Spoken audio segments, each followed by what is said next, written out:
New hopes for knowledge and peace are there.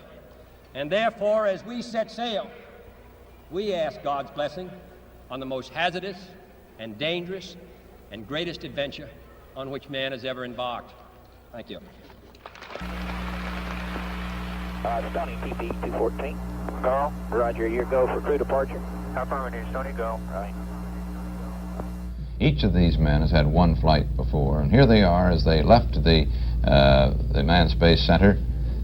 Armstrong, and then I believe it's Collins and then Aldrin, isn't it? That would very likely be the order, yes. They left Manned Space Center there at about 6:30 this morning. Deke Slayton, the chief astronaut, and one of you Mercury 7 fellows, Wally, climbing in last there in the polo shirt. The van is specially equipped, air-conditioned. Normally this trip takes 12 minutes. It's about 12 miles along roads that accommodate traffic at 65 miles an hour normally, and they take about 12 minutes to get to the pad. But this morning it took almost twice that long. Even with all the police escort, they got into quite a little bit of traffic. They did finally arrive at 39A, well, just a couple of minutes late. There the van backs up to this cage elevator of the permanent structure and takes them up a couple of floors to the second level. Then out of that cage and across a few feet through a large hatch in the permanent launch structure down a battleship gray corridor and a salute, which was new. It's kind of fun every once in a while. You see a little tribute to the crew, such as that salute. Little things that add up to make this team that we keep talking about, the launch team, very significant. That patch on the back, you see, that's Armstrong with a special patch on his back, which we were surprised to see. We hadn't seen it before, and we speculated a little earlier, you and I, Wally, on what it was. You were right, as I expected you to be, when you advised that it probably was for wear or scruff protection. Yes. That's what it is. It's a chrome cell patch. Houston advised a chromel patch that they put on there. Why would only he wear it, however? I don't see, now this, we're seeing Collins back here, and he apparently doesn't have it. I suspect he may have had some wear on that flight suit, his prime suit as we call it, and this patch was to protect the abrasion that he may have found in his couch or while in the trainers. We try to wear the suits enough to break them in, but we also try to preserve them as carefully as we can. T-minus 1 minute, 35 seconds on the Apollo mission, the flight to land of the first men on the moon. All indications coming in to the control center at this time indicate we are go. 1 minute, 25 seconds and counting. Our status board indicates the third stage completely pressurized. 80-second mark has now been passed. We'll go on full internal power at the 50-second mark in the countdown. Guidance system goes on internal at 17 seconds, leading up to the ignition sequence at 8.9 seconds. We're approaching the 60-second mark on the Apollo 11 mission. T-minus 60 seconds and counting. We passed T-minus 60. 55 seconds and counting. Neil Armstrong just reported back. It's been a real smooth countdown. We passed the 50-second mark. Power transfer is complete. We're on internal power with the launch vehicle at this time. 40 seconds away from the Apollo 11 liftoff. All the second stage tanks now pressurized. 35 seconds and counting. We are still in go with Apollo 11. 30 seconds and counting. Astronauts report it feels good. T-minus 25 seconds. 20 seconds and counting. T-minus 15 seconds. Guidance is internal. 12, 11, 10, 9. Ignition sequence starts. 6, 5, 4, 3, 2, 1, 0. All engine running. Liftoff. We have a liftoff. 32 minutes past the hour. Liftoff on Apollo 11. Tower cleared. I think we got a roll program. Flight Fido. Neil Armstrong reporting the roll and pitch program, which puts Apollo 11 on proper heading.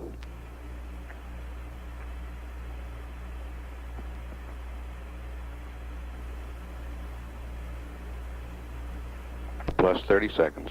Flight line safety is nominal. Roger, RSO. Roll is complete and the pitch is programming. Roger roll, roger pitch. Stand by for 1 Bravo. Mark, 1 Bravo. 1 Bravo. 1 Bravo is a abort control mode. In the water. Roger, RSO. Roger.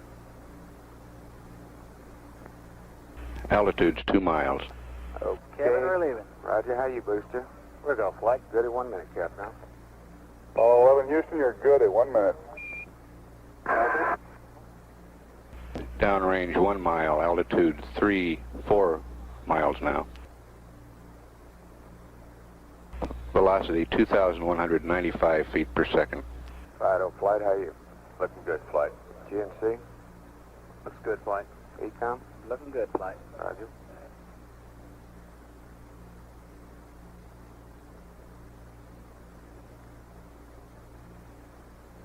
We're through the region of maximum dynamic pressure now. Booster flight, how you? We're go flight. Surgeon? We're go flight. Everything's good. Roger. Set 8 miles downrange, 12 miles high. Velocity 4,000 feet per second. Stand by for mode 1 Charlie. Stand by for mode 1 Charlie.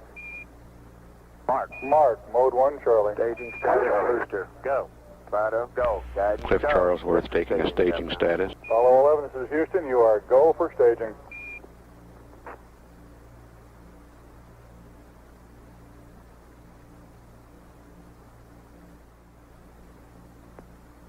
Inboard cutoff.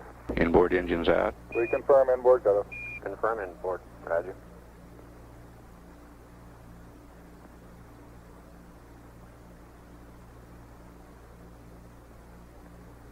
Downrange 35 miles, 30 miles high. Standing by for the outboard engine cut down now. We're go flight. Roger.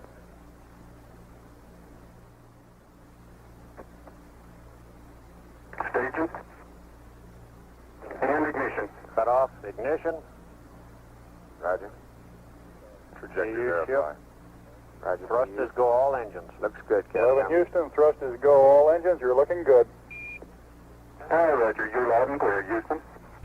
At 3 minutes, downrange 70 miles, 43 miles high, velocity 9,300 feet per second.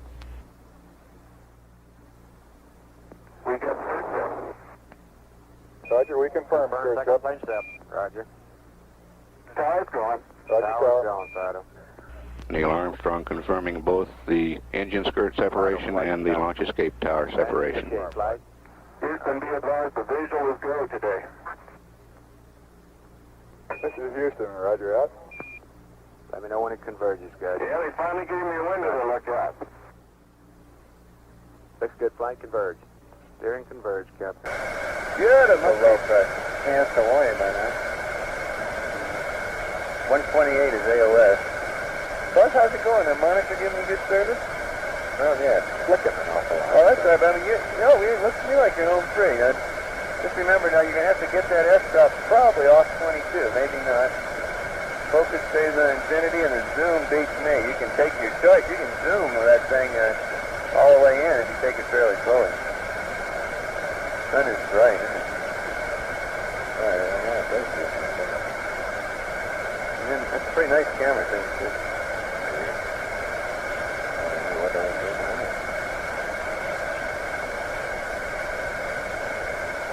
I think probably you want sort of a wide angle. Yeah, I think there's like to see something particular.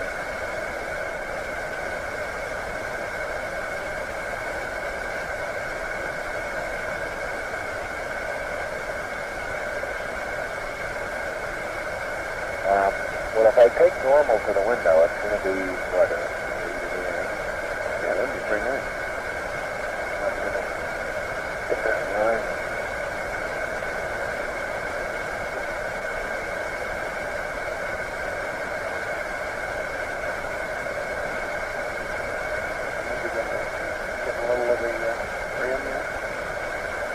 Get a little more view, you have to move down away from you.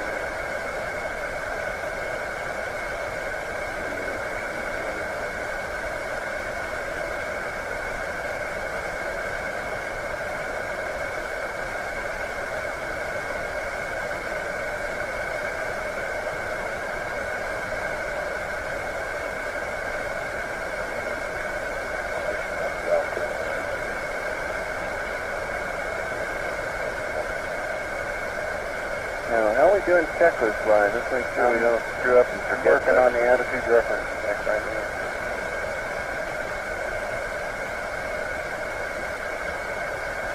Do we need to do anything else to configure this for the receiver? As far as I know, it's all up to them. They're still good. They're good.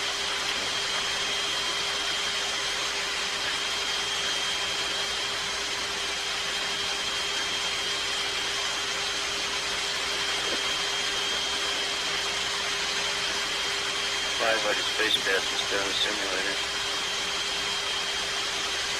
Oh, that's good.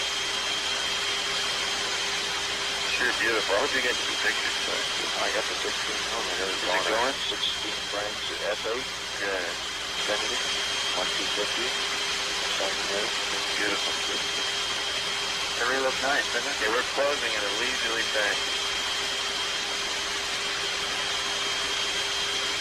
Hey, how long is this good for? It's on it. It's printed. Yeah. It's 6 frames. It's 15. I suggest toward the end you probably switch it up a little bit. You want to get the whole thing? I'm not sure.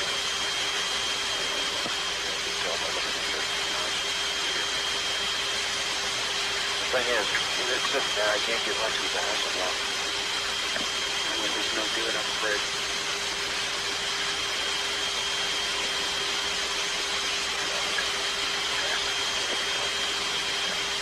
Can I hold something for you? Take a couple of CDs. Yeah, you might look, if you're looking for something to do, you might just look over my panel 1 and 8 and all that, make sure all the switches are to your liking. Apollo 11, is this Houston, Radio Echo? Yeah, I'll do it.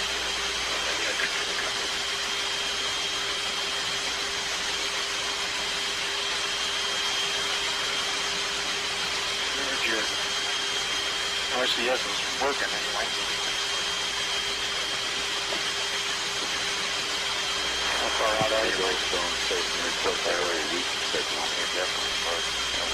No doubt about that. We believe that Mike Fox is not maneuvering at that space crash. Independence position docking maneuver and everything we had will be body good. Okay, what this is just a week that general package on the yeah, things occasionally come scooting out.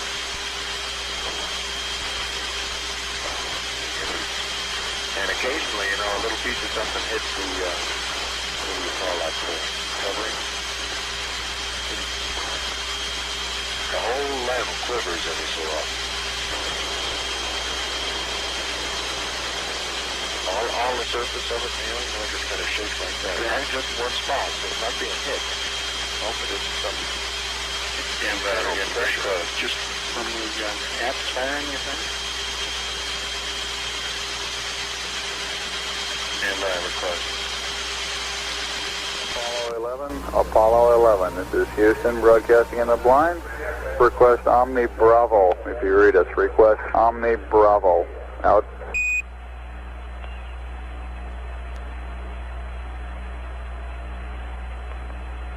Apollo 11, this is Houston, how do you read? Houston, Apollo 11, how do you read? Apollo 11, this is Houston, go ahead. LEM looks to be in pretty fine shape. About all we can see from here. Okay, in reference to your question on this step 13 on the decal, I understand that you have used up the contents of the Repress O2 package, and at that time, instead of being up to 5 psi, you were reading 4.4, is that correct? Okay, 4-4, yes sir.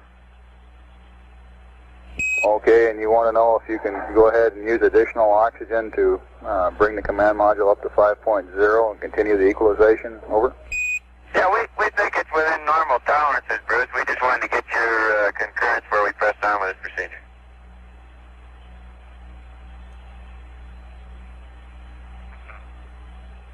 Roger, Apollo 11. Go ahead. Okay, we're pressing on with the procedure. And 11, Houston, we have a request for you on the service module secondary propellant fuel pressurization valves. As a precautionary measure, we'd like you to momentarily cycle the 4 switches to the closed position and then release. As you know, we have no TM or talkback on these valve positions, and it's conceivable that one of them might also have been moved into a different position by the shock of separation. Over. Look through the northern part of South America, and then I run out a window. Roger, we copy. That was Neil Armstrong with that report. Houston, Apollo 11, all 12 latches are locked. Roger, 11, this is Houston. Understand, 12 latches locked. Oh, Apollo 11, Houston, Goldstone says that the TV looks great. Over. Okay, Roger, we're nominating on our Hello, Apollo 11, Houston, did you copy? Over.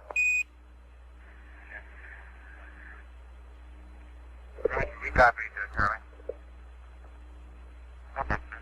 Roger, your transmissions the last couple of times have been about 2 by. Over. Okay, how do you read me now?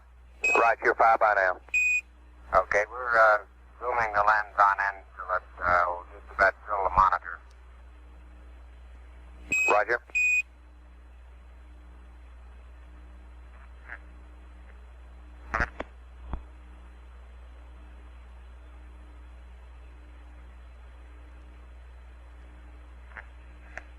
Okay, it's in full zoom now. Copy 11. And how about the f-stop? Is 22 going to be adequate? Stand by. We'll get with the Goldstone TV guy. We don't have anything here at Houston. Stand by. Yeah, that's right. It looks good on the monitor as far as the f-stop goes. Therefore, we just assume it's okay. Goldstone.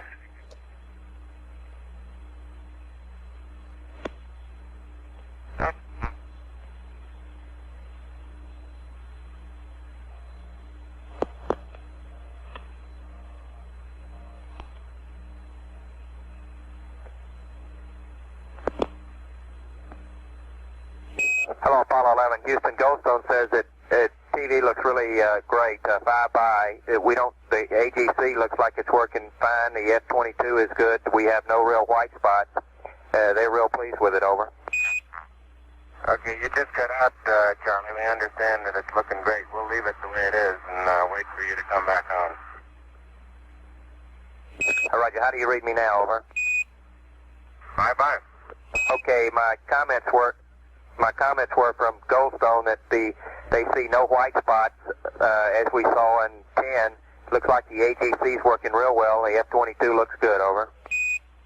Okay, very good. Well, we shut out the sun coming in some of the other windows under the spacecraft, so it's looking through the number 1 window, and there isn't any reflected light now, so it ought to be a pretty good picture. Roger.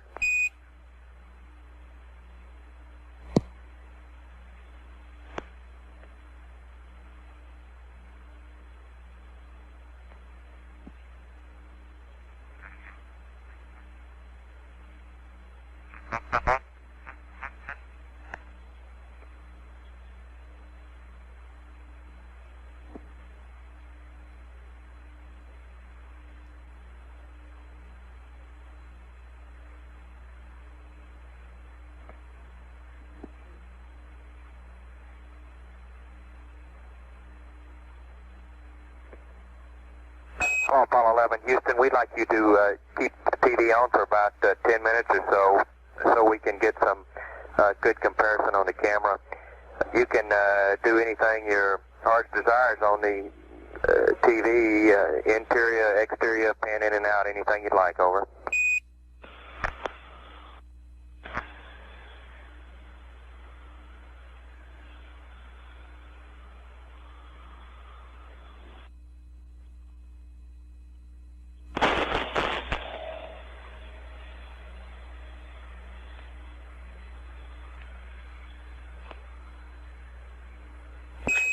Houston, over.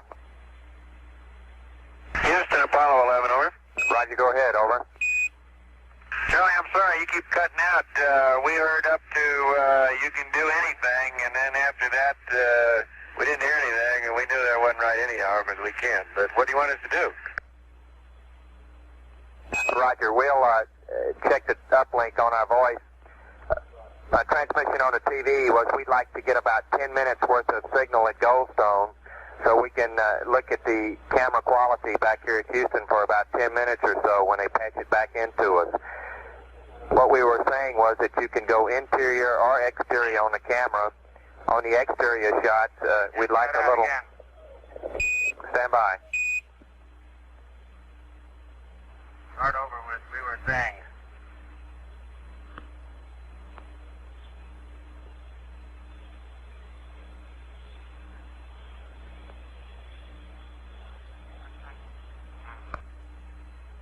Hey, Houston, you suppose you could turn the earth a little bit so we could get a little bit more than just water? Roger, 11. I don't think we got much control over that. Looks like you'll have to settle for the water.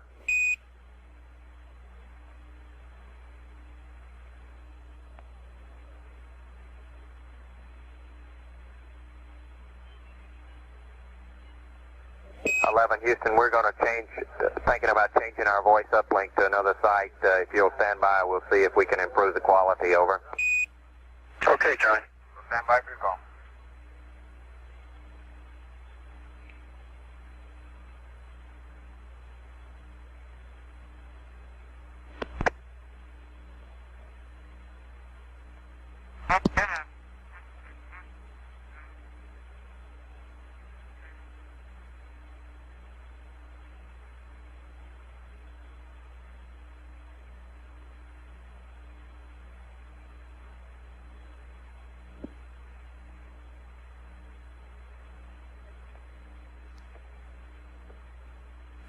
Apollo 11, Houston, we'll try once more on this TV request. We'd like 10 minutes worth of TV, and we'd like a narrative if you could give us one on the exterior shots.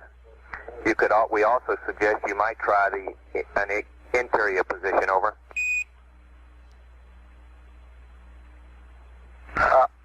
Roger, we're seeing the center of the Earth as viewed from the spacecraft in the eastern Pacific Ocean. We have not been able to visually pick up the Hawaiian island chain, but we can clearly see the western coast of North America, the United States, the San Joaquin Valley, the High Sierras, Baja California, and Mexico down as far as Acapulco and the Yucatan Peninsula, and you can see on through Central America to the northern coast of South America, Venezuela and Colombia. I'm not sure you'll be able to see all that on your screens down there. Roger, Neil, we just wanted a narrative such that we can, when we get the playback, we can sort of correlate what we're seeing. Thank you very much.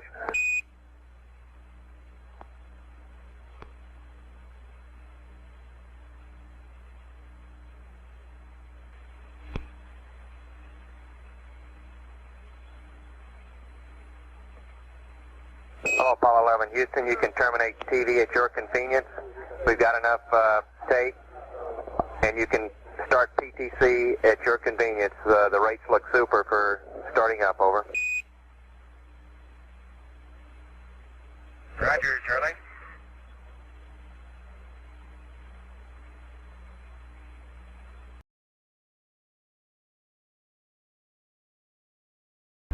Yeah, I don't know if it's a vibration or what it is, but it makes the pitch and yaw rate needles on FDAI number 1 jump up and down a little bit when we jump up and down.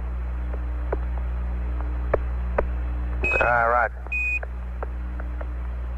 All right. Ghost on it said he see you running there, Mike. Okay.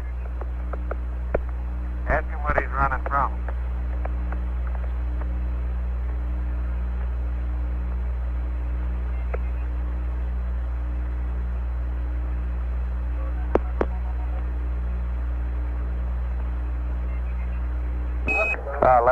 Houston, Mike, we see about a 96 heartbeat now. Okay, thank you.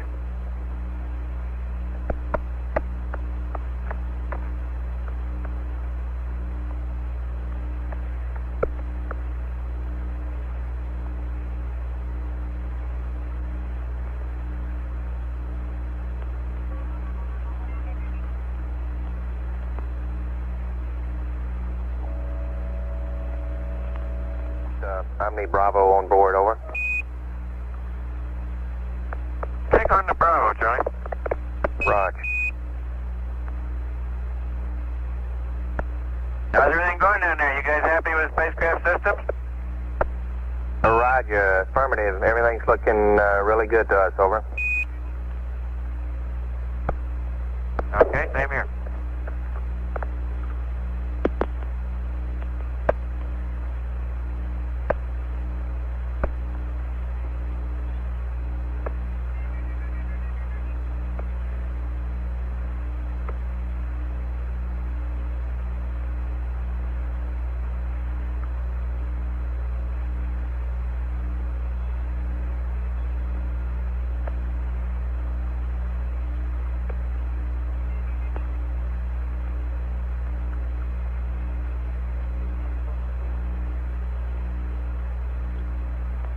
Charlie, how far out can you pick up TV off the Omni?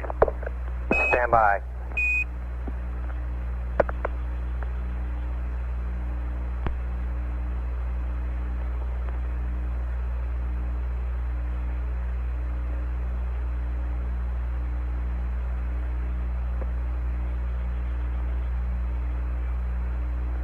Apollo 11, Houston, we're just about at the limits where we can get any kind of picture at all on the Omnis on the TV.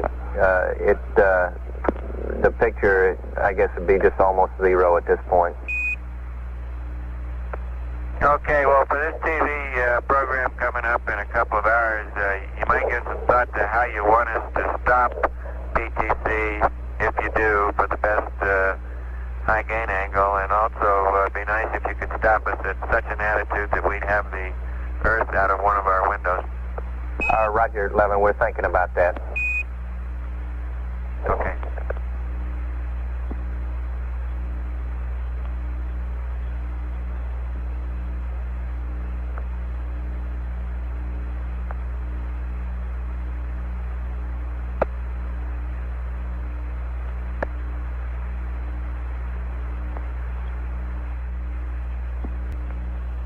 Hello, Apollo 11, Houston. We got some PIPA biases and gyro drift updates for you. If you'd give us who and accept, over.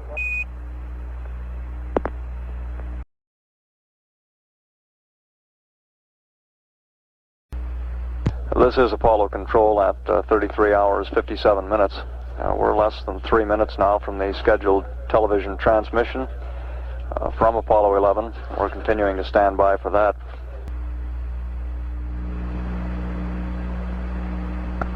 Okay, 11, we have a picture. We see the Earth right in the center of the screen, over. Roger, Houston, Apollo 11. Calling in from about 130,000 miles out. And we'll zoom our camera in slowly to get the most magnification we can. Over. Roger. This view is coming to us from about 129,000 nautical miles.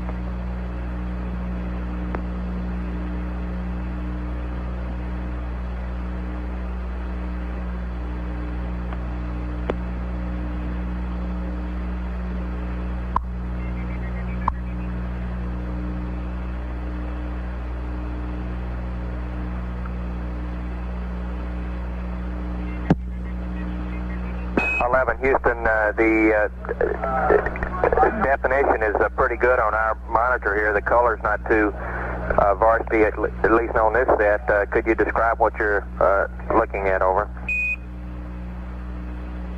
Roger, you're seeing Earth as we see it at our left-hand window, just a little more than a half Earth. We're looking at the eastern Pacific Ocean, and the north half of the top half of the screen we can see North America, Alaska, United States, Canada, Mexico, and Central America.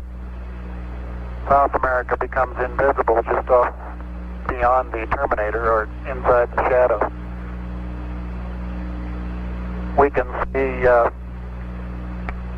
the oceans with a definite blue cast, see white bands of major cloud formations across the Earth, and can see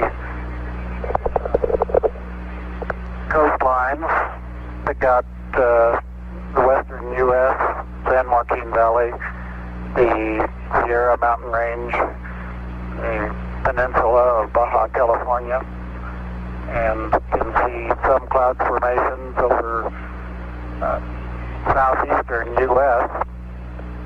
There's one definite mild storm southwest of Alaska. Looks like about 500 to 1,000 miles. And another very minor storm showing the south end of the screen near the, a long way south of the equator, probably 45 degrees or more south latitude. You can pick out the browns in the landforms pretty well. The greens do not show up very well. Some green showing along the northwestern coast of the United States and northwestern coast of Canada. Roger, 11. It's a pretty good picture on clarity here. We're having, could you tell us, it appears to us that there are two distinct cloud formations trending east-west, one approximately about along the equator and one around 30 or so south latitude. Could you tell us exactly where those cross the land masses, over?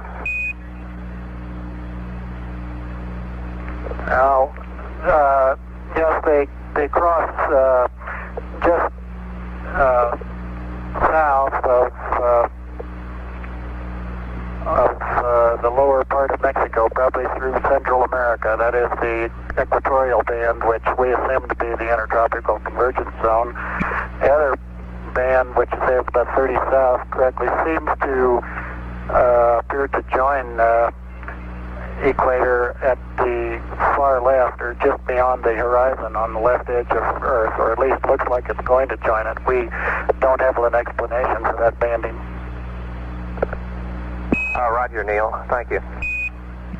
It also appears that just to the left of the terminator, up in the northern hemisphere, there's a cloud band trending, a gap in the clouds trending northwest, southeast. It appears to us that comes in about over the northern United States, or perhaps the central United States. Is that about correct, over?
Apollo 11, Houston, appears to us that we're seeing a view from outside plus a little of the inside. It appears you've taken the camera away from the left window.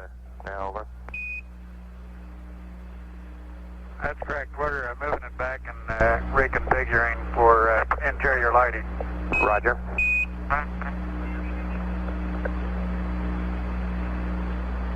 We can still see the Earth through the left window, and it appears that we can see a floodlight off to the left, either that or some sun shafting through the hatch window.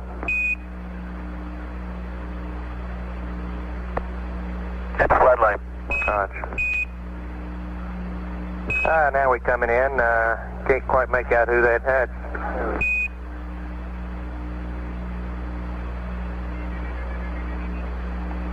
That's Big Mike Collins there. Well, you got a little bit of... Yeah, hello there, sports fans. You got a little bit of me, plus Neil's in the center couch, and Buzz is doing the camera work this time. Roger, it's a little dark now, 11. Maybe a bigger f-stop might help. Yeah, that didn't work.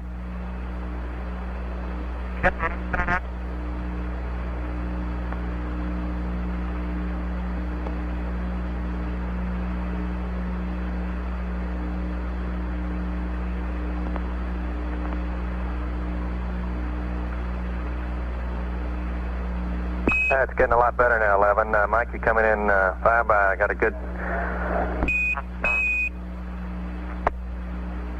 Well, I put on a coat and tie if I'd known about this ahead of time. Is Buzz holding your cue cards for you, over? Cue cards have a no. We have no intention of competing with the professionals, believe me.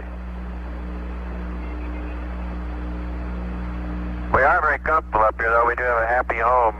There's plenty of room for the three of us, and I think we're all learning to find our favorite little corner to sit in. The Zero G is very comfortable, but after a while you get to the point where you sort of get tired of rattling around and banging off the ceiling and the floor and the side, so you tend to find a little corner somewhere and put your knees up or something like that to wedge yourself in, and that seems more at home. Roger, looks like Neil is coming in 5 by there, 11. Mike, see you in the background. The definition is really outstanding. The colors are good. It's a real good picture we're getting here of the Commander Armstrong. Buzz, when you take the camera over towards the window with the sun shafting through it, sends to blank it out, though. Yeah, Neil's standing on his head again. He's trying to make me nervous. Roger.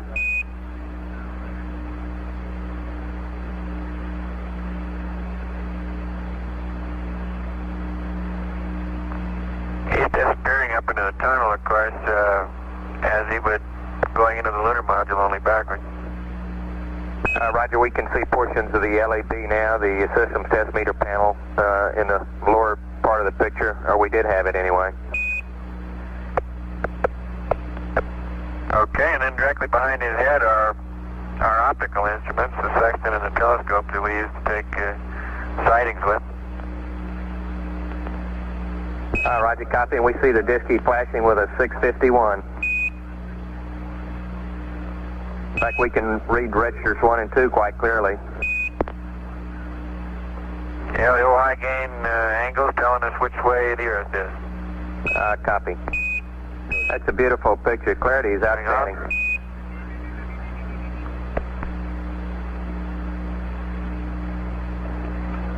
We can also give you the time of day in our system of mission elapsed time, 34 hours, 16 minutes, and umpteen seconds. Roger. Can you see that clearly enough, Charlie? Roger, Apollo 11. We can see it counting up every second. We got 34:17:02 now.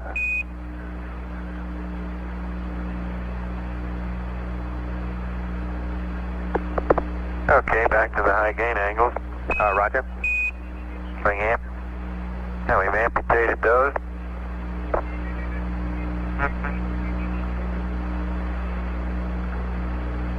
The wire's untangled here. We'll give you a demonstration of how easy push-ups are up here.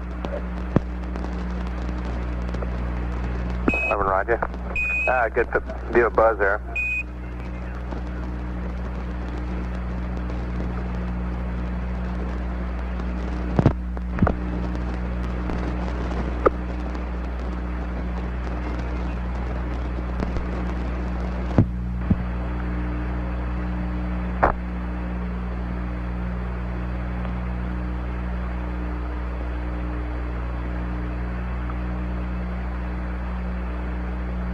When it gets pretty hard doing it that way, why we just roll over and do it the other way? Roger, we copy.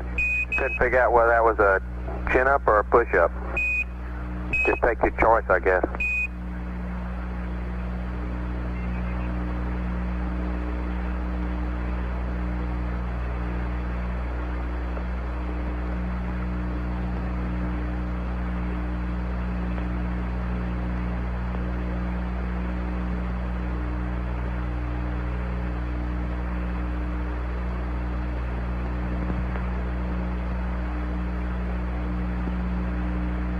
Well, looks like it's probably almost your dinner time down there, Earth. We'll show you our food cabinet here in a second. 11 Houston, we see a box full of goodies there, over. Oh, we really have them, Charlie. We got all kinds of good stuff. We've got coffee up here in the upper left and various breakfast items, bacon in little small bites, and beverages like fruit drink. And over in the center part, we have, all kinds of things. Let me pull one out here and see what it is. Right.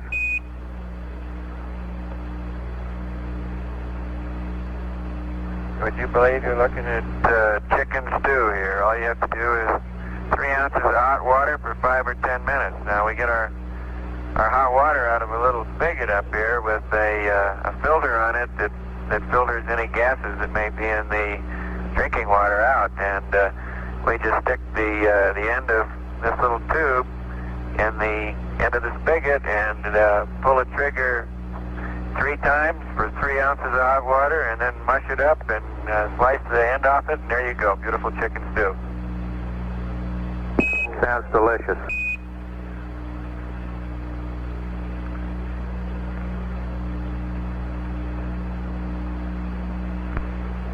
Yeah, the food so far has been very good.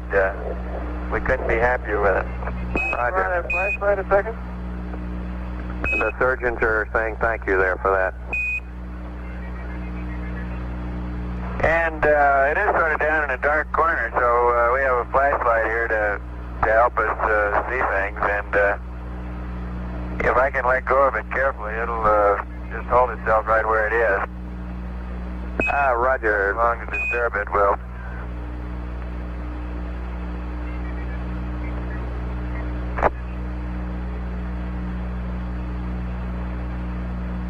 Apollo 11, Houston, that's a pretty good demonstration. You started off really stable there, Mike. Well,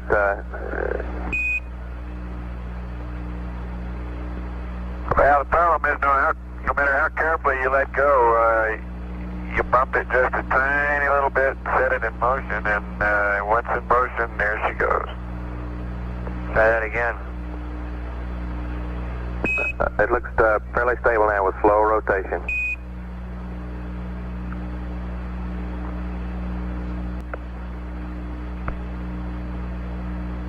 Charlie, we checked out the cable length, and we're thinking we might want to see if we can take the TV into the LEM with us tomorrow for part of the time. Over. Roger. Good show. We'd like to see it if it'll reach that far. Over.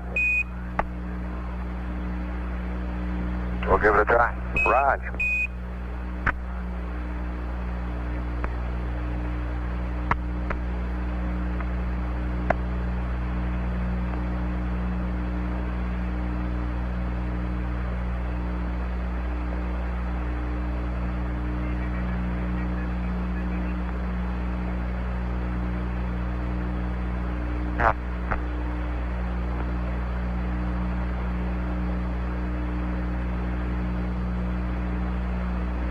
Now, where I sleep is down underneath this couch. Houston, roger.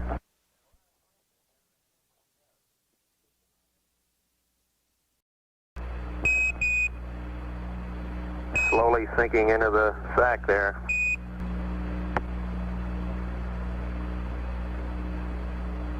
Forgot to give Buzz his flashlight back.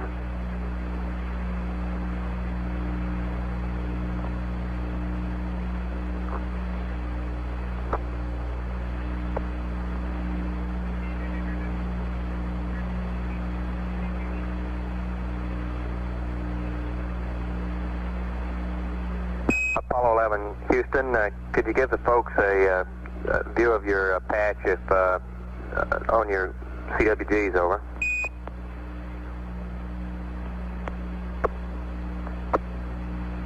Yeah, stand by, Charlie. We're trying to give you a close-up. All right.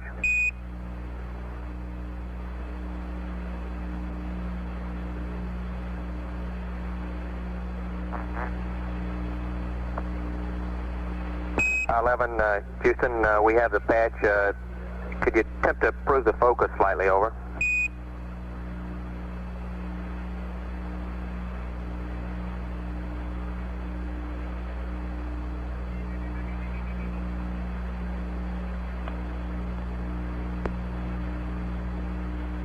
Houston, the scan on the camera makes the, that's a little bit better now. The flashlight seems to flicker due to the scan on the TV. We can't see the eagle. Now that's a little bit better, over.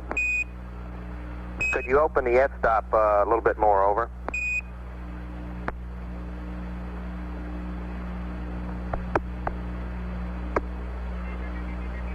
Yeah, it's open all the way. We're going to have to move Buzz around a little bit.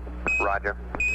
Okay, Apollo 11, Houston, the color's better now. It's coming in. We could attempt a little bit better focus on it. There we go. Our focus is a lot better now. We see the eagle coming right in on the lunar surface, over. That's very good now.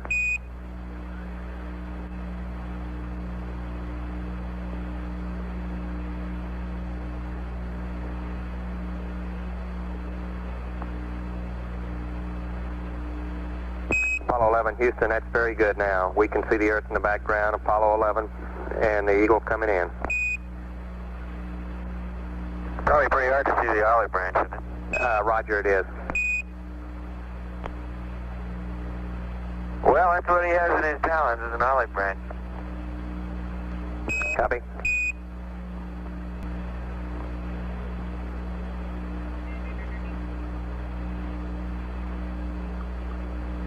Apollo 11, Houston, we're really impressed with the clarity and the detail that we have in the picture. The colors are, now it's really an excellent picture now that I'm looking at on our monitor, which is about 12 seconds before the networks can get it out due to the conversion that we have here on our TV converter.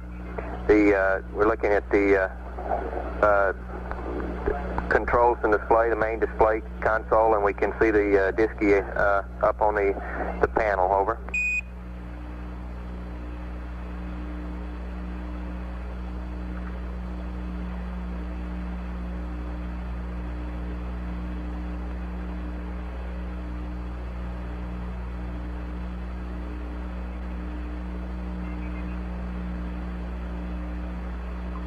Yeah, it'd be nice if you could take a look at all the circuit breakers, make sure the right ones are in and the right ones are out. All right, Big Brother's watching. And we're glad of it.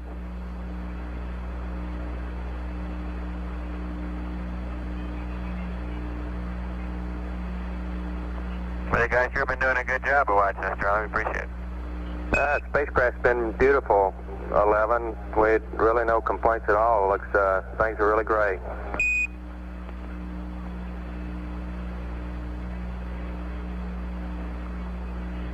Can you see this disky on the MPC? That's affirmative. It appears that can't quite tell what program. We look like we're in Pooh.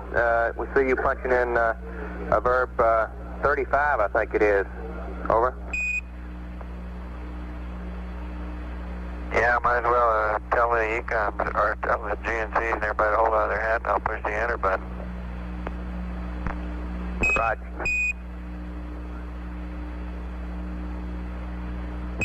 We see a real display now.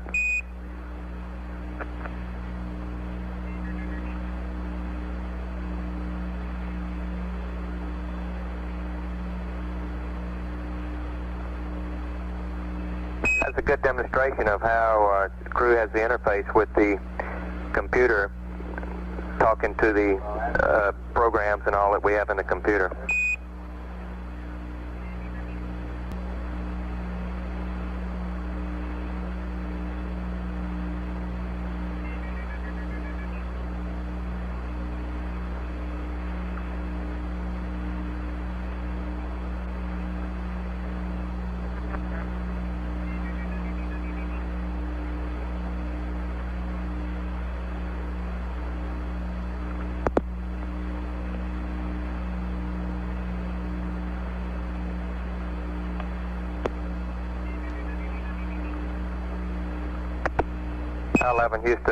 Houston, we just lost our pick. I see we're going back outside now. Over.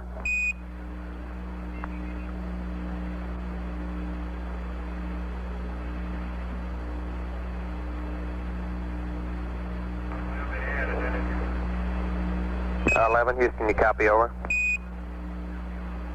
Roger, we copy. And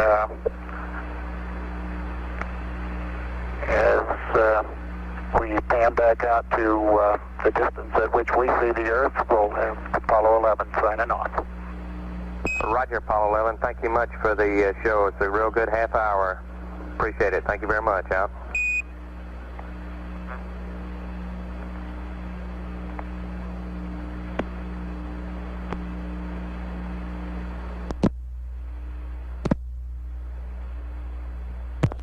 This is Apollo Control. That TV transmission lasted about 35 minutes.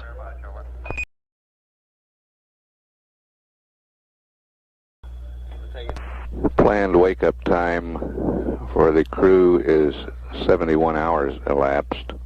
Apollo 11 is 13,638 nautical miles from the moon. Velocity 4,047 feet per second, lunar referenced. Apollo 11 is 12,486 nautical miles from the moon, approaching at a velocity of 4,087 feet per second. We're putting a call into the crew now. Apollo 11, this is Houston, over.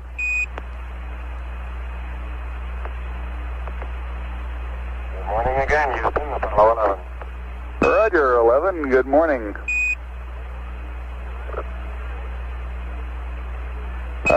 Would you like the O2 purge this morning? Yes, indeed. O2 fuel cell purge at 71 hours, and when you feel like copying, I've got a flight plan update containing, I guess, that and some other items for you. Houston, Apollo 11. Go ahead with the flight plan update. Roger, 11. This is Houston. At approximately 71 hours to 72 hours, we have you down for an EAT period, which I imagine is probably in progress already.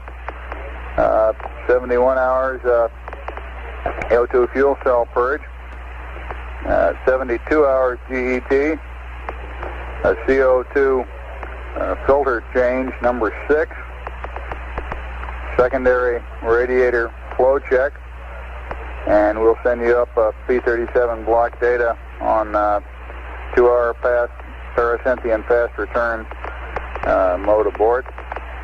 At 73 hours, 00 minutes, stop PTC at approximately 0 degrees roll. That is, when you're coming up on 0 degrees roll angle, around 73 hours, we'd like you to stop PTC. And perform a P-52 option 3, remaining in the PTC RefsMet for a drift check. 73 hours, 20 minutes. We'll give you a P-27 update to the landing site RefsMet, LOI-1 state vector and target load. 73 hours, 30 minutes. And maneuver to 000 roll, pitch, and yaw. High gain antenna angles will be pitch 0, yaw 335, and perform a P-52 option 1 using the new landing site rest mat. Resume the nominal flight plan at 74 hours GET. Over. Okay, we'll get started on fuel cell purge while we're eating. CO2 canister change number 6. Secondary radiator flow check. Stop pads also 72 hours. Stop PTC, 0 roll at W3. Do a P-52 option 3. We'll get your uplinked rest mats to the landing site. And at 000. Now, is this with the old rest mat or the new rest mat? This is with the antenna 6.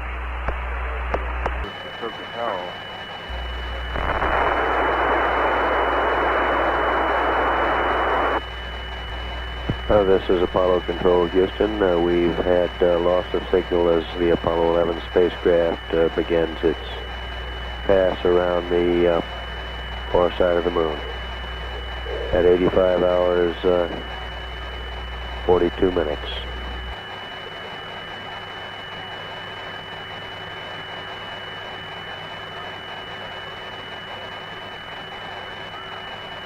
Everybody through the water? Yeah, go ahead.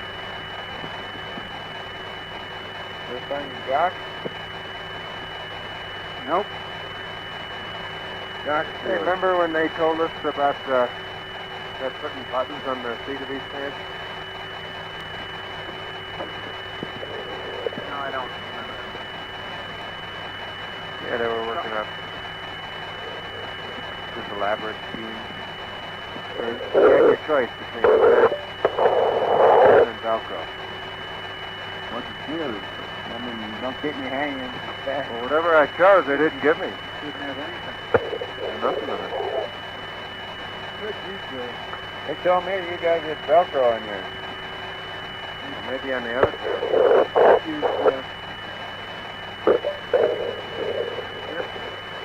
I guess. Pair of jockey shorts. Yeah, I just cut the legs off. Lace off.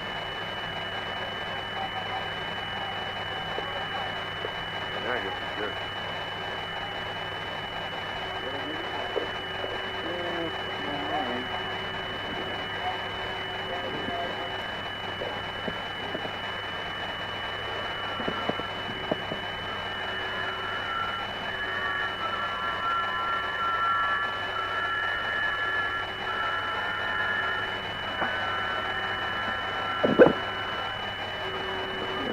How'd you sleep last night, Buzz, up on top?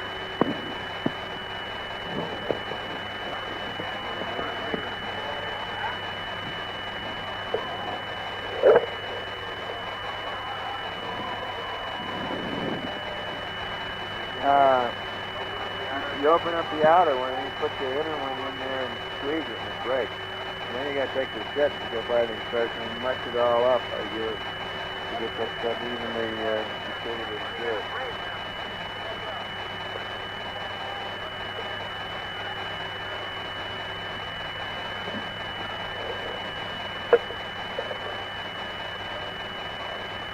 Once you guys sleep underneath tonight, I'll sleep topside.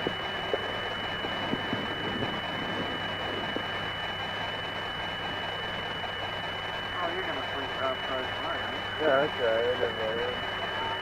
Unless you'd rather sleep up top, Buzz, I like you guys ought to get a good night's sleep going in that damn limb. How about which would you prefer? Was that probe and drug gonna be in your way over there? Well, take your druthers, whichever you prefer.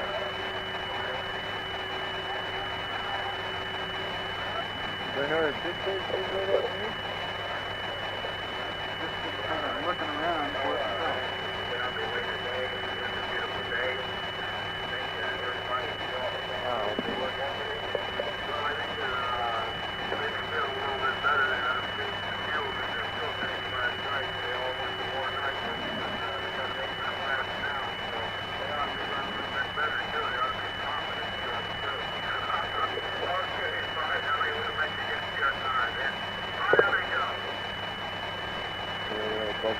Doug.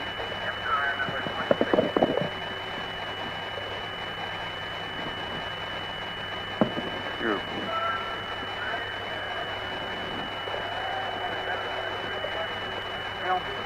Go.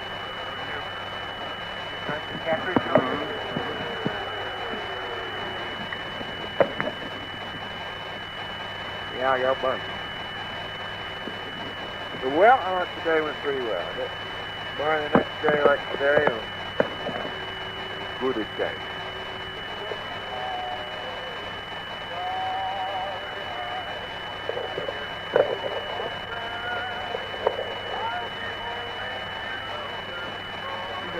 Crater coming up right through here. I don't know if you can see it or not. All right, let me get a picture of it because it's really a big piece down the bottom.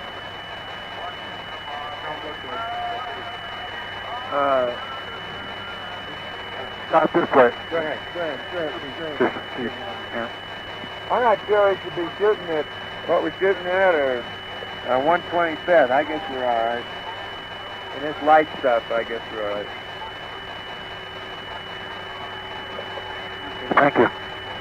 Oops. Look more? Right.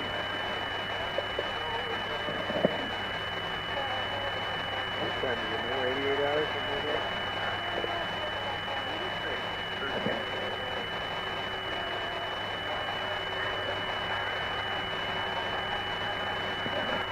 Some of the crater walls have scallops inside like a design in a fan, like feathers. Tree shells. Yeah. That's tree shells. Very pretty. Very symmetrical. Taking on craters. I took overlapping pictures of all that line as well. Now I want to take, have to carry a lot of film and take as many pictures as I want.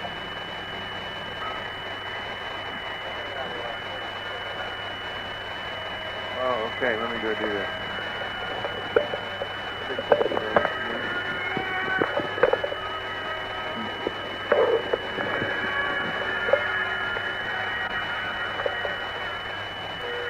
Do I know what ALS is? Yeah.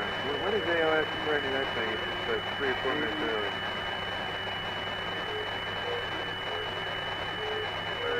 86:31? I think it's 6:31.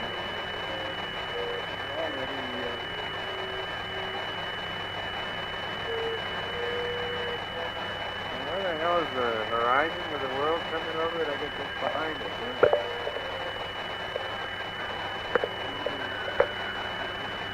There, we'll see if we can get an Earthrise picture. It's coming up from there.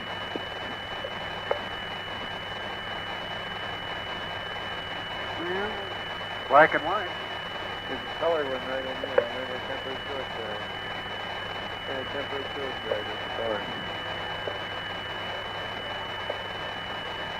Dark spot, I think right over there in the shell. This is Apollo Control Houston. We're now less than 2 minutes away from acquisition of signal on Apollo 11, and in Mission Control Center Houston, we're standing by.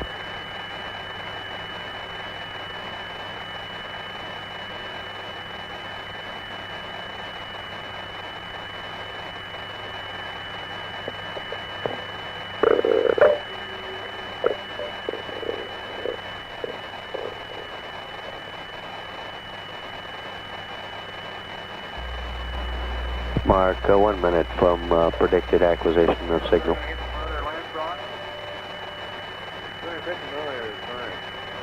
Yeah, that's best. Better.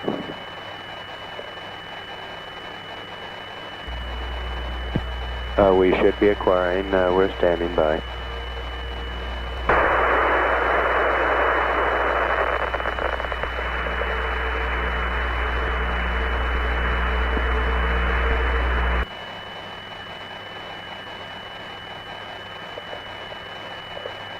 Pictures of the sun.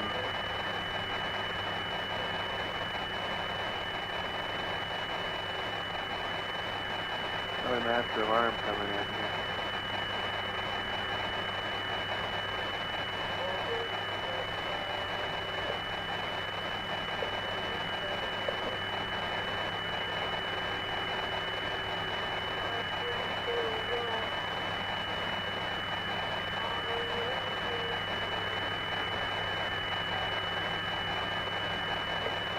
The F8 is 250 at Infinity.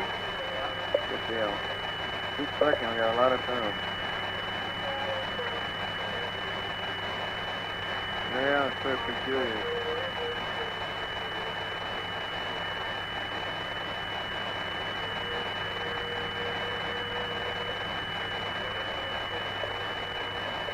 That was a booster.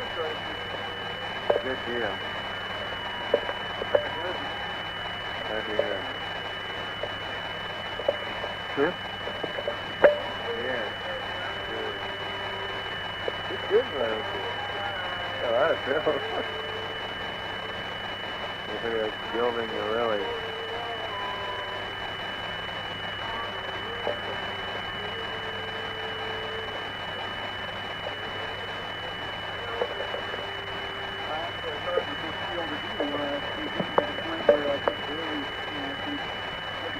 Black.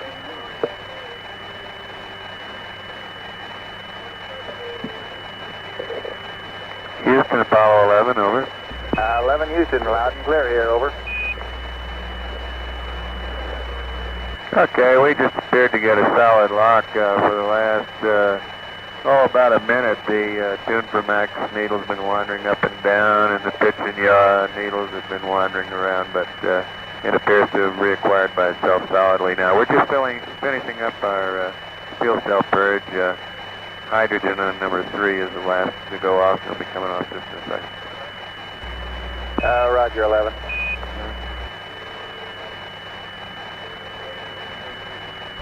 Huh? Apollo 11, Houston, we believe we've tracked down the reacquisition problem we had on the previous Rev. It looks like it was a receiver power supply here on the ground, and no problems in the spacecraft at all, over. Okay, glad to hear. Yeah, all right.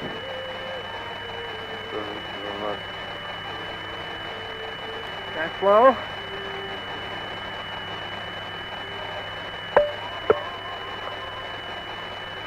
It's on, yeah. 11, that really winds things up as far as we're concerned on the ground for the evening. We're ready to go to bed and get a little sleep, over.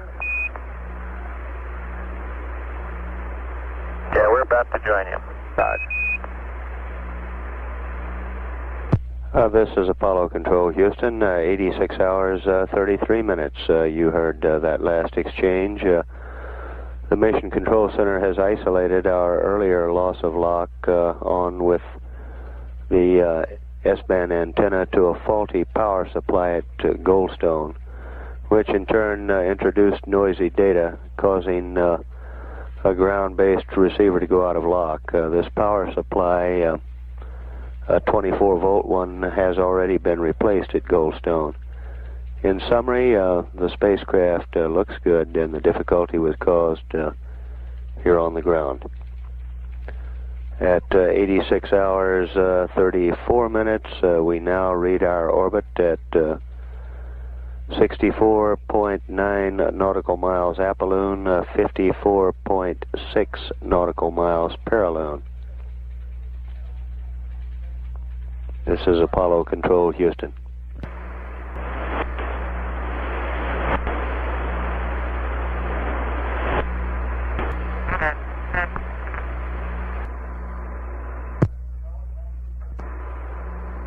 This is Apollo Control, Houston, at 86 hours, 52 minutes, now into the flight, Apollo 11. Our current altitude on the Apollo 11 spacecraft now reads 64.9 nautical miles.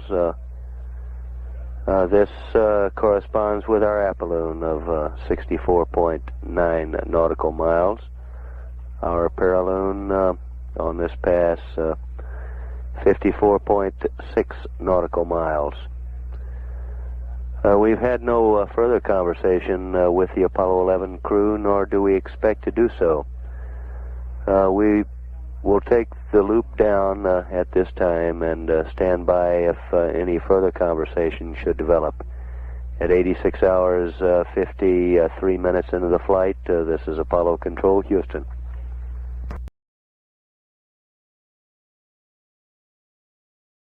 This is Apollo Control, 89 hours, 38 minutes ground elapsed time. Coming down, actually we've had loss of signal on this, the 7th lunar revolution of Apollo 11.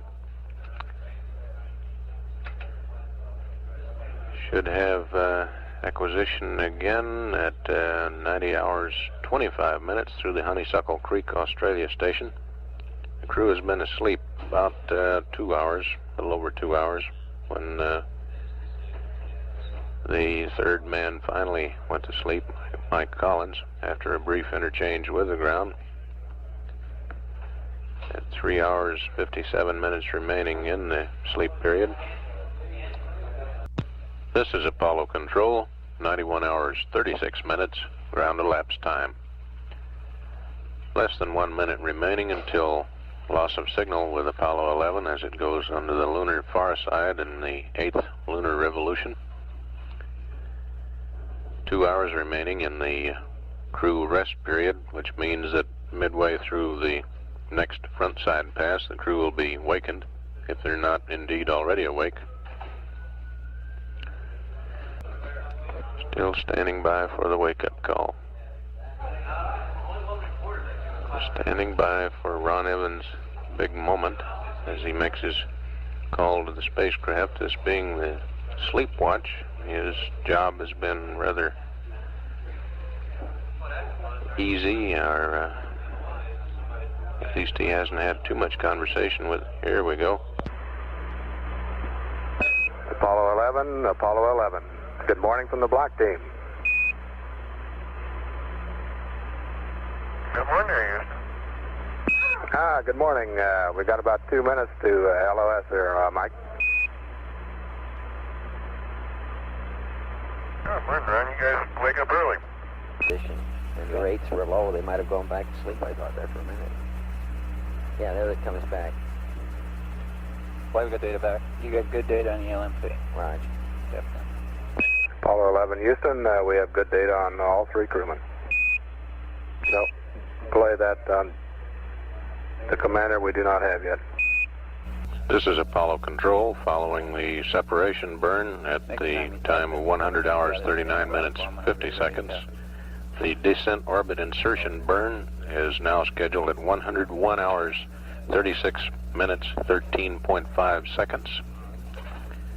Power descent initiation at 102 hours, 33 minutes, 05.1 seconds. We'll stay up live on the air-ground loop and continue to monitor any further conversation between spacecraft communicator Ron Evans here in Mission Control and the crew of Apollo 11, which at this time is likely in the middle of their breakfast period. 505. 7 DOI. This is Apollo Control, still standing by as the Apollo 11 is about a third of the way through the front side pass on revolution number 10. Still in the midst of their breakfast period. Various console positions are preparing numbers for maneuver times and attitudes and so on for the day's activity to pass to a spacecraft communicator, who in turn will pass them up to the crew, probably during this pass. Go ahead.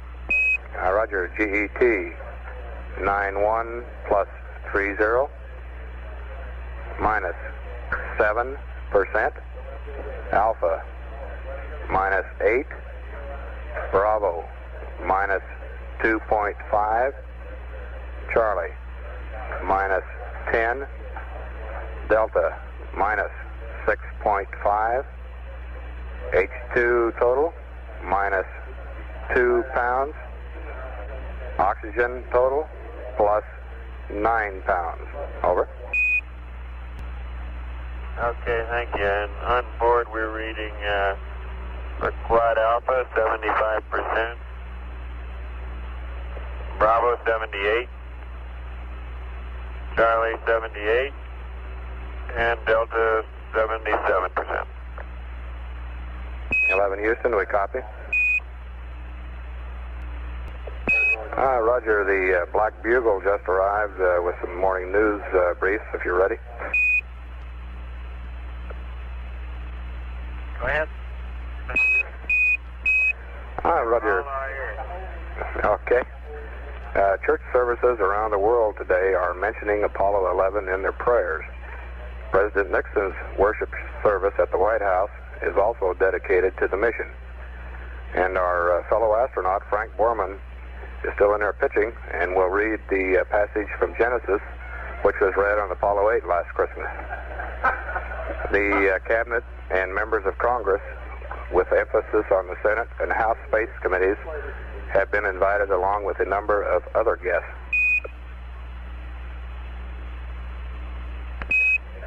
Buzz, your son Andy got a tour of MSC yesterday. Your Uncle Bob Moon accompanied him on the visit, which included the LRL.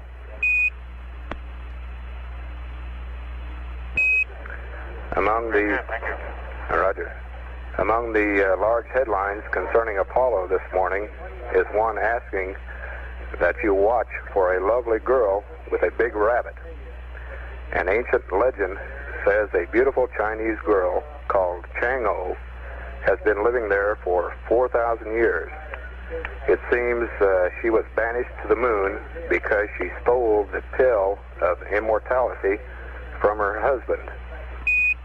You might also look for her companion, a large Chinese rabbit, who is easy to spot since he is always standing on his hind feet in the shade of a cinnamon tree. The name of the rabbit is not reported.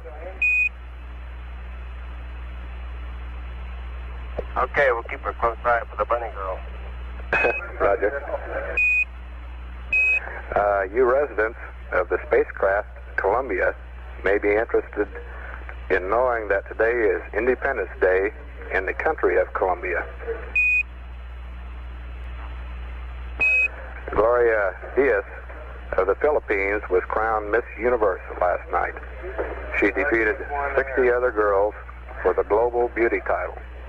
Miss Diaz is 18 with black hair and eyes and measures 34 1/2, 23, 34 1/2. First runner-up was Miss Australia, followed by Miss Israel and Miss Japan. While you're on your way back Tuesday night, the American and National League All-Stars will be playing ball in Washington. Mel Stottlemyre of the Yankees is expected to be the American League's first pitcher. No one is predicting who will be first pitcher for the National League yet. They have 9 on the roster. This is Apollo Control at 96 hours 19 minutes. We are now less than 1 minute to reacquiring the spacecraft on the 11th revolution of the moon. Flight Director Gene Kranz, since taking over the shift, has gone around the room, reviewed the situation with all of his flight controllers. We expect that when we reacquire, Buzz Aldrin will be in the LEM, beginning the LEM power-up and check-out. He'll be joined in a short while by Neil Armstrong. Houston, Columbia, over. Flight guidance. Go guidance. We're ready for that first 74 over whenever it's Did you ready. hit the command reset around after LOS on the last Okay, as far as I know, I haven't heard his... That's affirmative. We're having difficulty getting you, Charlie, here. I put the command reset to make sure I had control of the high gain. Roger, thank you much. We're in good shape now. Over. Okay, John, look. Eagle, Houston, we're not getting any biomed from the CDR now. Over.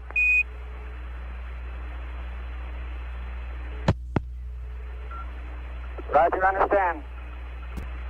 Eagle, this is Houston. We see the optics zero switch on. Before you take some marks, don't forget to cycle it back off and on, and then on. Over.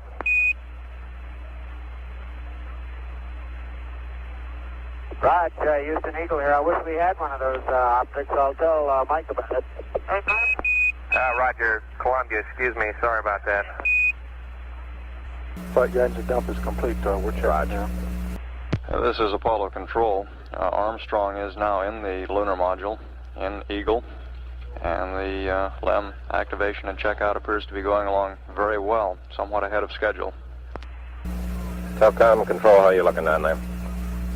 This is Apollo Control. We have about 33 minutes left in this pass before loss of signal.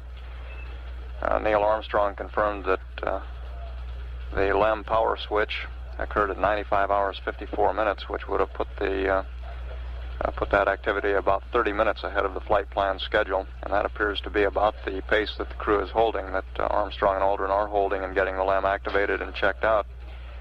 At this time, Buzz Aldrin has returned to the command and service module, where he'll be donning his pressure garment and then rejoin flight controllers, looks like we're well ahead of the flight plan. In Eagle. Eagle, Houston, we have the angles. I'll read them back, over. For the command module, 11154, 20792, 00230. For the LEM, 189er, 95, 02852, 35863, over. That's correct for Eagle and command module. Roger. Eagle, Houston, we have your gyro torque and angles if you're ready to copy, over. Roger, we're ready to copy.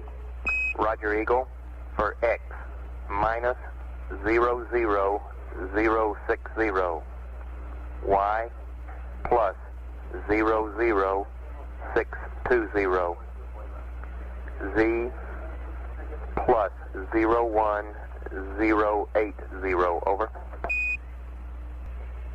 Understand X minus 00060, Y plus 00620, Z plus 01080.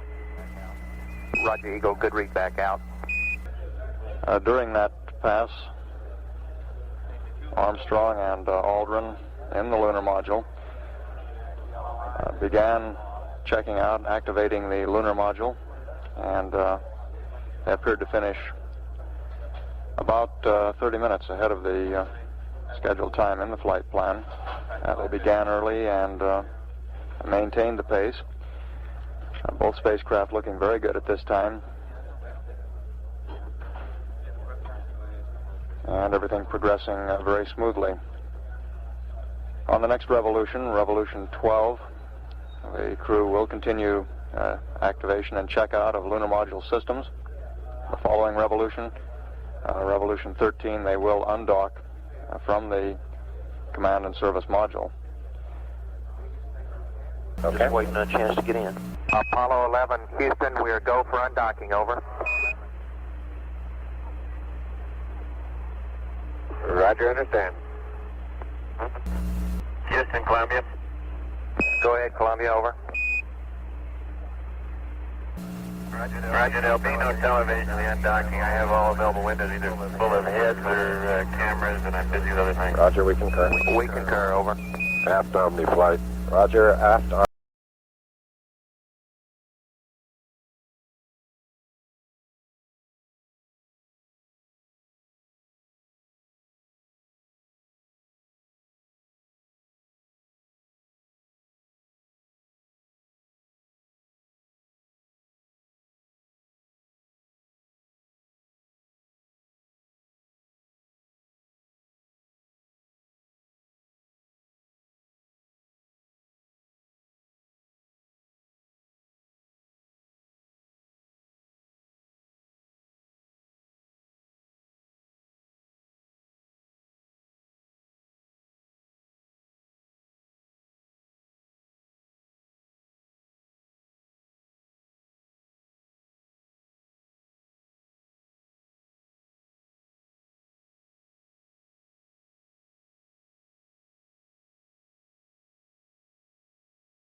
Houston, we see you on the steerable, over. Roger, Eagle, I'm docked. Roger, how does it look? The Eagle has wings. Roger. Looking good. Roger, Neil. We got if you'll give us poo and data, we got the loads for you. Okay, you've got it, poo and data. Roger, and let us know when you're ready to copy. We have a DOI pad and a PDI pad, over. Can you check our tracking light, Mike? Yeah, it's working beautiful. Back off. Okay, I'm ready to start my yaw maneuver if it suits you, Mike.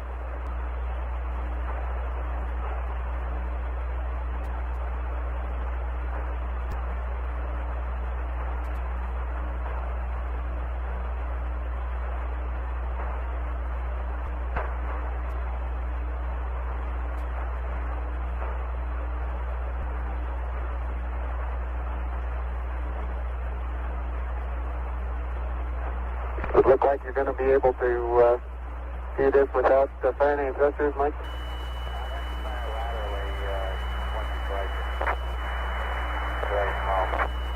Go ahead, Houston. Eagle is ready to copy. Roger, Eagle. Coming at you with a DOI pad. 101 36 1407. Down 81. Minus 00758. Plus all balls. Plus 000908. Plus, correction, 00572. Perigee, plus 00085. 00764. 030.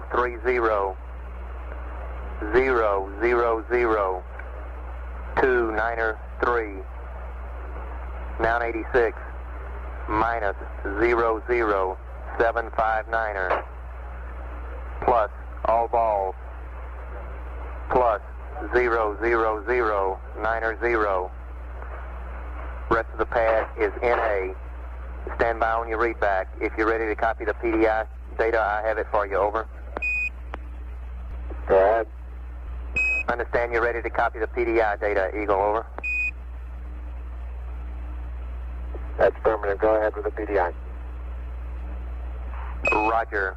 PDI pad, TIG 102 33 04 36 09er 50 minus 00021 182 287 000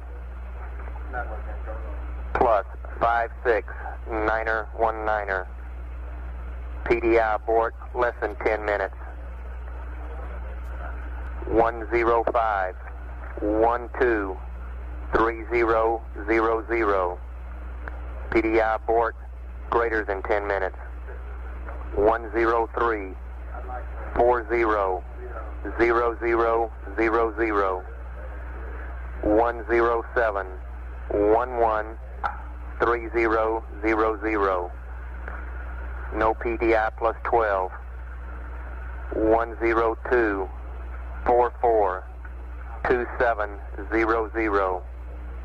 Noun 81 plus 01223 minus all balls plus 01889er 01520 plus 00110 02250. Burn time 046 000 190 plus 01187 plus all balls plus 01911. Noun 11 103 310700. Now 37105. 123000. Ready for your readbacks, over. Eagle Houston, we're through with the computer. You can go back to block, over. Roger, back to block, and DOI 101361407 minus 00758 plus all zeros plus 00098 00572 plus 00085 00764 030 000 293 minus 00759er plus all zeros plus 00090 NA, over. That was a good readback, Buzz, so go ahead, over. Okay, PDI pad 102330436 0950 minus 00021 182 287 000 plus 569019er. PDI less than 10. 105 12 3000. PDI aboard greater than 10. 103 40 0000. 107 11 3000. No PDI plus 12 aboard.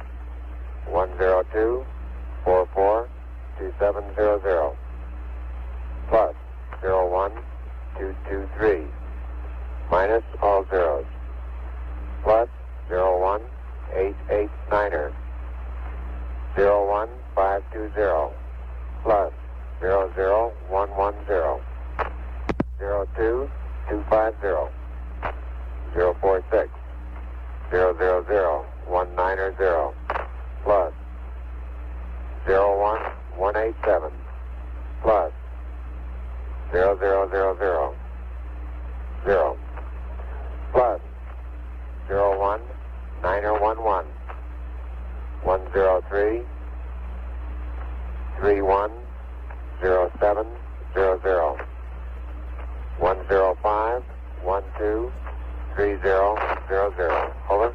Roger, good readback, Buzz, out.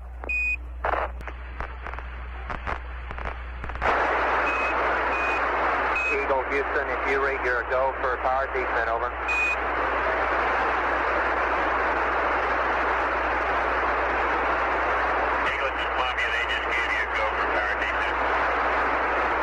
Columbia, Houston, we've lost him on the high gain again. Would you please, we recommend he yaw right 10 degrees and reacquire.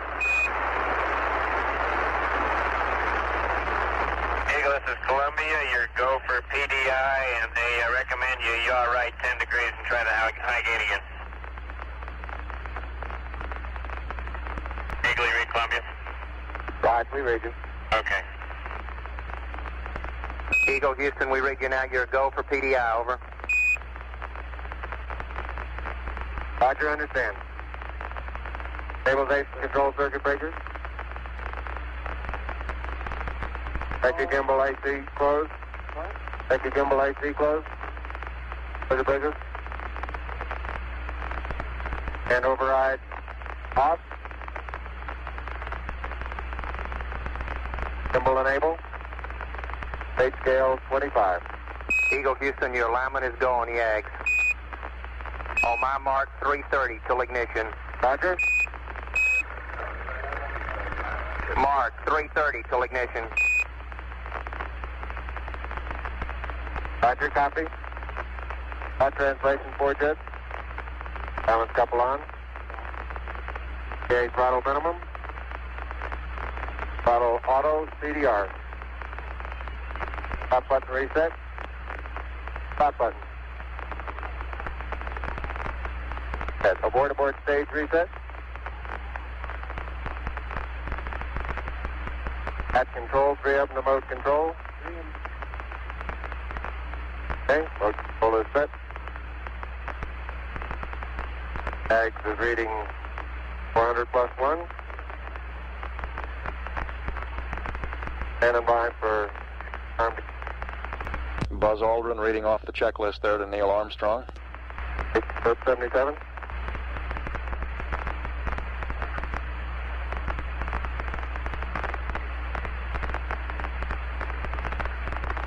Okay, sequence camera coming on.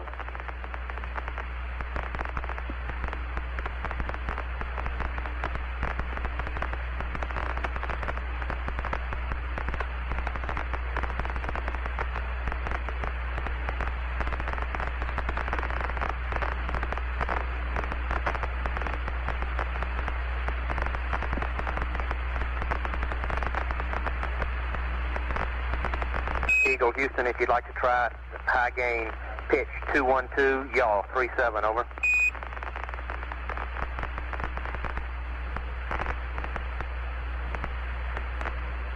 Roger, I think I've got you on high gain now. Roger.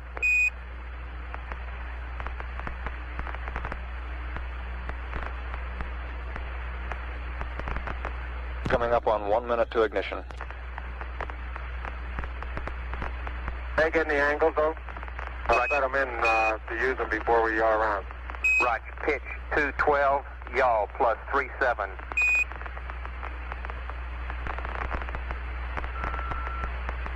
Copy.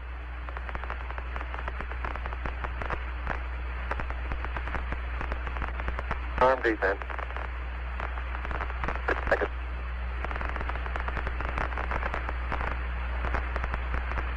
Number.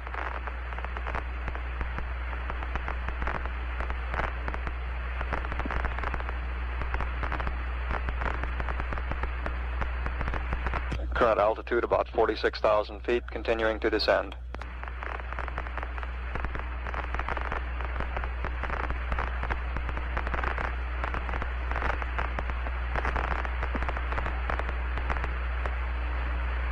Lights on.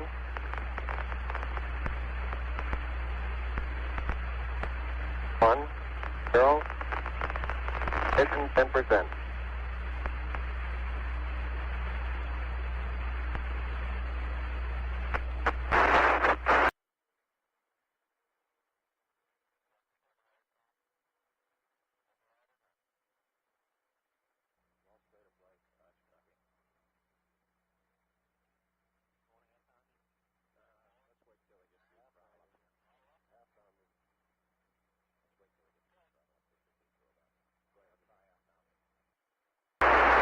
Columbia, Houston, we've lost him. Tell him to go aft on me, over.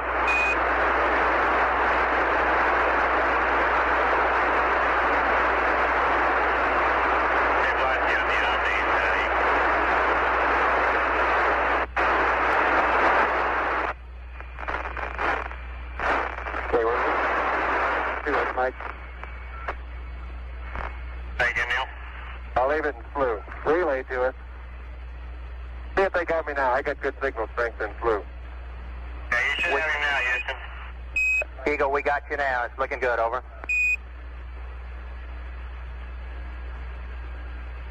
Eagle, that looks good. Eagle, Houston, everything's looking good here, over. Roger, copy. Eagle, Houston, after yaw around, angles, S-band pitch, -9er, yaw, plus 18.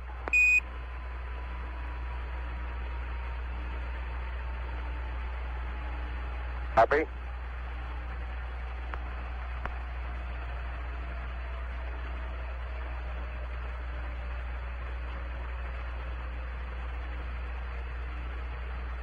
Ags and things agree very closely.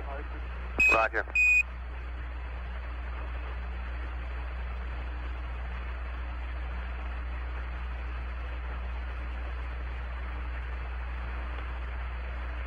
Rate on.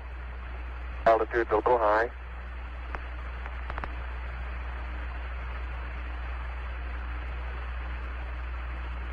Two minutes, 20 seconds, everything looking good. We show altitude about 47,000 feet.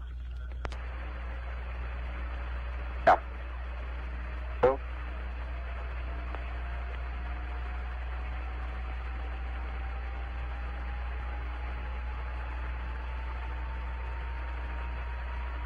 Houston, I'm getting a little fluctuation in the AC voltage now.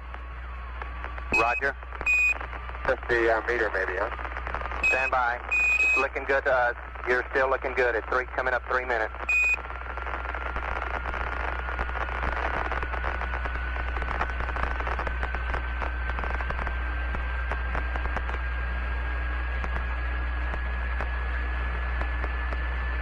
Deep. Looks real good. Hold it. Start on. Our position check downrange to us to be a little off. Roger, copy. Action zone about 2 feet per second, greater rate.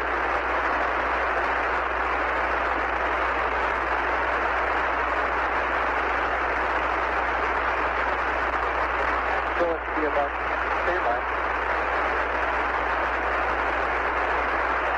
Altitude rating, rate zone increase. Roger, that's pretty strong.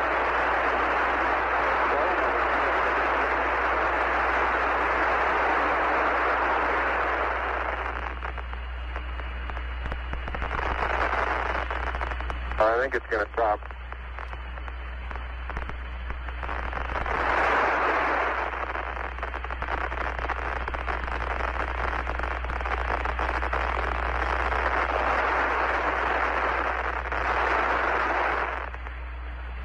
Eagle, Houston, you're a go to continue. At 4 minutes. Roger, you're a go to continue power descent. You're a go to continue power descent. Roger. Altitude 40,000. And Eagle, Houston, we got data dropout. You're still looking good.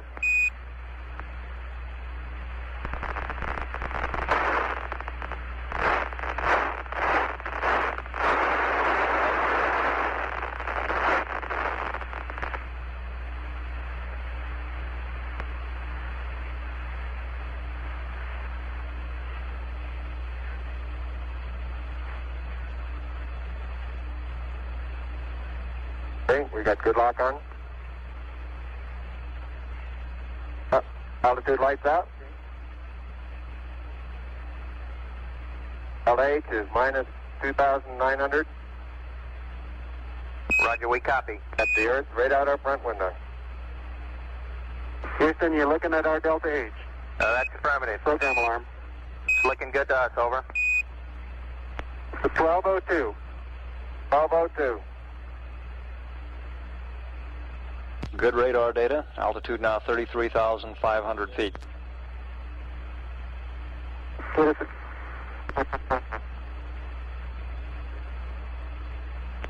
Give us a reading on the 1202 program alarm. Roger, we got you. We're going at alarm. Roger. 330. 6 plus 25, throttle down. 6 plus 25, throttle down. Roger, copy. 6 plus 25. We're still go. Altitude 27,000 feet. Same alarm, and it appears to come up when we have a 1668 up. Roger, copy. Eagle, Houston, we'll monitor your Delta H. Beautifully. Delta H is looks good now. Roger, Delta H is looking good to us. Wow. Throttle on time. Roger, copy, throttle down. Throttle down. Instead of in the simulator. Roger.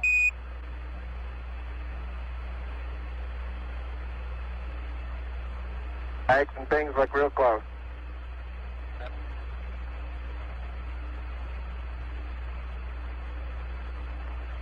Altitude now 21,000 feet. Still looking very good.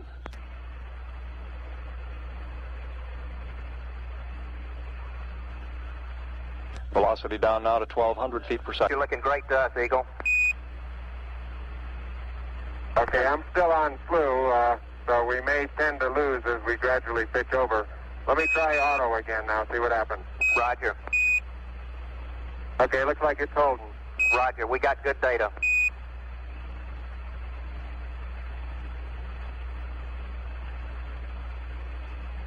Seven minutes, 30 seconds into the burn.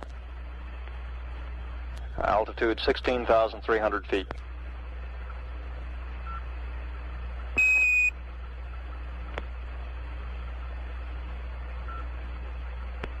Eagle Houston, it's descent to fuel to monitor, over. 72. Altitude 13,005. Velocity 9,100 feet per second. Made it, switch over time, please, Goose. Roger, stand by. You're looking great at 8 minutes. Correction on that velocity, now reading 760 feet per second. It's the P-64. Good. Roger.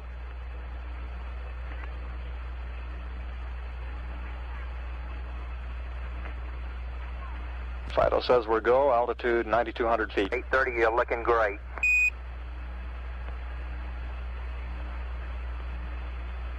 Descent rate 129 feet per second. We copy.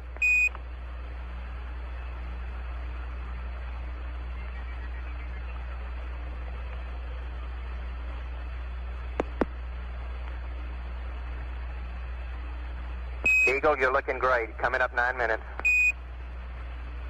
We're now in the approach phase, everything looking good. Altitude 5,200 feet. Manual attitude control is good. Roger, copy.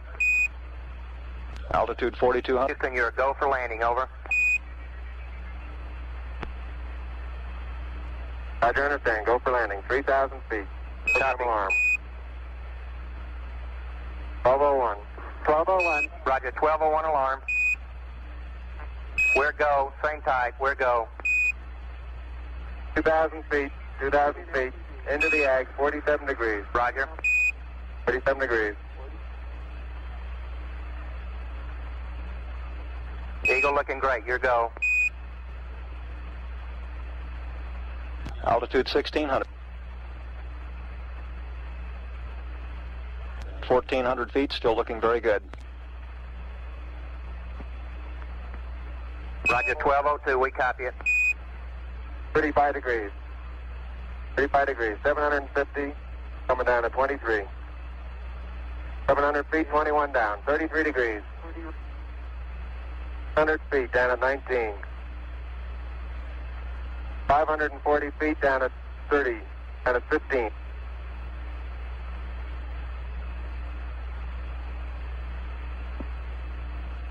At 400 feet down at 9. Gate forward. 10 and 50 feet down at 4. 33 and a half down.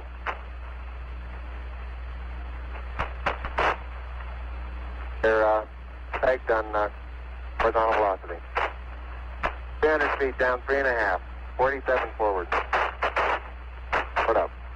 Down 1.5 down. 70.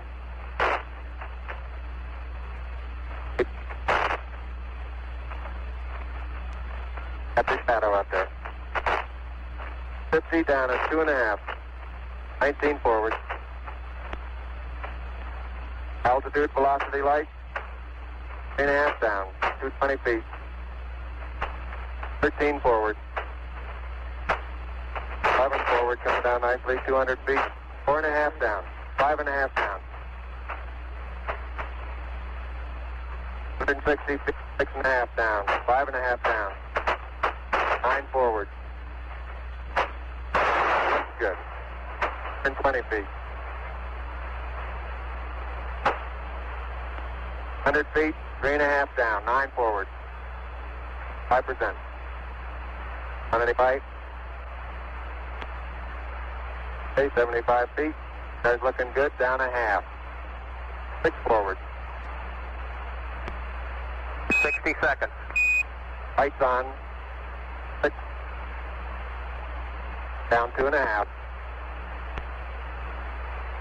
Forward. Forward. That's 40 feet down 2.5. Picking up some dust. 30 feet, 2.5 down. Straight shadow. 4 forward. 4 forward. Drifting to the right a little. Down a half. 30 seconds. Forward. Just. Good. Okay.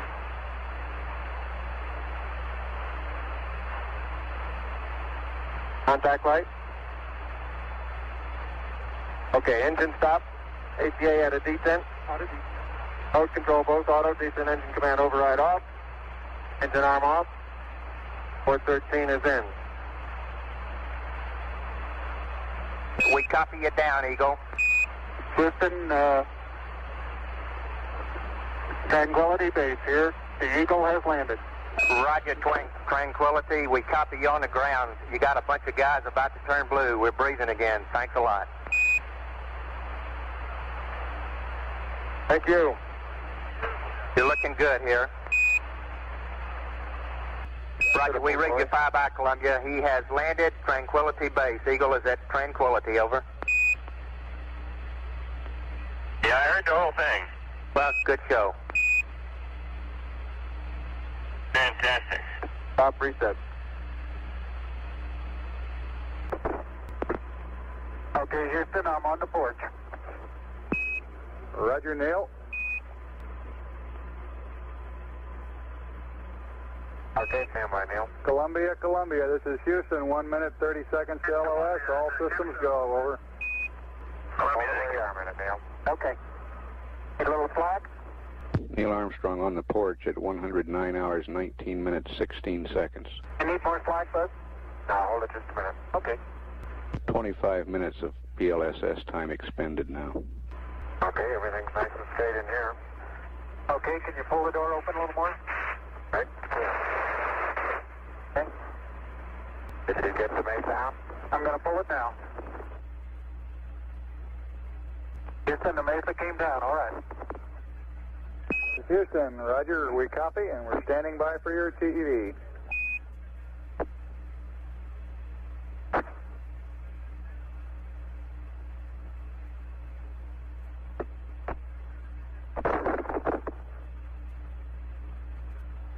Houston, this is Neil, radio check. Neil, this is Houston, loud and clear. Break, Buzz, this is Houston, radio check and verify TV circuit breaker in. Roger, TV circuit breaker's in. Read loud and clear. Roger. And we're getting a picture on the TV. Okay, you got a good picture, huh? There's a great deal of contrast in it, and currently it's upside down on our monitor, but we can make out a fair amount of detail.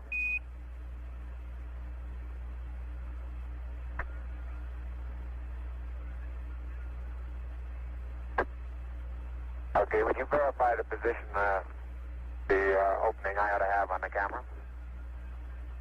Stand by.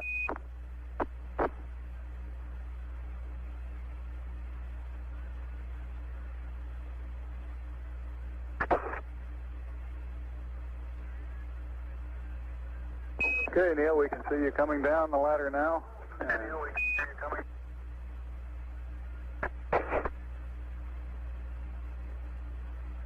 Okay, I just checked, getting back up to that first step. That isn't collapsed too far, but it's adequate to get back up. Roger, we copy. It's a pretty good little jump.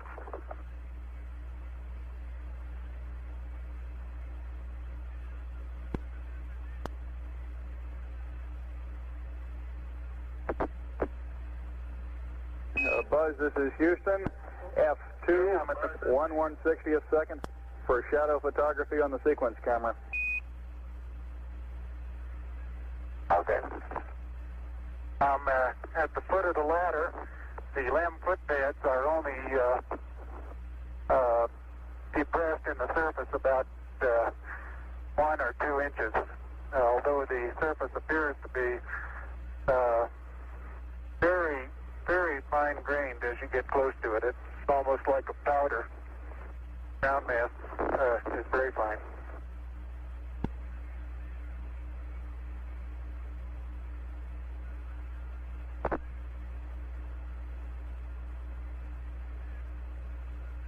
I'm going to step off the LEM now.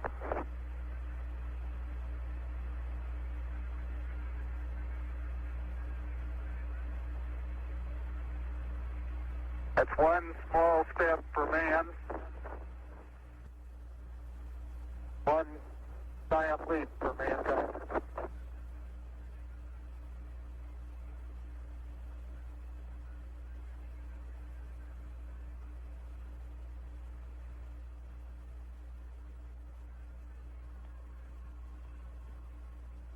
the surface is fine and powdery. I can pick it up loosely with my toe.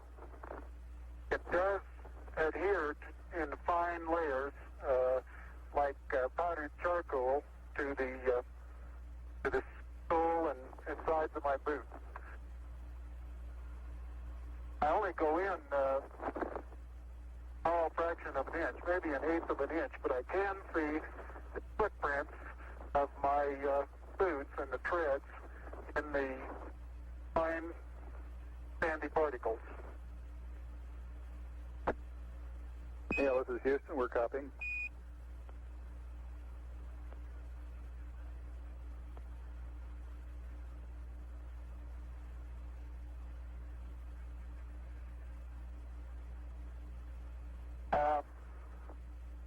There seems to be no difficulty in moving around as we suspected. It's even perhaps easier than the simulations of 16G that we performed in various simulations on the ground. Absolutely no trouble to walk around.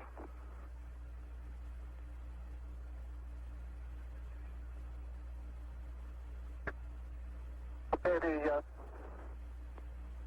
descent engine did not leave a crater of any size. It has about 1 foot clearance on the ground. We're essentially on a very level place here. I can see some evidence of rays emanating from the descent engine, but very insignificant amount.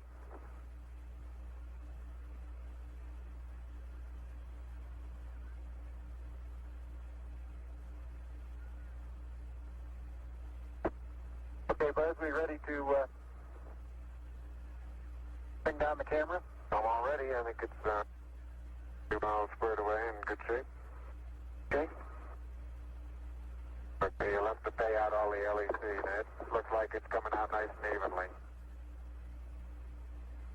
Okay, it's quite dark here in the shadow and a little hard for me to see that I have good footing.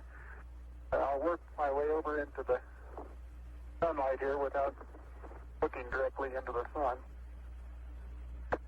Okay, it's taut now.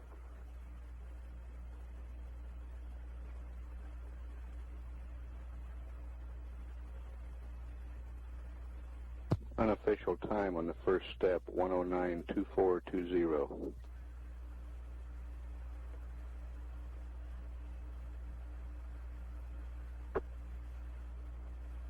Okay, I think you're pulling the wrong one.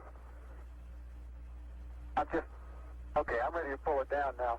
There was still a little bit left in the... Okay, don't hold it quite so tight. Okay?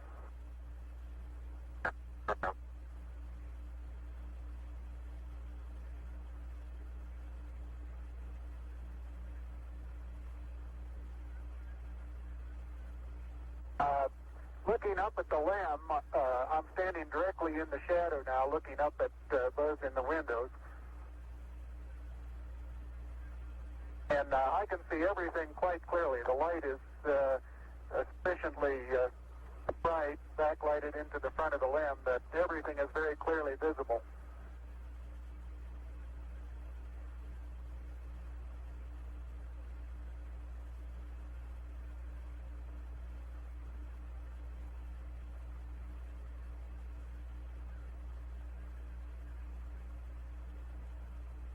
Okay, I'm going to be changing the... Okay.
Surgeon says that Camera installed on the RCU bracket.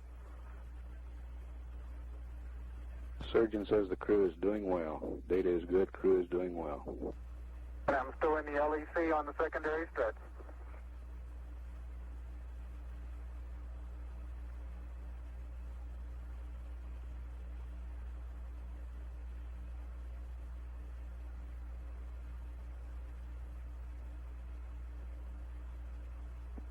I'll step out and take some of my first pictures here.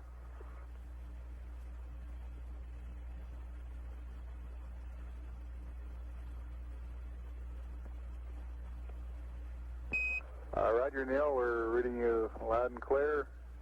Let's see, getting some pictures and the contingency sample.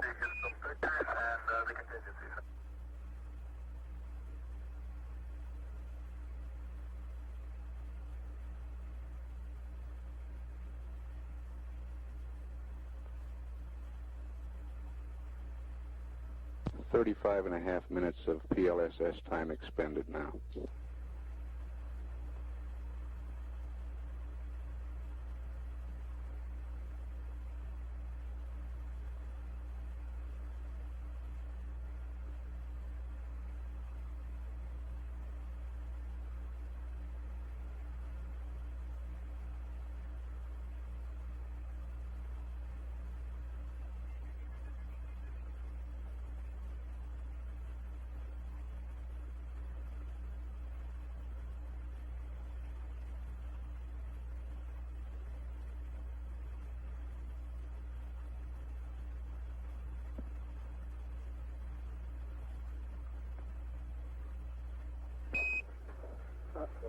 Neil, this is Houston. Did you copy about the contingency sample? Over. All right, you're going to get to that just as soon as I finish these picture series.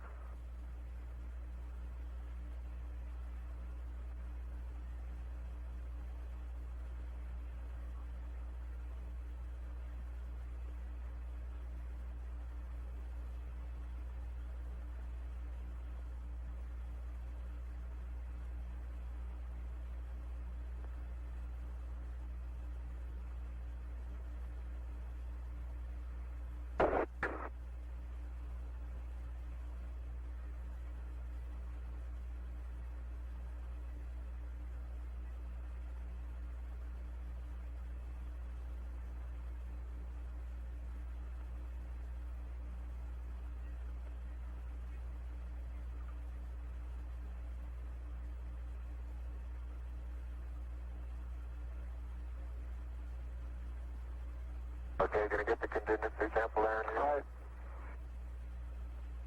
Okay, that's good.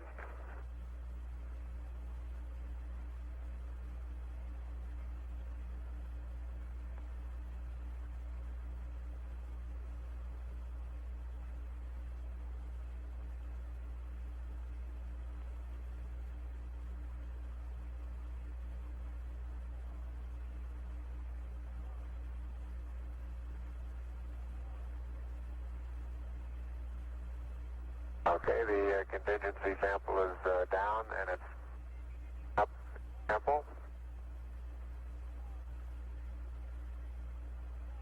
Like it's a little difficult to dig through the initial crust. Very interesting. It's a very soft surface, but here and there where I plug with the contingency sample collector, I run into very hard surface, but it appears to be very cohesive material of the same sort. I'll try to get a rock in here. Just a couple.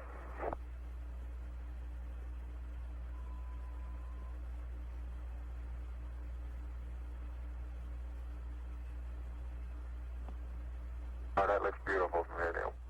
It has a stark beauty all its own. It's like much of the high desert of the United States. It's different, but it's very pretty out here. Be advised that a lot of the rock samples out here, the hard rock samples, have what appear to be vesicles in the surface.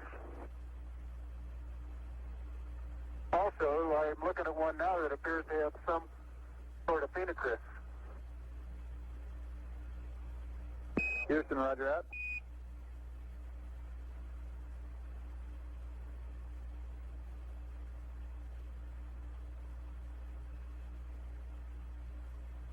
Okay, the handle is out. The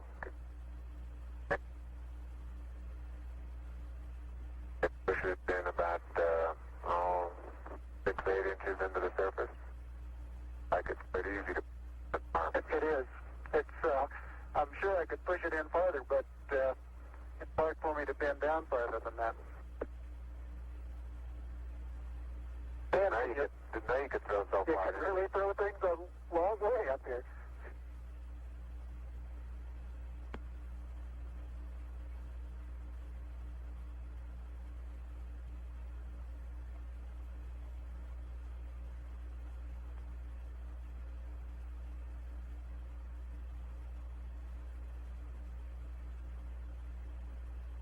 My pocket open, Bud?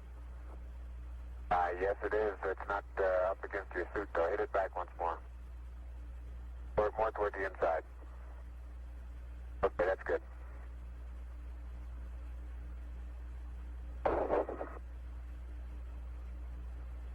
That in the pocket?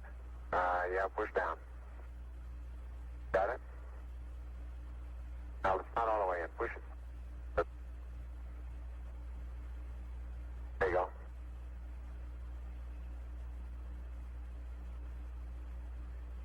Engine sample is in the pocket. My oxygen is 81%. I have no flags, and I'm in minimum flow. This is Houston, roger, Neil.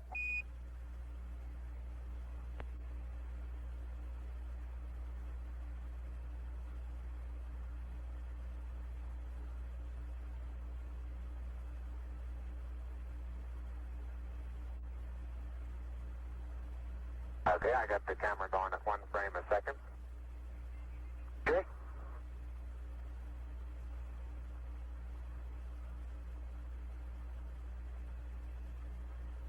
And I've got 80%, no flags. Good.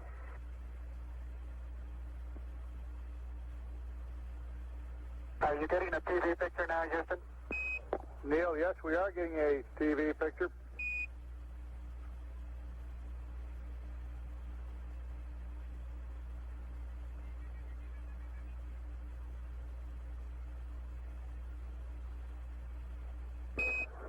Neil, this is Houston. We're getting a picture. You're not in at the present time. We can see the bag on the LEC being moved by Buzz, though. Here you come into our field of view.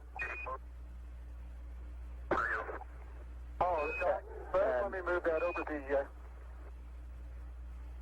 edge for you. Okay, ready for me to come out? Yeah, just stand by a second. I'll move this over the handrail.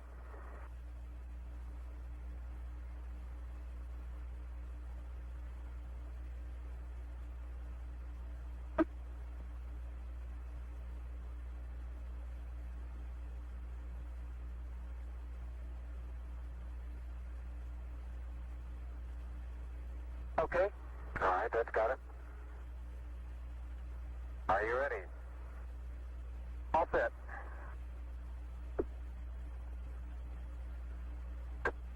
Okay, you saw what difficulties I was having. I'll try to watch your bliss from underneath here.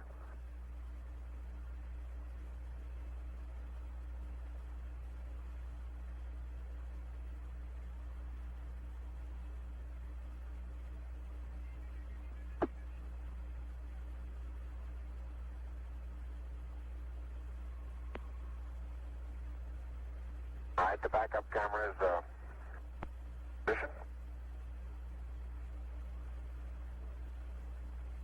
Okay, your bliss looks like it's clearing okay. The toes are about to come over the sill.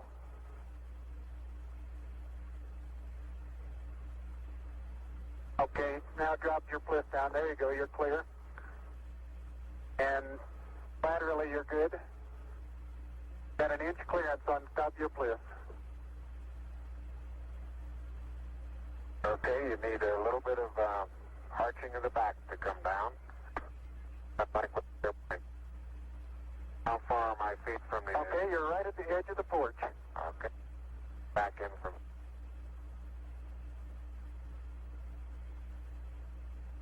Small little foot movement. Porch. Arching in the back. Helmet comes up and clears the bulkhead without any trouble at all. Looks good.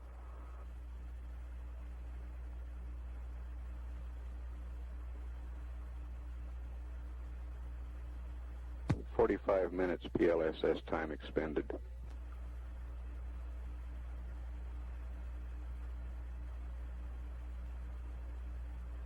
Neil, this is Houston. Based on your camera transfer with the LEC, do you foresee any difficulties in SRC transfer over? Difficulties in SR... Negative. That's the sample return containers, the rock boxes that Capcom... Now I want to back up and partially close the hatch.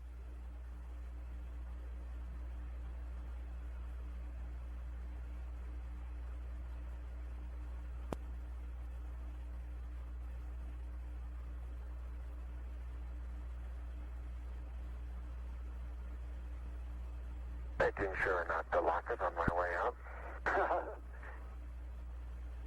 Particularly good thought. That's our home for the next couple hours. We want to take good care of it. Okay, I'm on the top step and I can look down over the RCU and landing gear pad. It's a very simple matter to hop down from one step to the next. Yes, I found it to be very comfortable, and walking is also very comfortable.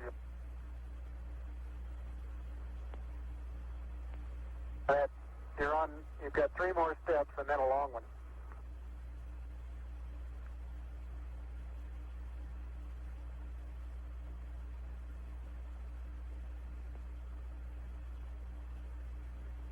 Okay, I'm going to leave that 1 foot up there and both hands down to about the 4th rung up. There you go. Okay, now I think I'll do the same.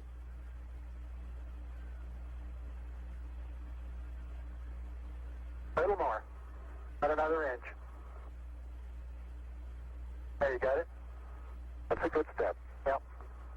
About a 3-footer.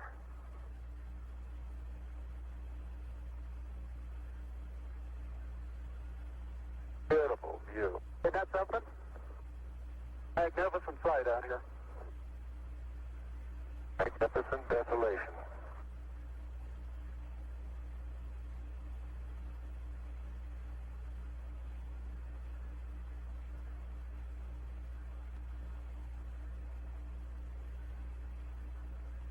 Both PLSS is nominal on consumables.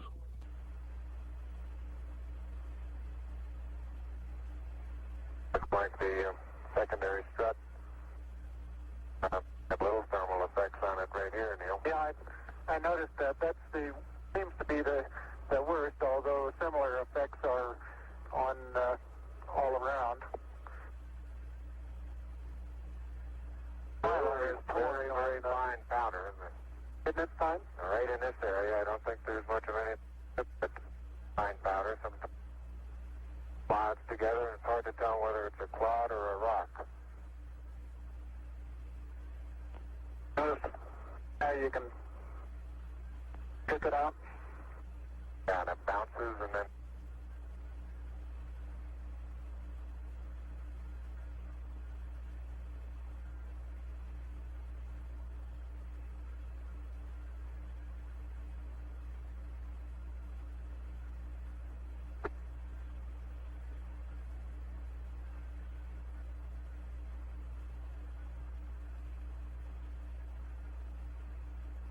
reaching down, fairly easy.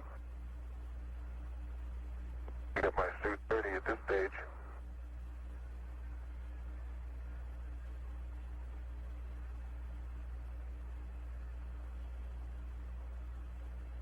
The mass of the backpack does have some effect in inertia.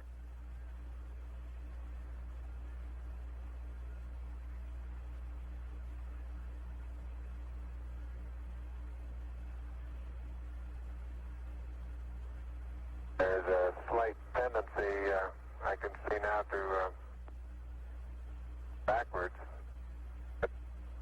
due to the soft, very soft texture. Oh, you're standing on a rock, big rock there now.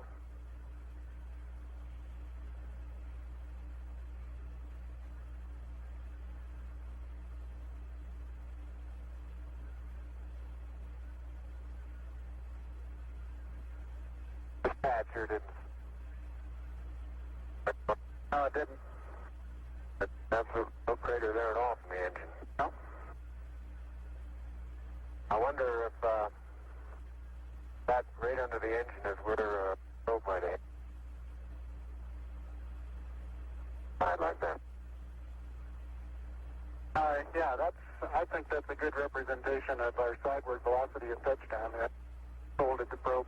I'll see that probe over on the minus Y strut. Broken off and bent back up. That did, didn't it? Other two boats bent over.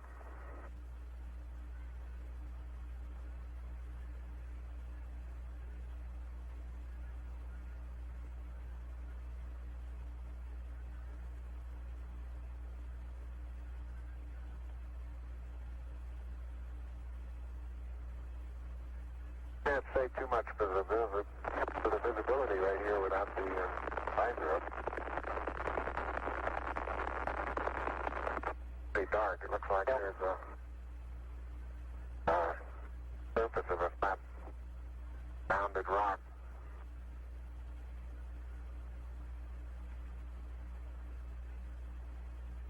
And incidentally, these rocks, very powdery surface.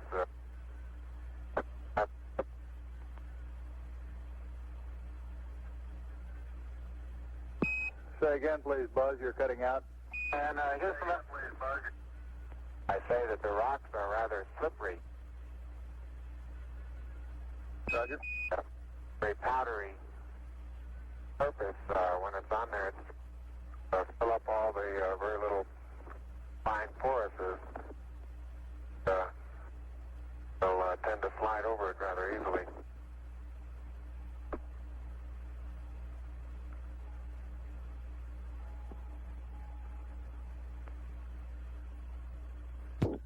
Neil Armstrong getting ready to move the TV camera now out to its panorama position. Traction seems quite good. Particular area.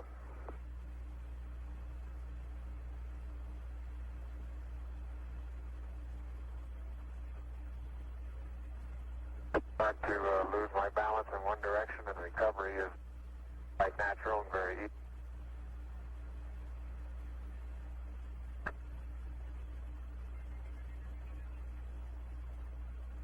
And moving arms around. Jack doesn't go off the surface.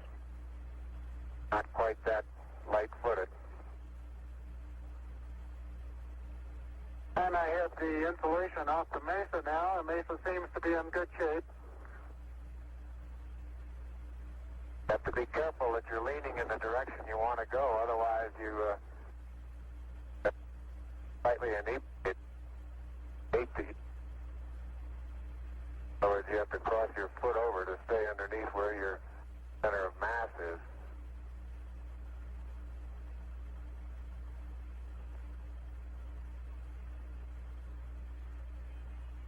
Hey Neil, didn't I say we might see some purple rocks? Find a purple rock? Yep.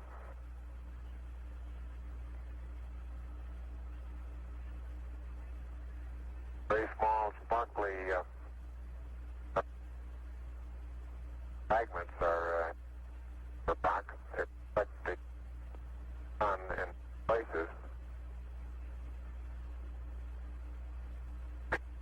I would make a first guess at some sort of biotite.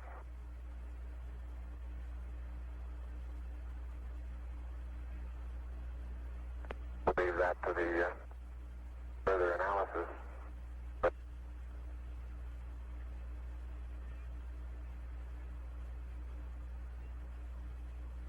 soil compacts underneath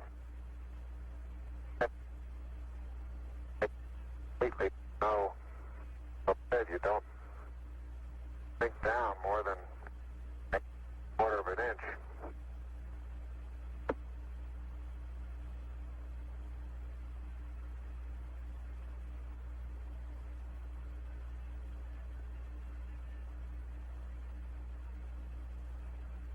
Biotite is a brown mica substance. Okay, Houston, I'm going to change lenses on you. Roger, Neil.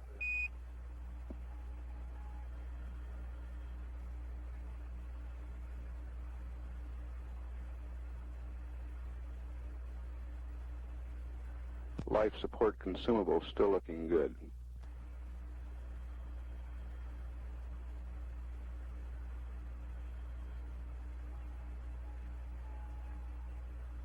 Okay, Houston, tell me if get a new picture. Neil, this is Houston. That's affirmative. We're getting a new picture. You can tell it's a longer focal length lens. And for your information, all LEM systems are go. Over. All LEM. I appreciate that. Thank you.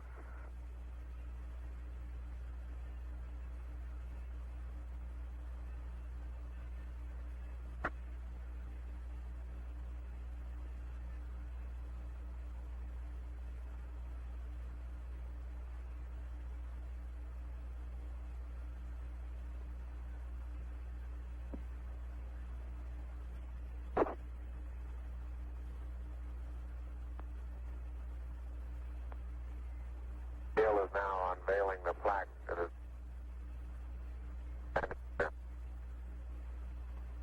Roger, we got you four-sided, but back to one side. Four-sided.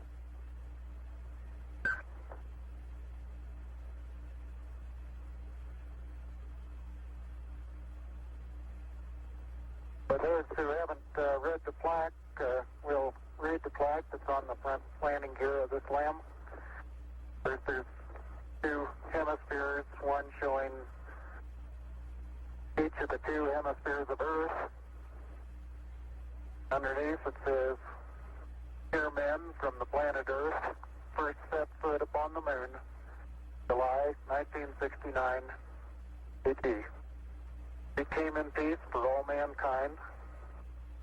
It has the crew members' signatures and the signature of the President of the United States.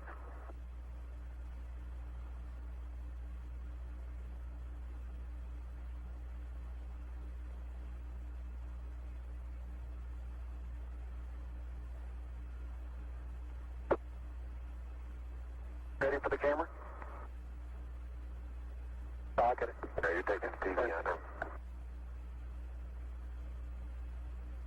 That's the LEC there.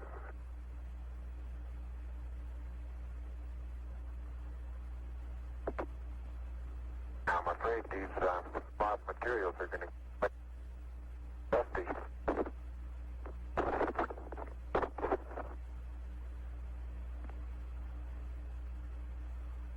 Yes, surface material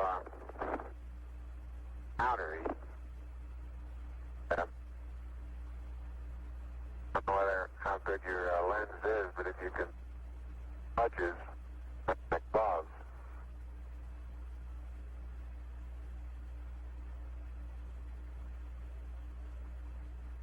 Very much like a very finely powdered carbon, but pretty looking. You pull out some of my cable for me, Buzz?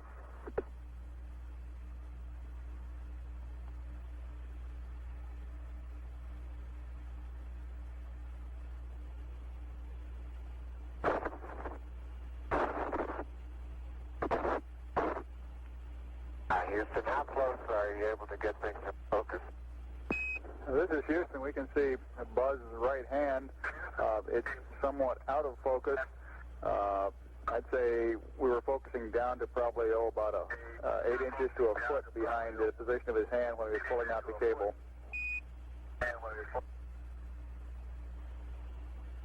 Okay, how's the temperature look on there? Temperature of the camera is showing cold. I'm a little cool. I think I'll take. Oh.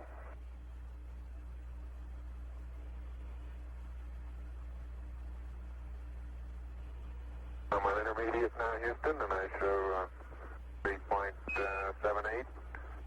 No flags, 74. Houston, roger, out. And we'll probably need a little distance at back location. Television camera.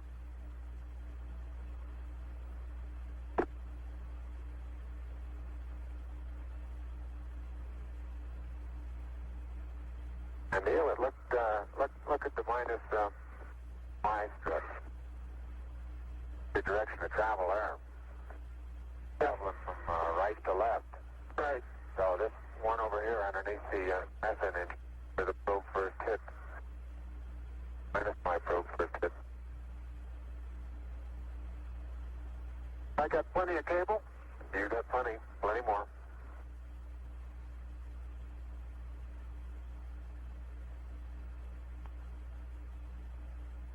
Okay, I think I got the end of it. Something interesting in the bottom of this little crater here. Maybe. Keep going. We got a lot more. Okay.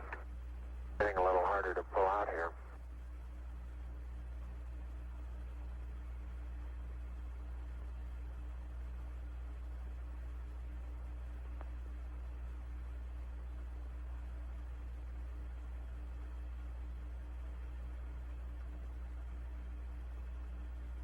If you stand on the ladder facing forward, the minus Y strut is the landing gear to your left. Hey, I am, Buzz. 40, 50 feet. Why don't you turn around and let them get a view from there and see what the field of view looks like. You're backing into the cable. Okay. Turn around to your right, be better. I don't want to go into the sun if I can avoid it. That's right, yeah. I just leave it. All right, let it Sit like that and walk around it.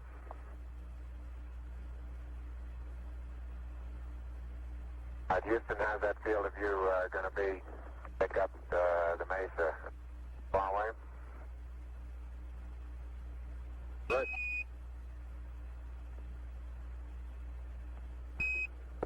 Neil, this is Houston. The field of view is okay. We'd like you to aim it a little bit more to the right, over. Okay. Okay, that's all the cable we have. All the way out.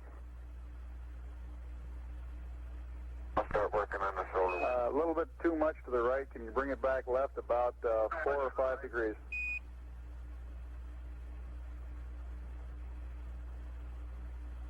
Okay, that looks good, Neil. That looks good, Neil. Okay, now, think I ought to be farther away or closer? Can't get too much further away. Let's try it like that for a while. I'll get a couple panoramas with it here. Roger, you look okay as far as distance goes, Neil, and we'll line you up again when you finish the panorama. You're going too fast on the panorama sweep. You're going to have to stop for... I haven't stopped. I haven't set it down yet. That's the first picture in the panorama. Right there. Roger.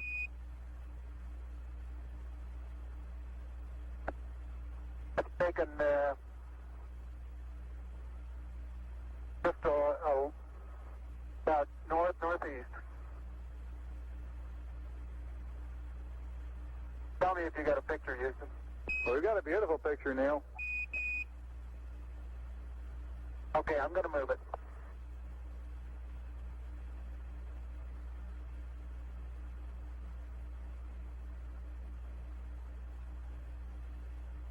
Okay, there's another good one.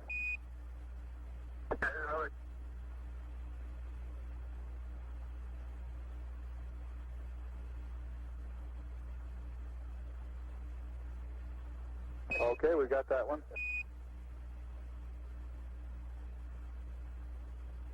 Okay, now this one's right down sun, straight west, and I want to know if you can see an angular rock in the foreground. Roger, we have a large angular rock in the foreground and looks like a much smaller rock a couple of inches to the left of it. Over. Right, and then on beyond it about 10 feet is an even larger rock that's very rounded. That rock is about, the closest one to you is about sticking out of the sand about 1 foot, and it's about 1.5 feet long, and it's about 6 inches thick, but it's standing on edge. Roger.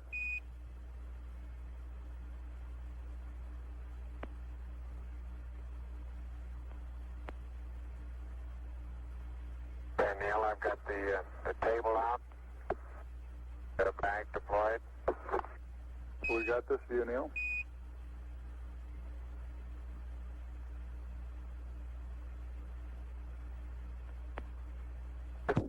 Straight south. Roger, and we see the shadow of the limb.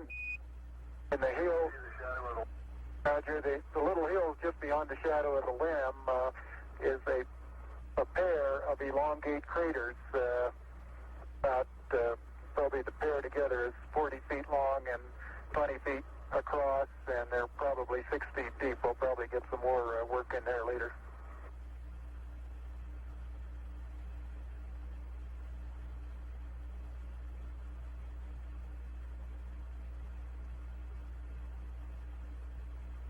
Roger, and we see Buzz going about his work. How's that for a final?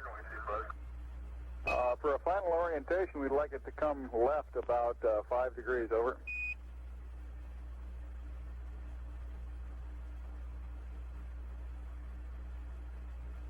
Back to the right about half as much. Okay.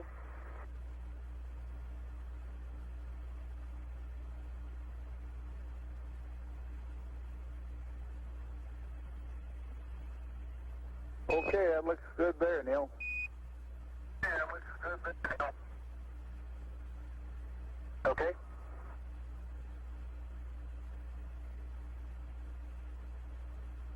One hour, 7 minutes time expended.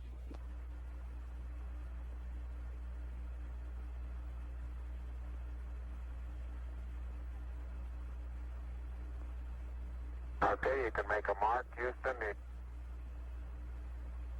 Roger, roll in.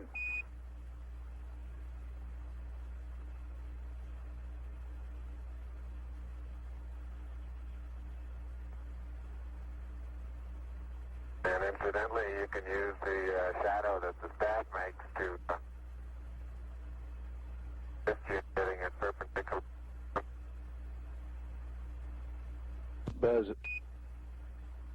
Buzz is erecting the solar wind experiment now.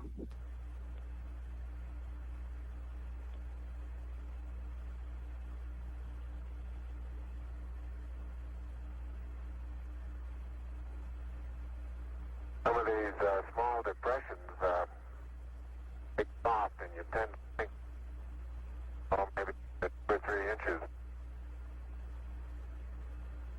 I can see just exactly what the layer pictures showed when they pushed away a little bit. You can see force transmitted through the upper surface of the soil, and about 5 or 6 inches away, it breaks loose and moves as if it were caked on the surface, when in fact it really isn't.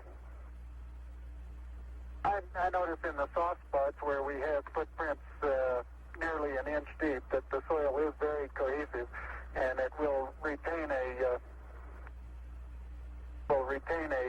slope of probably 70 degrees on the side of the footprint.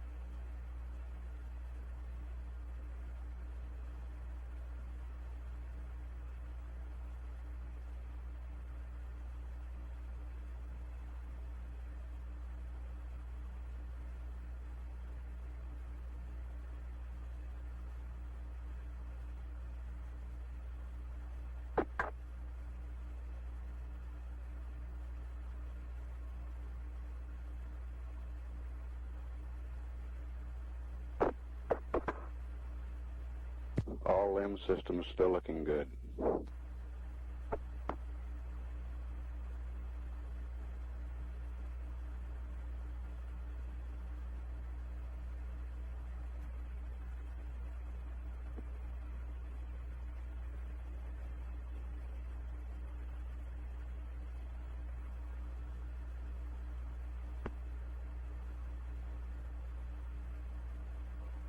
Okay? Yeah, I think that's nice.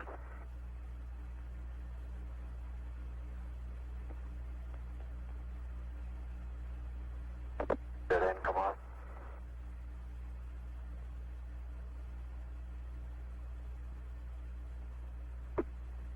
Over there, get the camera.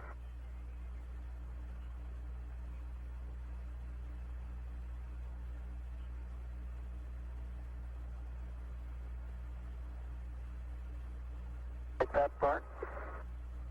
Go out here with them.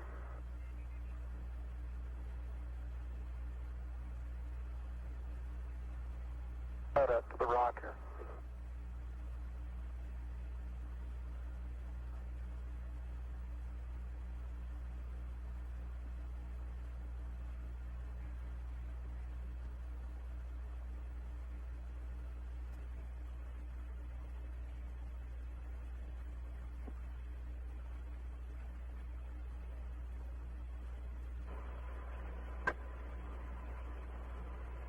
I'll have to extend that one.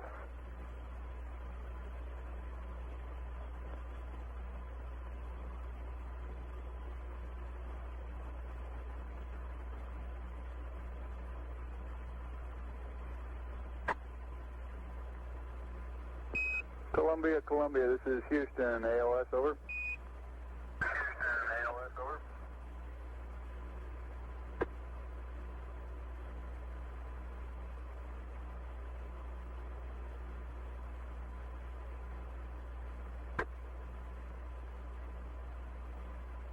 Neil Armstrong's been on the lunar surface now almost 45 minutes. I don't have camera.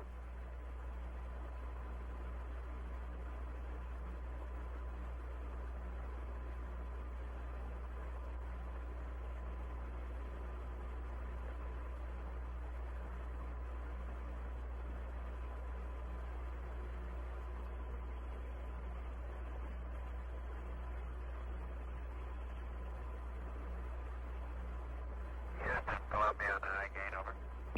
Columbia, this is Houston, reading you loud and clear, over. Yeah, this is Houston reading. Yeah, read you loud and clear. How's it going? Roger, the EVA is progressing beautifully. I believe they're setting up the flag now. Great. I guess you're about the only person around that doesn't have TV coverage of the scene.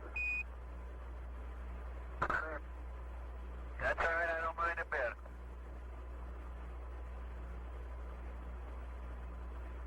How is the quality of the TV? Oh, it's beautiful, Mike. It really is. Oh, geez, that's great. Is the lighting halfway decent?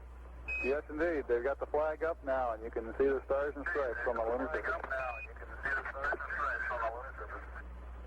Beautiful, just beautiful.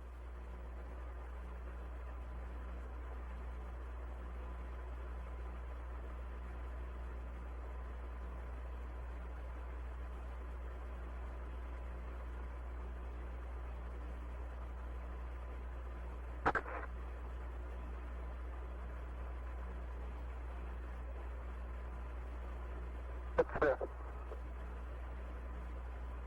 See if you can pull that end off a little bit. Tighten that end up a little.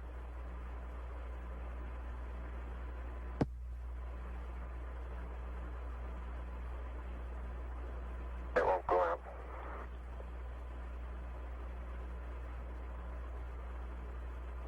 Okay.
Neil, this is Houston radio check, over. Hi, Roger. Houston, loud and clear. Roger out. Loud and clear, Houston. Roger, Buzz.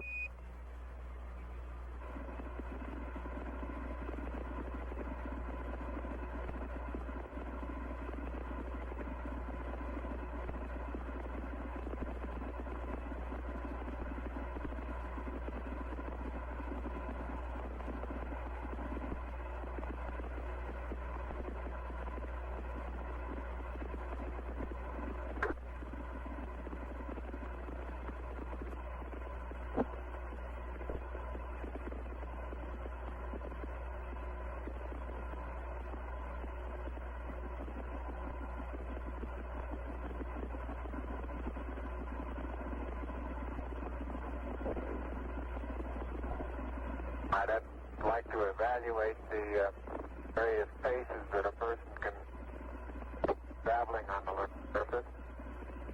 Leave them out of your field of view. Is that right now, Houston? That's affirmative, Buzz.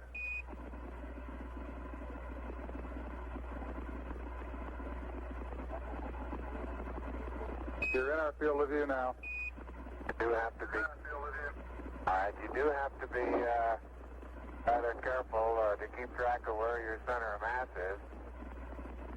Sometimes it takes about 2 or 3 paces to make sure that you've got your feet underneath you.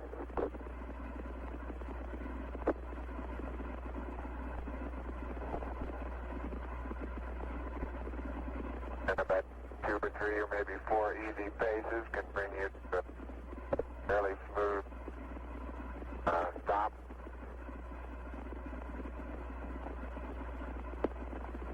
Direction. Like a football player, you just have to put out to the side and cut a little bit.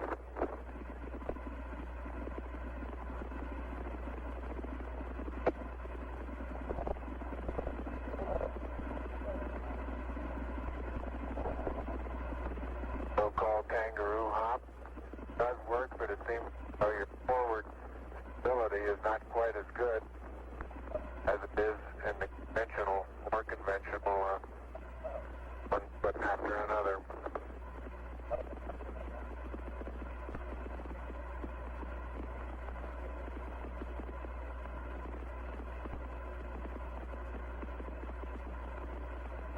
far as saying what a main pace might be, I think the one that I'm using now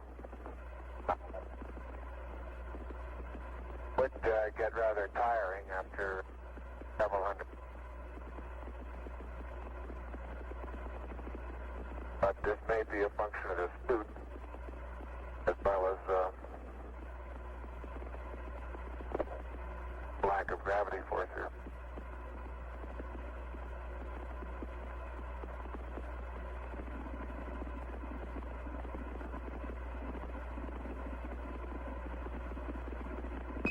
Tranquility Base, this is Houston. Could we get both of you on the camera for a minute, please?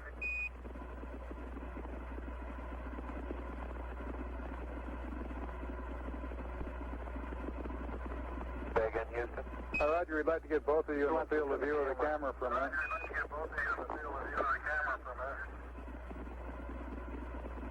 Neil and Buzz, the President of the United States is in his office now and would like to say a few words to you. Over.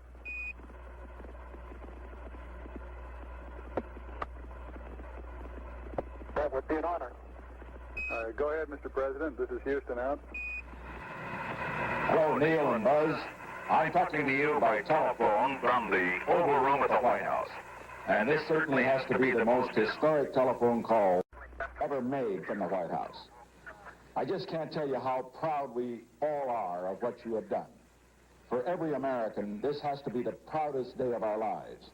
And for people all over the world, I am sure that they too join with Americans in recognizing what an immense feat this is. Because of what you have done, the heavens have become a part of man's world. And as you talk to us from the Sea of Tranquility, it inspires us to redouble our efforts to bring peace and tranquility to Earth. for one priceless moment in the whole history of man, all the people on this earth are truly one. One in their pride in what you have done, and one in our prayers that you will return safely to earth.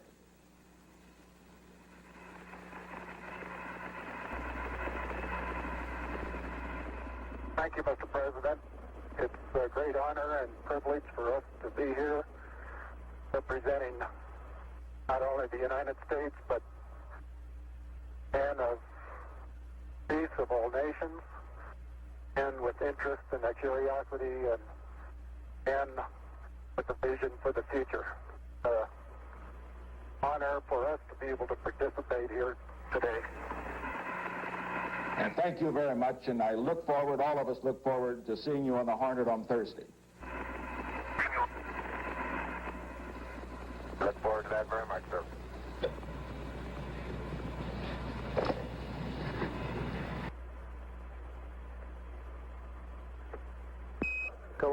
Columbia, this is Houston, over.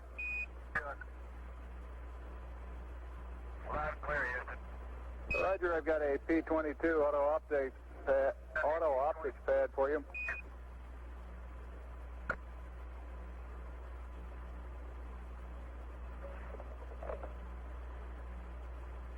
Roger, go ahead. Roger, P-22, landmark ID, LEM, T1, 1102656. T2, 1103206. 3 miles south. Time of closest approach, 1103340. Shaft, 353.855. Trunnion, 46.495. Roll 0. Pitch 250. Yaw 0. Over.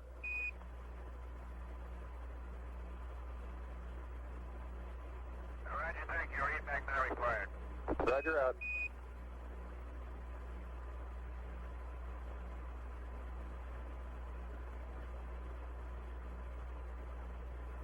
Houston, it's very interesting to note that when I kick my foot material with no atmosphere here and it's gravity, they seem to leave, and most of them have about the same angle of departure and velocity. Where I stand, the large portion of them will impact at a certain distance out. There are several percentage, of course, that will impact different regions out, but it's highly dependent upon initial trajectory upwards. Determines where most of the majority of the particles come down, like the terrain.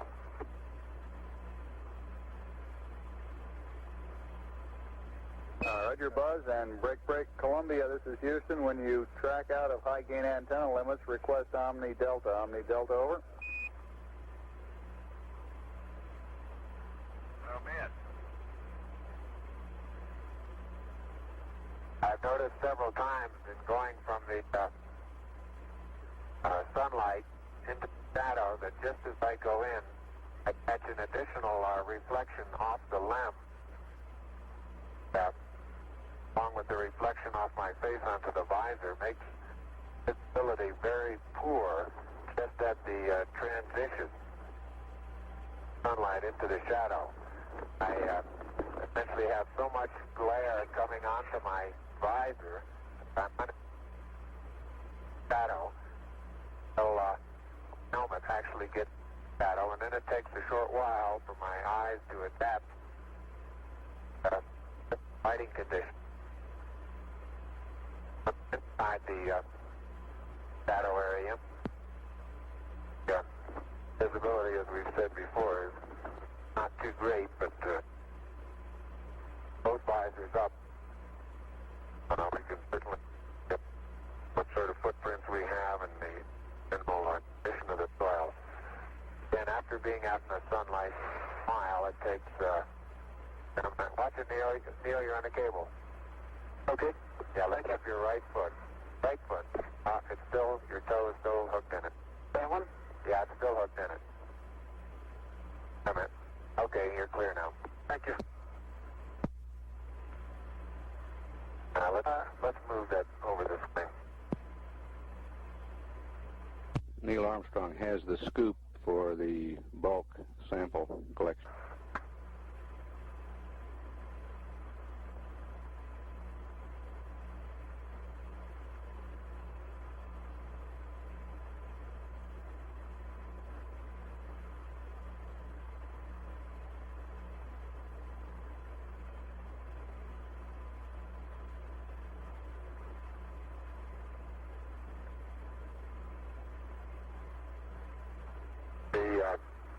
The boot color of my boots have completely disappeared now into this still don't know exactly what color to describe this other than grayish cocoa color. Seems to be covering most of the wider part of the boot. Color that had very fine particles.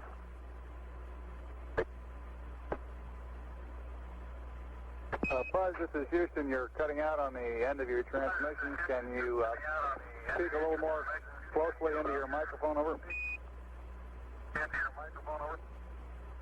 Roger, I'll try that. Beautiful. Well, I had that one inside my mouth that time. Sounded a little wet. A little wet.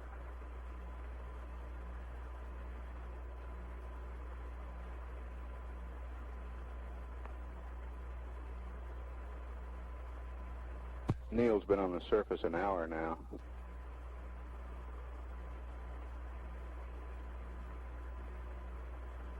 Buzz, not quite 20 minutes less than that.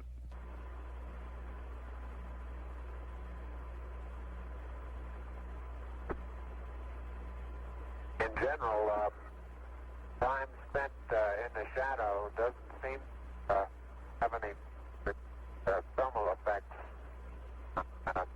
Maybe we're still inside the suit.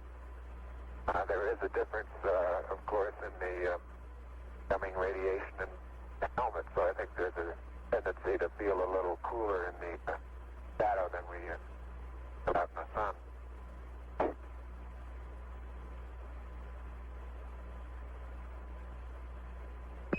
Columbia, this is Houston, over. Columbia, this is Houston, over.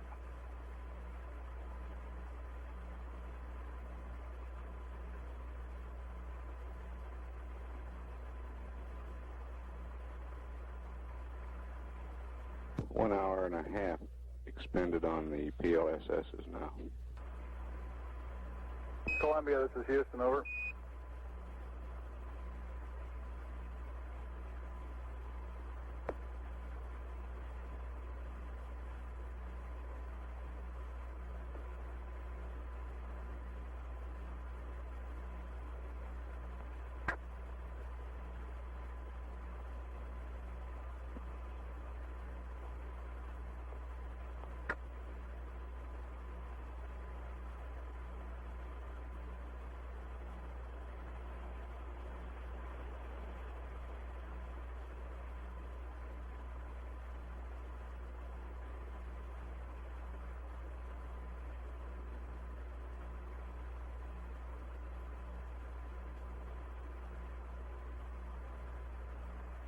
Columbia, this is Houston, over.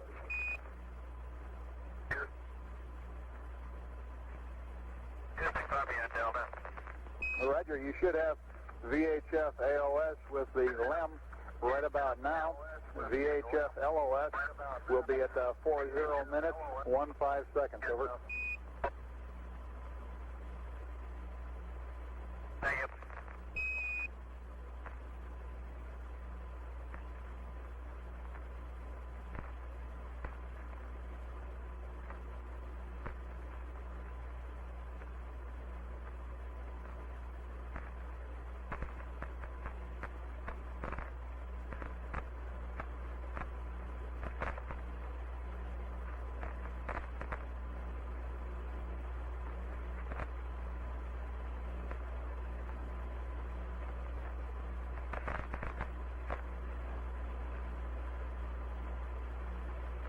Heart rates on both crewmen averaging between 90 and 100. Flight surgeon reports they're right on the predicted number of the BTU units expended in energy of work. And he thinks they're in great shape. I look around the area, the contrast in general is comes about completely by virtue of the shadows. Almost feet on a looking down sun, zero phase, very light colored gray, light gray colored, like a halo around my own shadow, around the shadow of my helmet. Then as I look off cross sun, the contrast becomes strongest in that the surrounding color is still fairly light. As you look down into the sun, a larger amount of shadowed areas looking toward us. The general color of the surrounding is darker than cross sun. Contrast is not as great. Surveying all the dusty area that we've picked up, considerably darker in texture. Now, I've picked up one. I imagine that this has been out by certain impacts that that's what it means to bear. The same is true if I survey cross sun along the area that we're walking. General, in addition to the fact that there are footprints there, general terrain where I've been up out of this surface trail is generally of a darker contrast, in color.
You can see Neil Armstrong bringing scoop. The ram I'll be taking is about 30 to 40 feet out to cross. But say again which strut, please, Buzz. So it seems the plus V strut. Roger. Right in this area there are two craters. The one that's right in front of me now as I look off in about the 11 o'clock position from the spacecraft. About 30 to 35 feet across. And several rocks and boulders, 6, 8 inches across, varying sizes.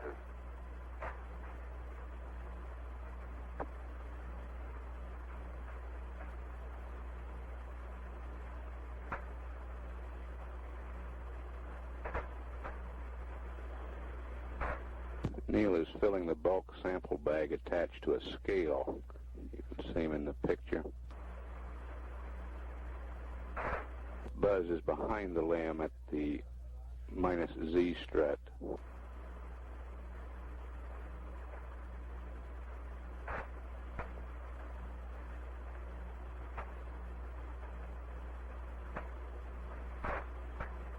That's the landing gear directly opposite the ladder.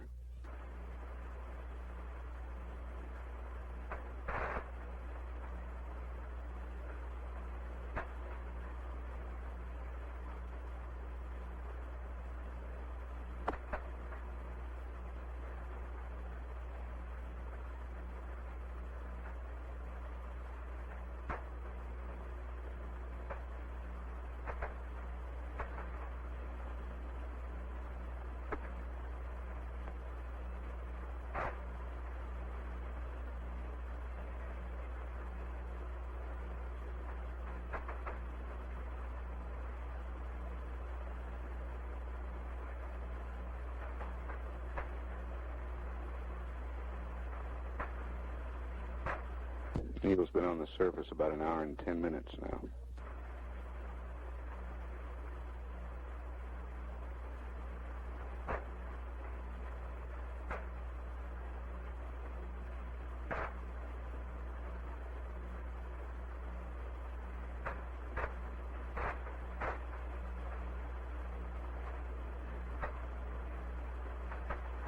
I'm now in the area of the minus Y strut.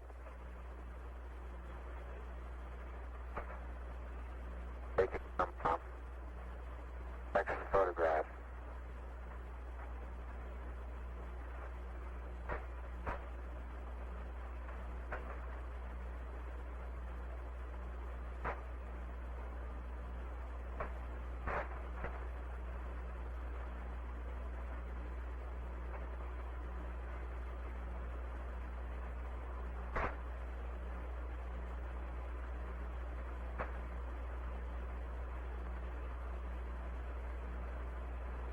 Buzz is making his way around the limb, photographing it from various angles, looking at its condition on all sides.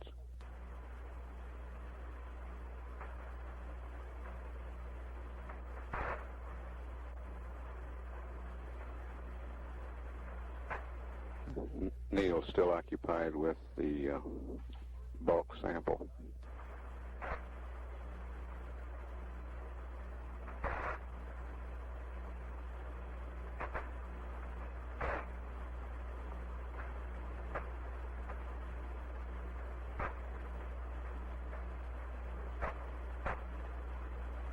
One hour, 40 minutes time expended on the PLSSs now.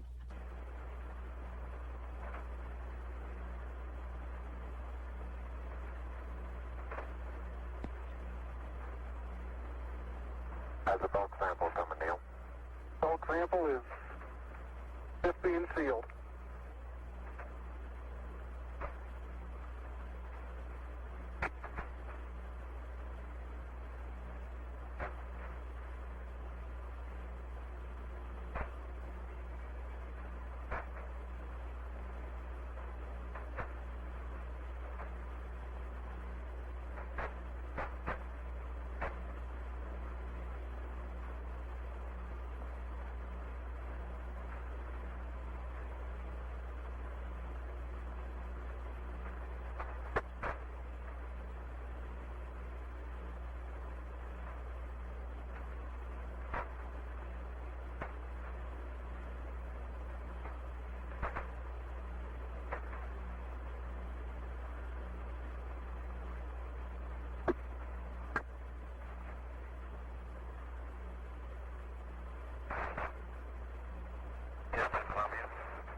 Columbia, this is Houston. Go ahead, over.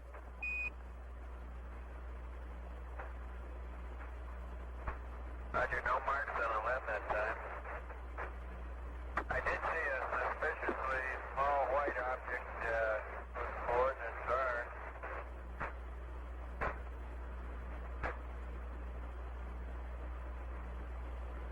Go ahead with the coordinates on the small white object.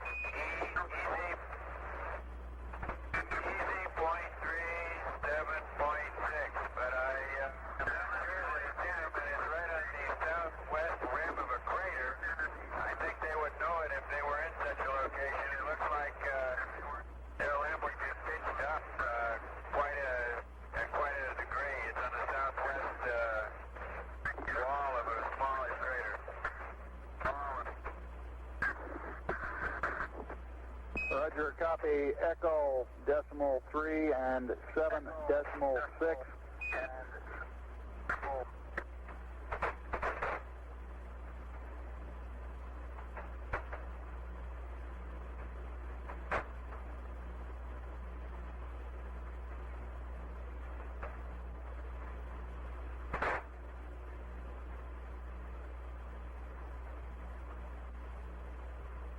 And Columbia, this is Houston. While I'm talking to you, LOS will be at 111 1931. AOS 112 0543. Over.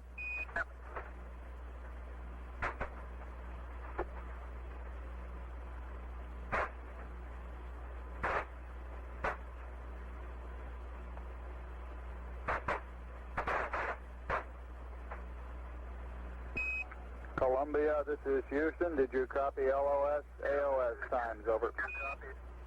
AOS. Negative, Houston. You're broken. Disregard. I might get them off the flight plan.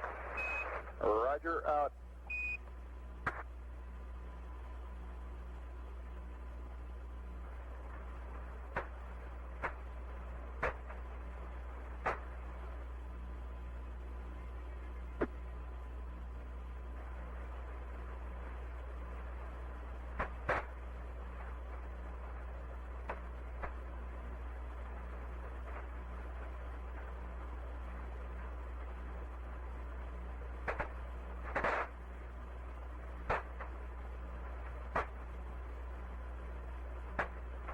The DOS deflector that's mounted on Quad 1 seems to be a good bit more wrinkled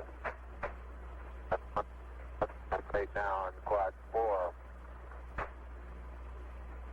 You're breaking up again, Buzz. Breaking up again, Buzz. I say the jet deflector that's mounted on Quad 4 seems to be, the surface of it seems to be more wrinkled than the one that's on Quad 1. Generally, underneath part of the LEM seems to have stood up quite well to the look at some pictures in the aft part of the LEM that illuminate the thermal effects much better than we could get them up here in the front. Roger, out. I want to get some particular photographs of the bulk sample area, Neil. Okay.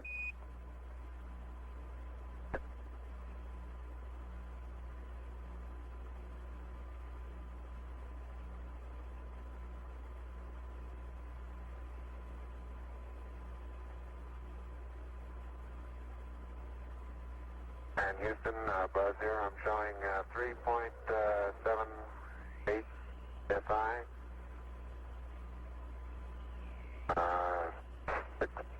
3%. No flags. Adequate. Light warming fingers.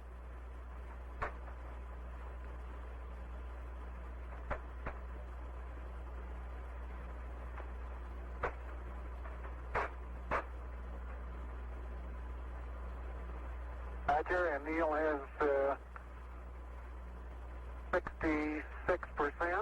O2, no flags. Minimum cooling, and the suit pressure is 382. Houston, roger, out.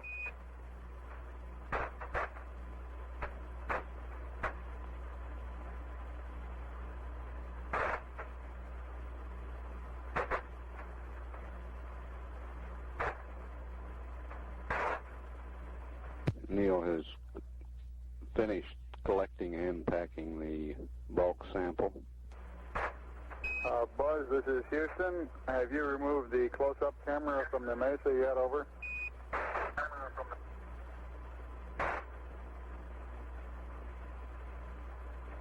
Negative, thank you.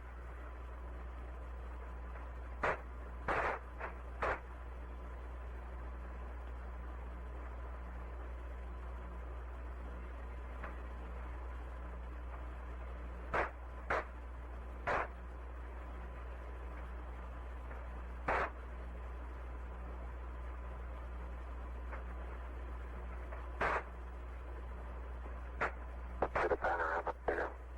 Okay.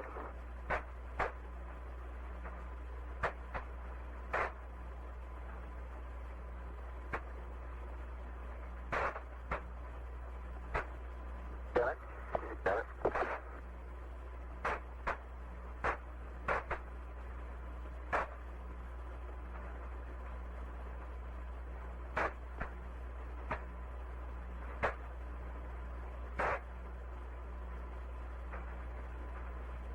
Houston, how does our timeline appear to be going? Roger, it looks like you're about a half hour slow on it. We're working on consumables. Over. All right.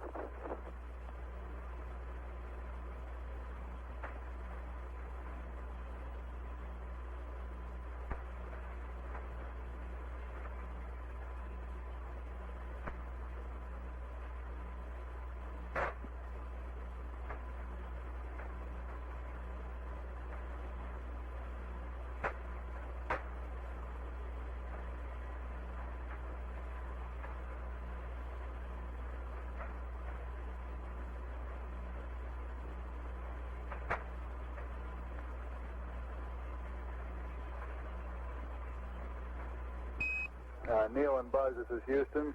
To clarify my last, your consumables are in good shape at this time. The 30-minute reference was with respect to the nominal timeline. Over. Roger, I understand that.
Neil's been on the surface now slightly over an hour and 20 minutes.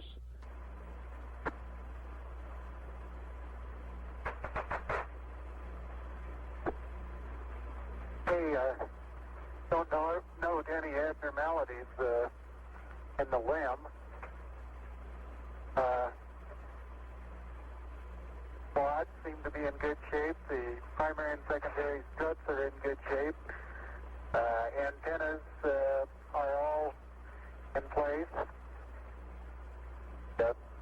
There's no evidence of problem underneath the limb due to either the engine exhaust or drainage of any kind.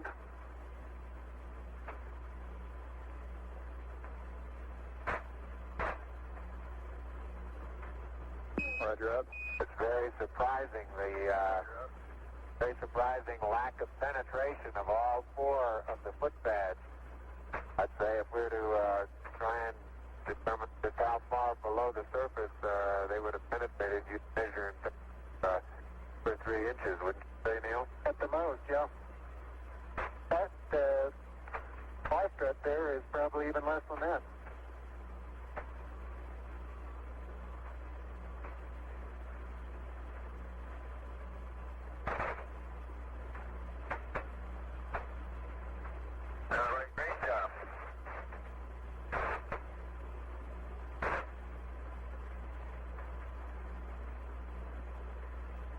Picture of the rough wide strut taken from near the descent station. I think we'll be able to see a little bit better what the ripple effects are.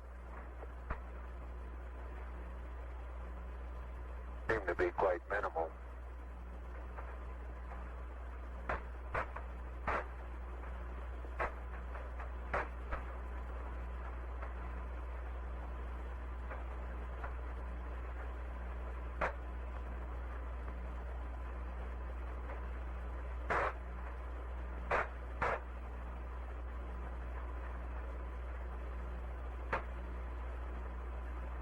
Picture taken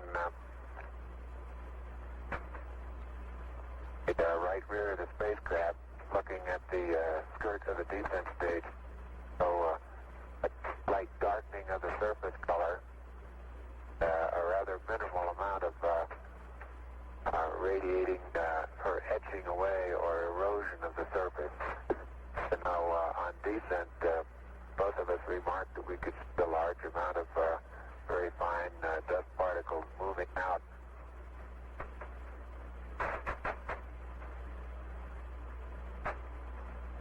It was reported beforehand that we would probably see an outgassing from the surface after actual engine shutdown, but I recall I was unable to verify that.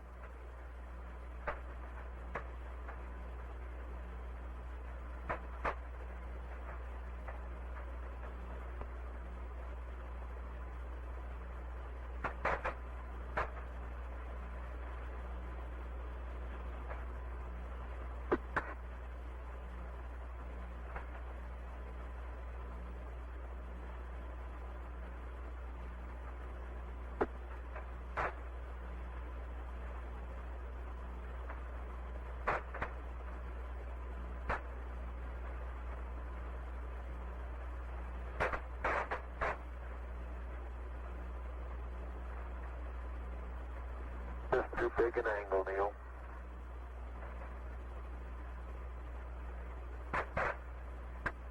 Yep. I think you're right.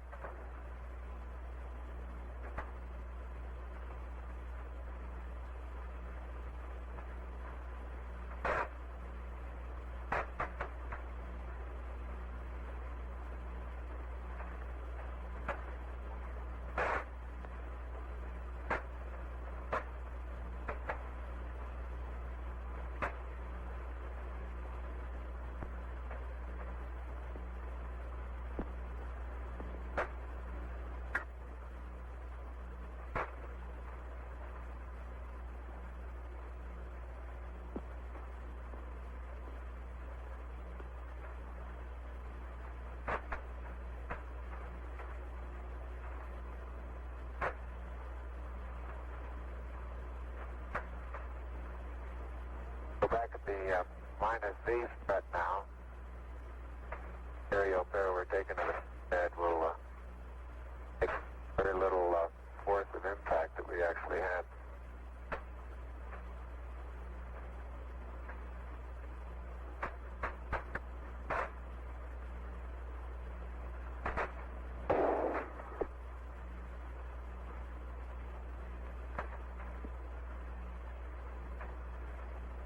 And Neil, if you'll take the camera, I'll okay to work on the SEQ bay.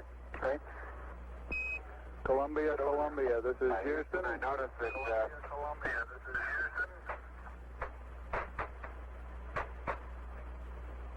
Go ahead, bud. Gotta get some close-up pictures of that front.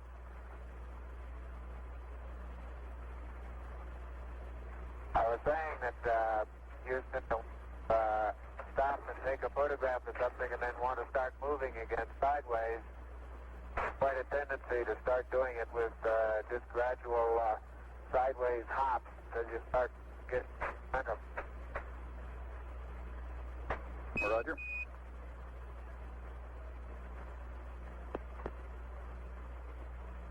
Can you see us underneath the LEM over at the SEQ bay, Houston? Yes, indeed, Buzz. We can see your feet sticking out underneath the structure of the LEM descent stage. Okay, I'm just on the other side of the... now we can see you through the structure of the minus Z secondary strut.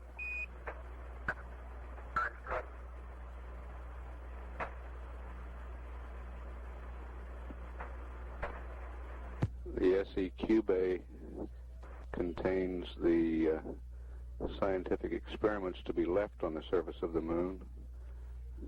The laser, reflector. They're open, and it looks like they're going to stay up without any problem.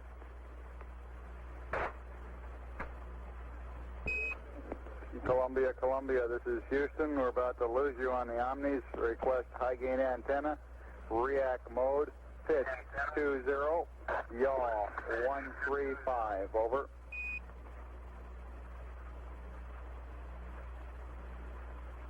I'm going to pick an area, Neil. Make that yaw 175. Columbia, yaw 175 on the high gain. Columbia's locked up on the high gain, Houston. Roger out.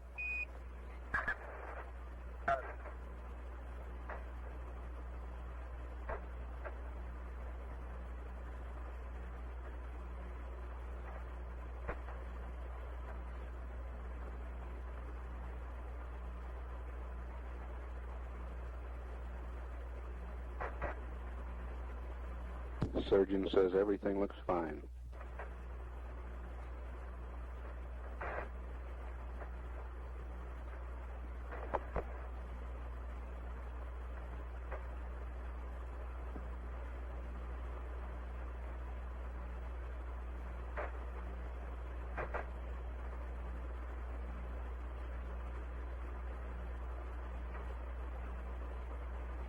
An hour and a half of lunar surface time for Neil Armstrong.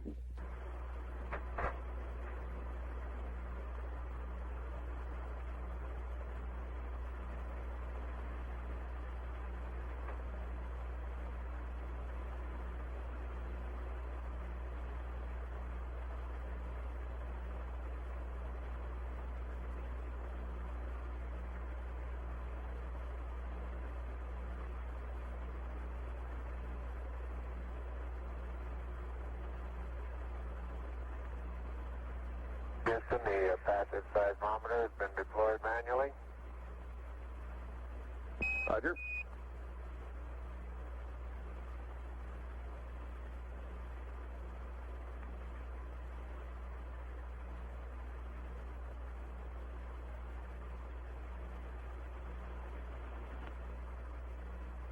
They've been on the portable life support systems for 2 hours now.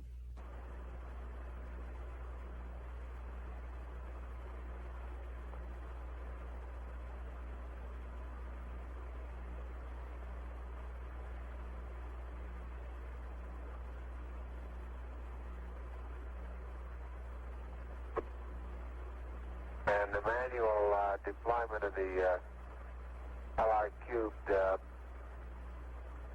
little spring that's at the end of the string pulled off of the pit fin. Now, however, I was able to reach up and get hold of the pit fin and pull it loose. So it'll be deployed manually also. Roger.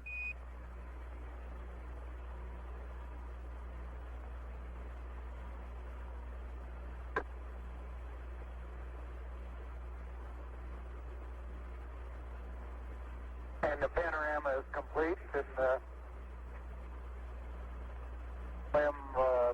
got the limb 730 position at about 60 feet.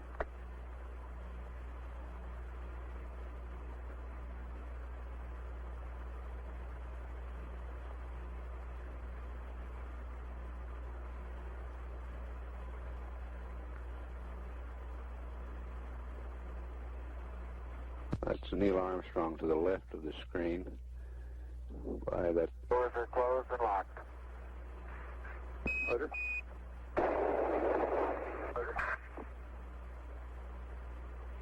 Have you got us a good area picked out? Well, I think right out on that rise out there is probably as good as any.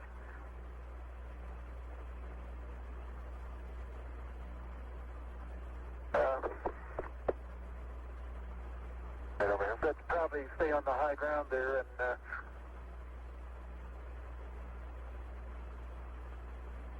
Watch at the edge of that crater is yeah, that's real soft there, isn't it? Got a couple of close-ups on these quite rounded, large boulders.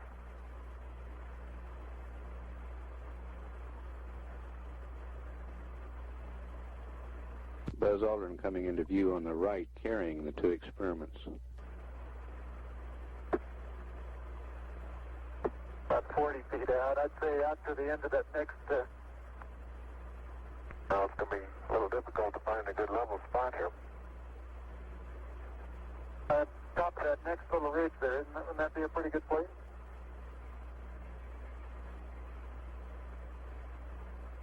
Okay, how about I put the LR cube right about here? All right. And, I'm going to have to get on the other side of this rock here.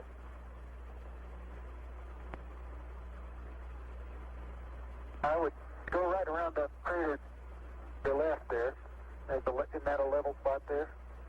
I think this right here is just as level. Okay.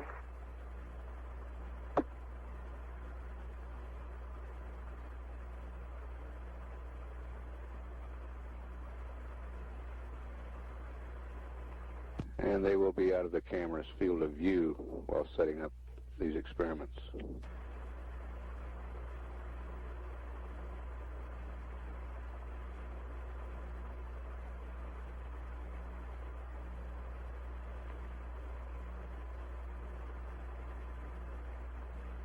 The boulders look like basalt, and they have probably 2% white minerals in them, white crystals.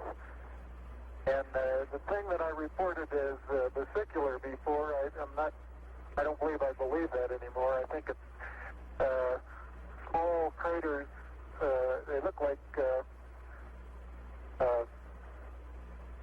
little impact craters where BB shot has hit the surface.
Houston, I have the seismic experiment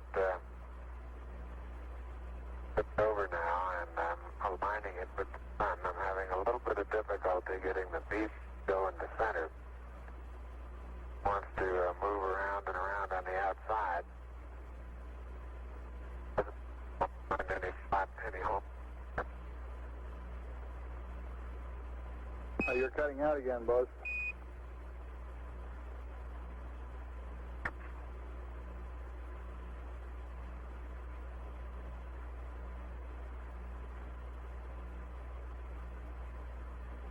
Roger, I say I'm not having too much success in leveling the PSE experiment.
The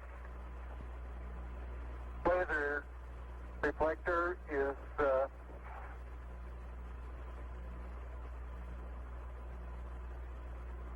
installed, and the bubble's level, and the alignment appears to be good. Neil, this is Houston. Roger out. Hey, you want to take a look at this BB, see what you make out of it?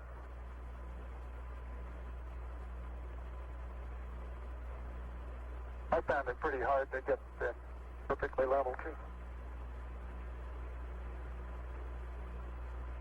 That BB likes the outside. It won't go on the inside.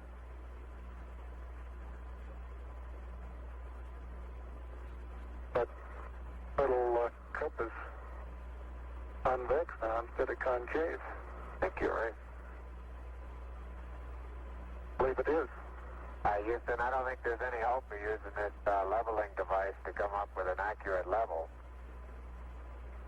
It looks to me as though the cup here that the BB is in is now convex instead of concave. Over.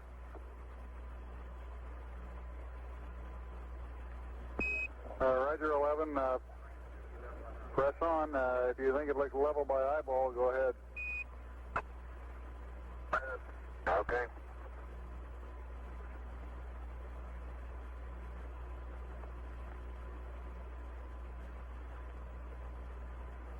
The bubble they're discussing is on a leveling device on the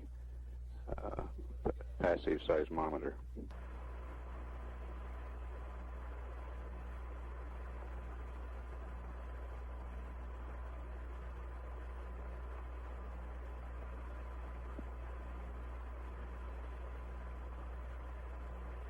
One going, huh?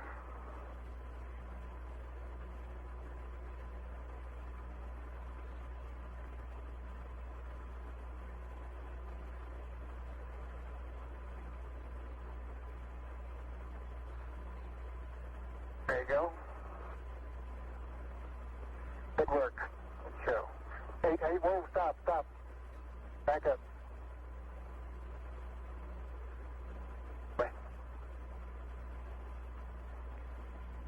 Houston, as I was facing the PSE, the right-hand solar array deployed automatically. The left hand, I had to manually spinning bar at the far end.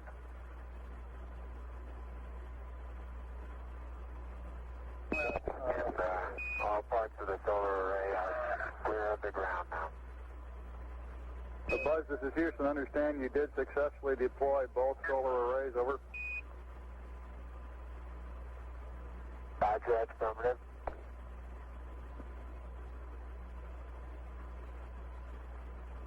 And there isn't any way of telling whether that's lined up, not getting in the way. Maybe I can get down here.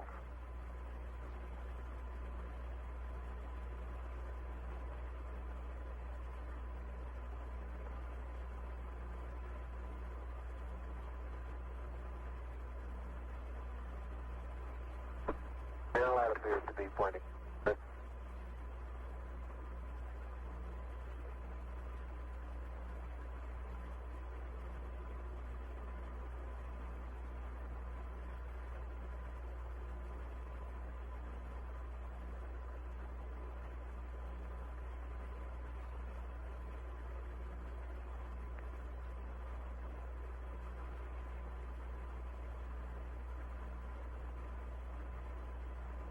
Neil, this is Houston, over. Neil, this is Houston, over. Hey, go ahead, Houston. Roger, we've been looking at your consumables, and you're in good shape.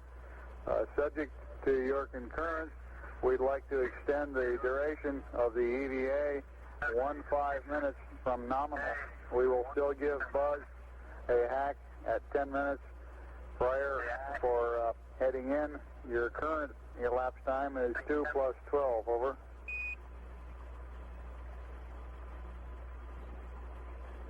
Okay, that sounds fine. Roger, out.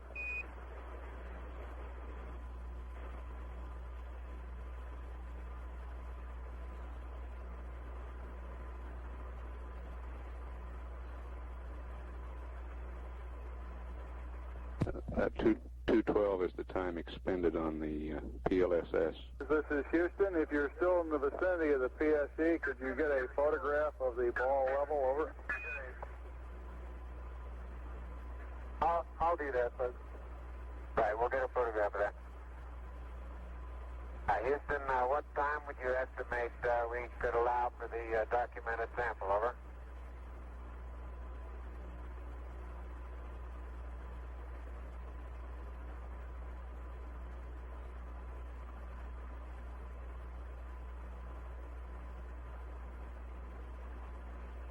Oh, shoot. I believe the ball is right in the middle now. Wonderful. Take a picture before it moves.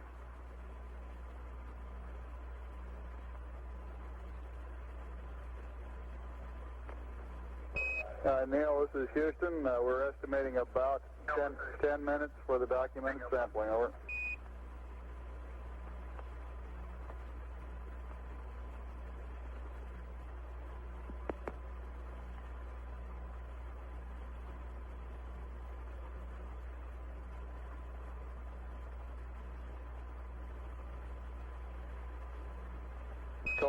Columbia, this is Houston, over. Columbia, this is Houston, over. Go ahead, Houston, Columbia. Roger, I'd like you to terminate charging battery Bravo at 111 plus 15, over.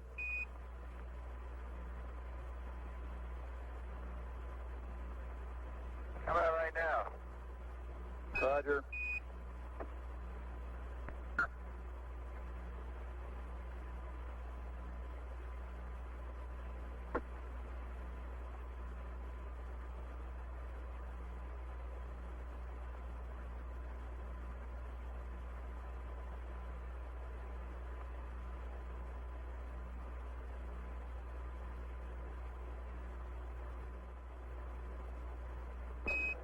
Buzz, this is Houston.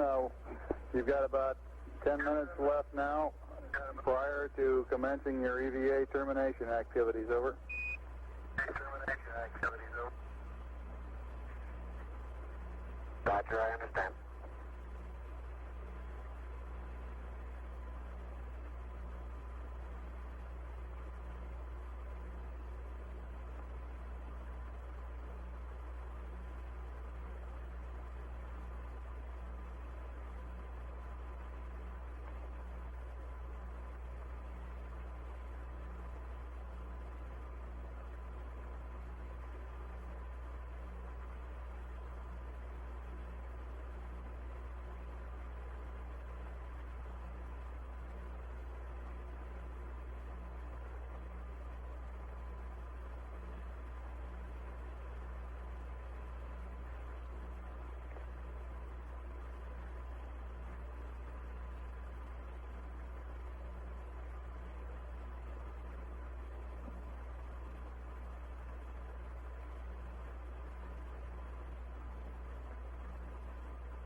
Tranquility Base, this is Houston. The passive seismic experiment has been uncaged, and we're observing short period oscillations in it. Over.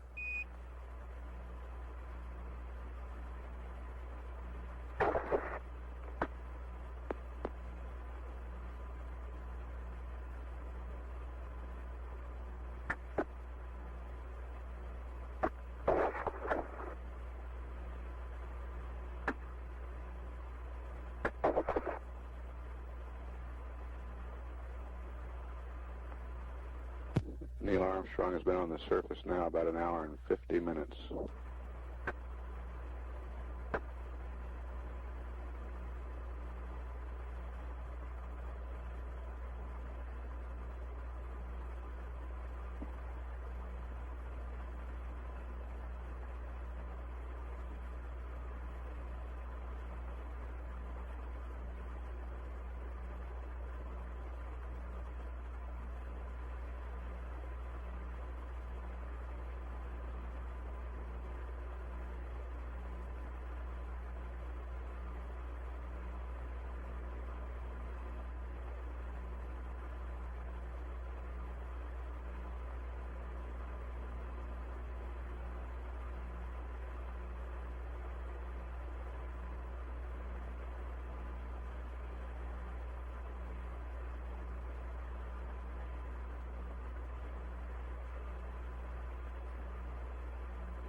In the foreground, Buzz Aldrin is collecting a core tube sample.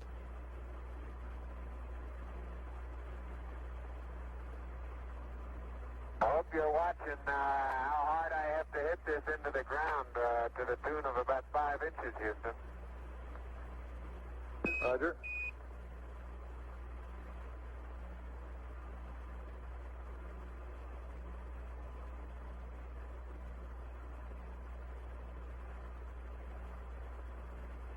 It almost looks wet.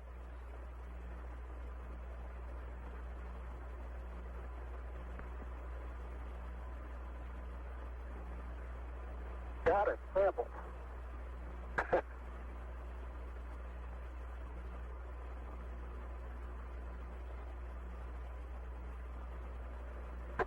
Wait a minute. Yeah, cut the cable again. Neil and Buzz, this is Houston. We'd like you to... You're right.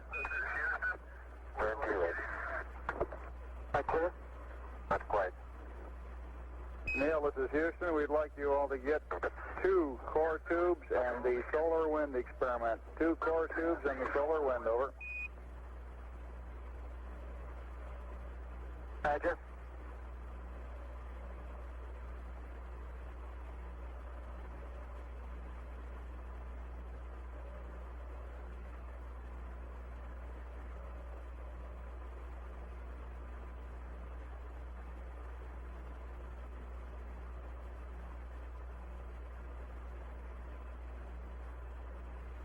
The core tubes provide material. Get the next one. Maybe you can turn away the box a little bit.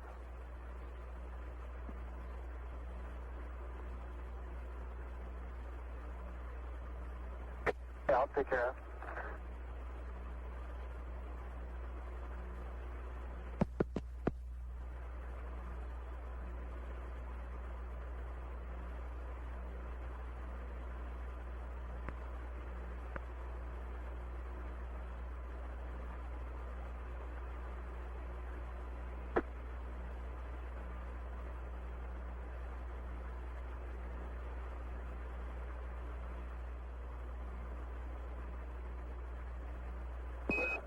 Buzz, this is Houston. You have approximately 3 minutes until you must commence your EVA termination activities. Over.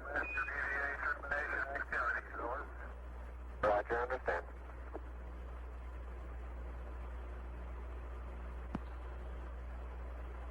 Columbia, this is Houston. Approximately 1 minute to LOS. Over. 1 minute. Columbia, roger.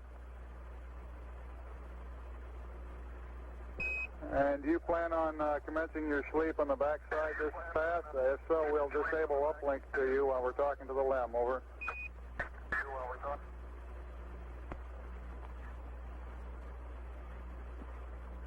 Negative that.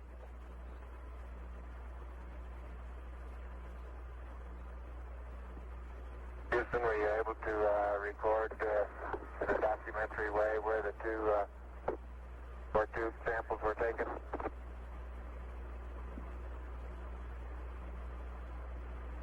Negative.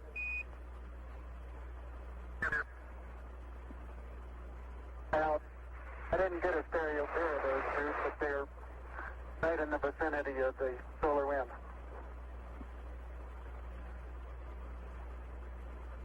Neil, this is Houston. After you've got the core tubes and the solar wind, anything else that you can throw into the box would be acceptable.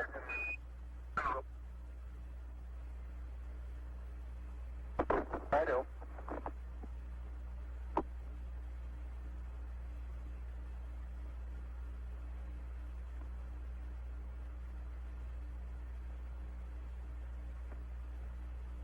Cap was right. I got the cap. Got the cap? They're both good caps on around. Okay. And you want to pick up some stuff and I'll Get these receptacle ones. throw the solar wind in.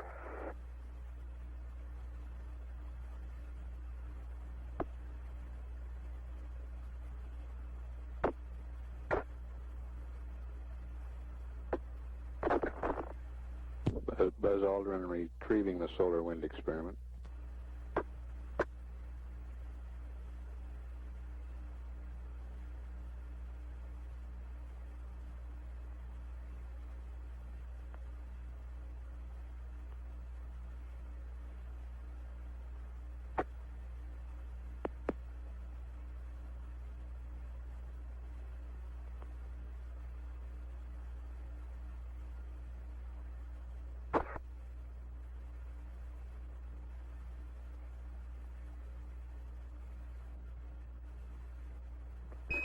Buzz, this is Houston. It's about time for you to start your EVA closeout activities.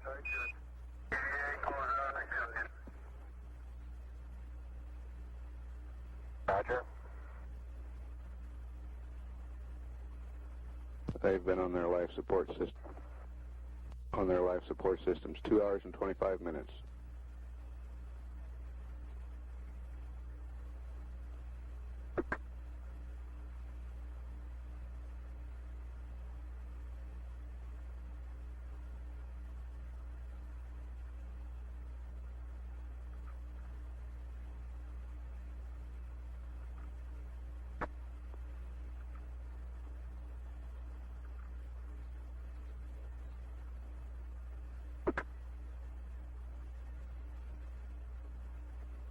Neil appears to be picking up rocks to the right of the screen.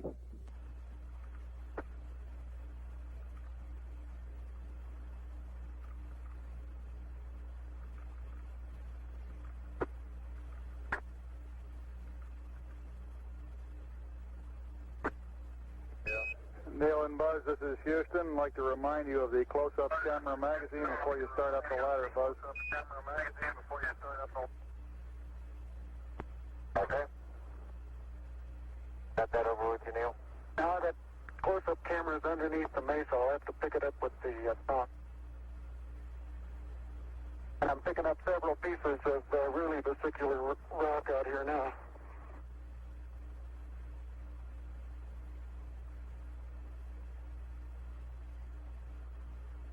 You didn't get anything in those environmental samples, did you? Not yet. I don't think we'll have time.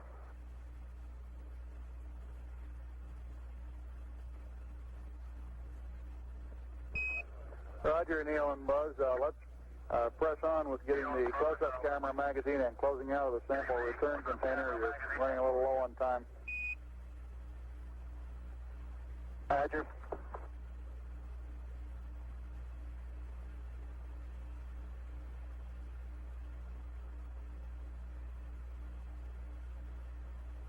We want to keep a good margin in those portable life support systems.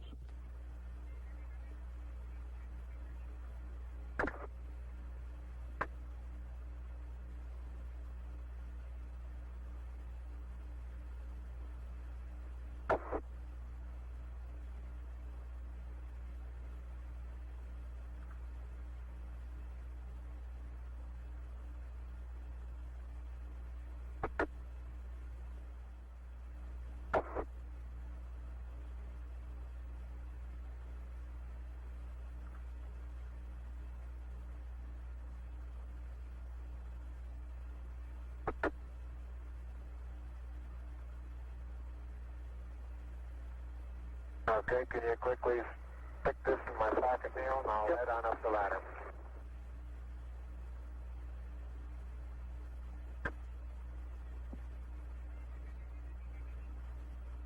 I'll hold it. You open the pocket up.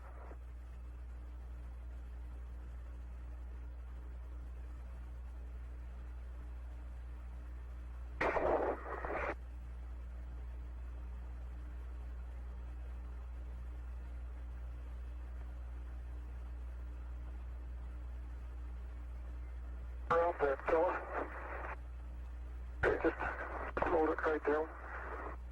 Okay, let the pocket go. Back close. Got it. Okay. Adios, amigos. Hey. Anything more before I head on up, Bruce? Negative. Head on up the ladder, Buzz. Head on up, Buzz.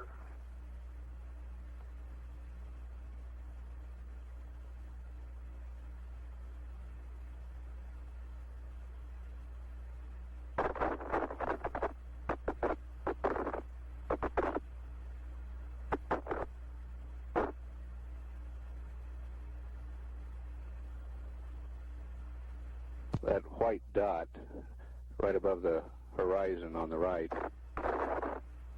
is a phosphorus spot from the TV converter in the Park Station in Australia.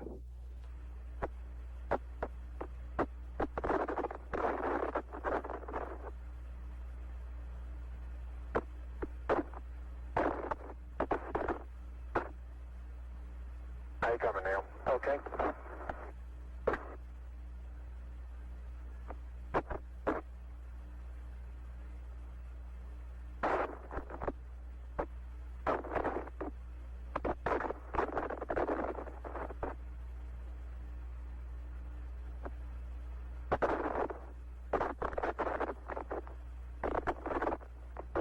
You get the solar wind rolled up there? Right, that's it right there. Okay.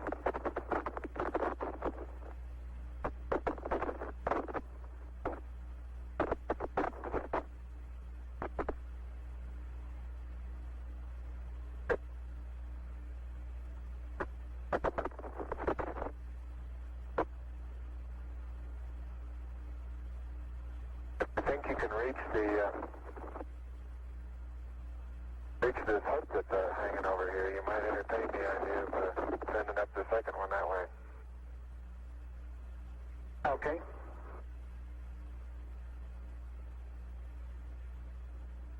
Get the film off of that.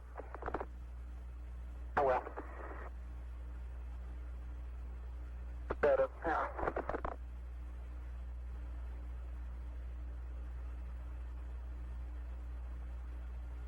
Okay, I'm heading on in. Okay. And I'll get the LEC already. Rockbox.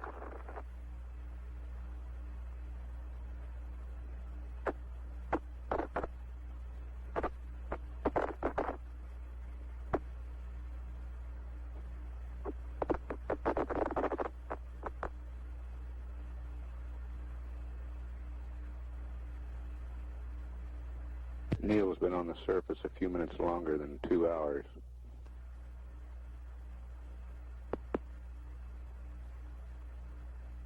was approximately 20 minutes less than that.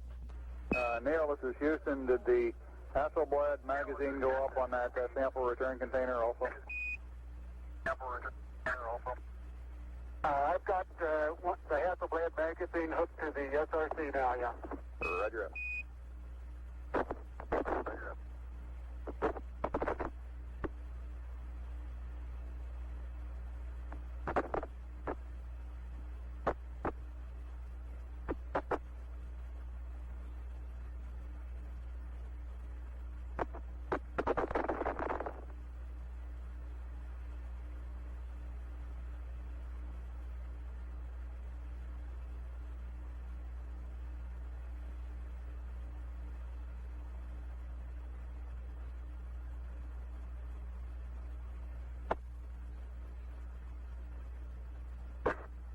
How you doing, Buzz?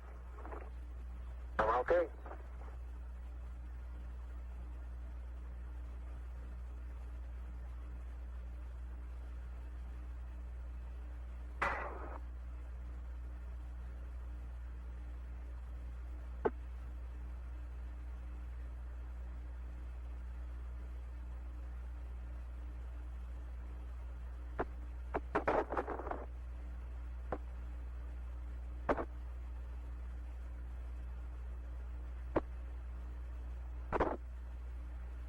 Ready to send up the LEC?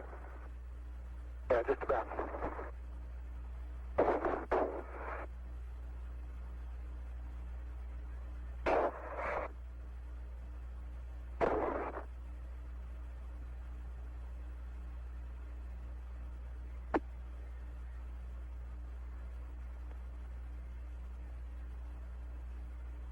Okay.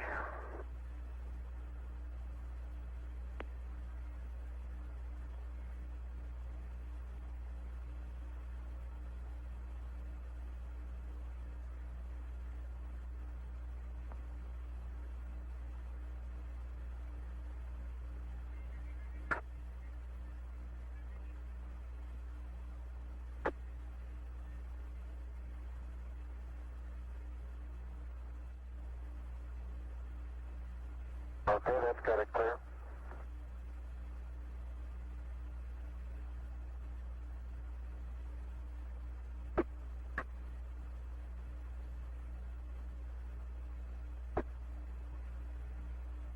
Transferring the sample containers into the LIM cabin now.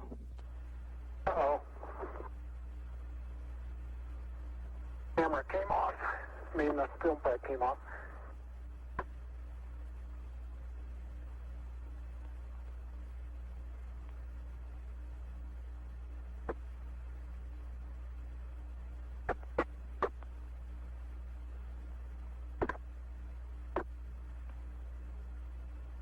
Okay, just ease it down now.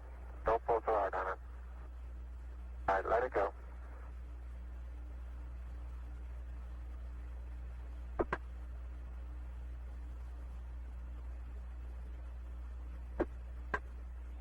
Oh, you're getting that. I've got to get this camera.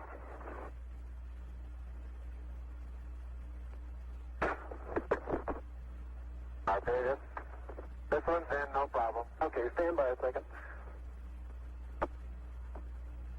Neil, this is Houston. Request an EMU check, over. Houston, EMU check, over. Roger, got 3.8.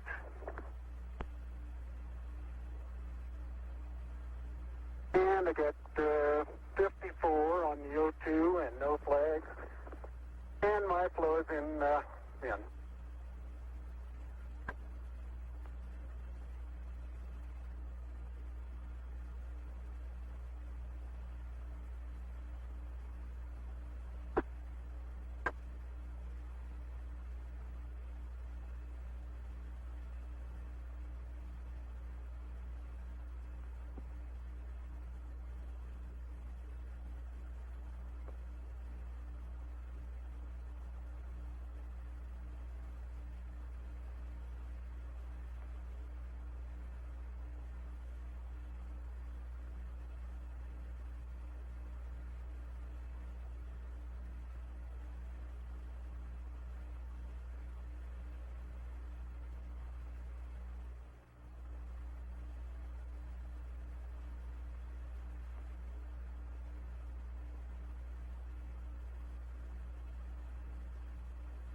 Lick Observatory in California reports a return on the laser experiment.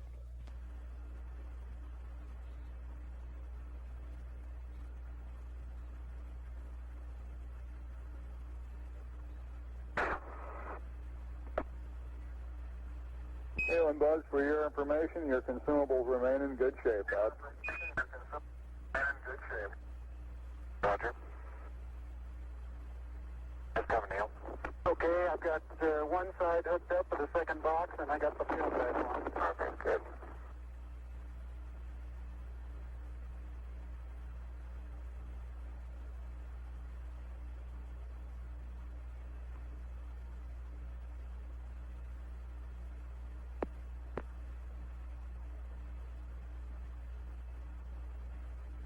By that field from on the LEC is kind of falling all over me while I'm doing this.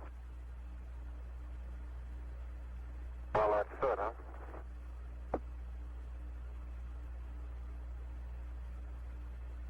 It looks like down here.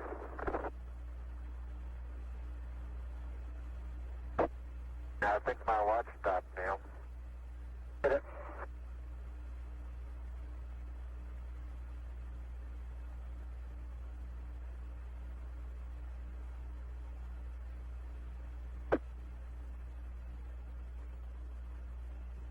No, it didn't either. Second hand.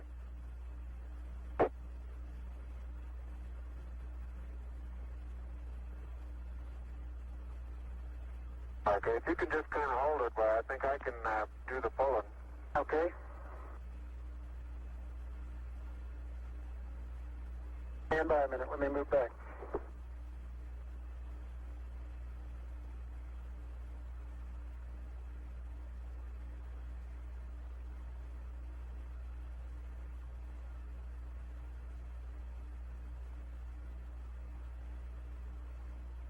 Okay, easy.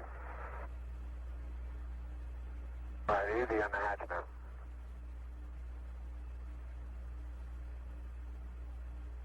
Okay, I'll get it the rest of the way. And I'll give it to you to go away just a second. And a little more.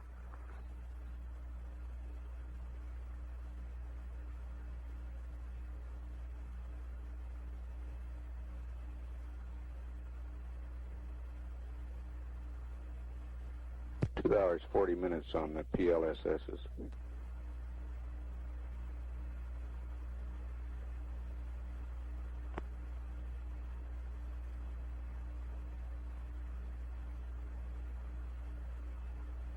Buzz? Okay, it's unhooked. How about that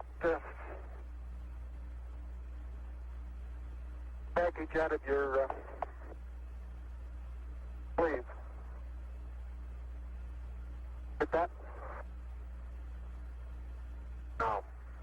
Okay, I'll get it when I get up there.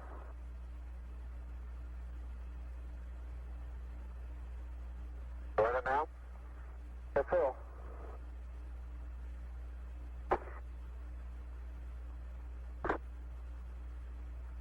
Okay? Okay.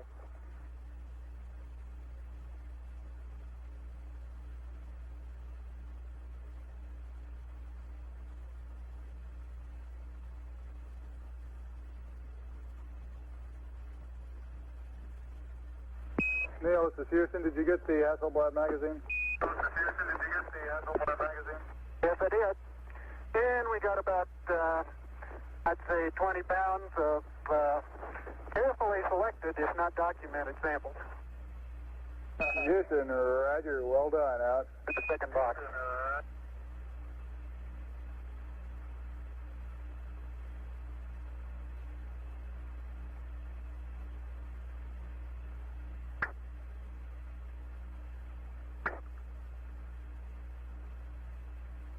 Unofficial time off the surface at 1:11:37:32. Now start arching your back. That's good. Plenty of room. Plenty of room. All right, arch your back a little. Your head's up against. Out. Roll right just a little bit. Okay, down. And in good shape. Thank you. I bumping now? Now you're clear. You're rubbing up against me a little bit. Okay. Turn right. That's right. Turn left. Okay. Now move your foot and I'll get the hatch. Okay. Okay, the hatch is closed and latched and verified secure. Okay. Now we closed the feed water valve.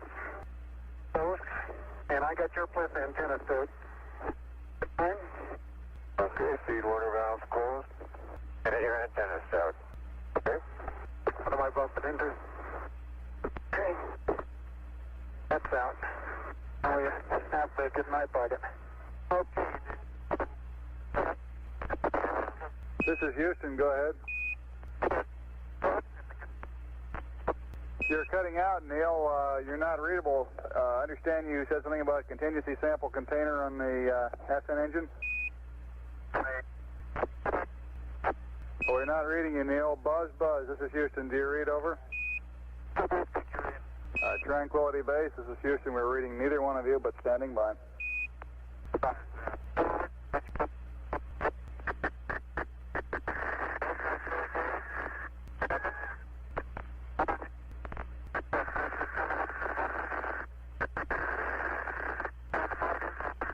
Cabin pressure coming up about 2.789 pounds, up to 3 now. 4 psi now. We show the cabin at 4.8 now.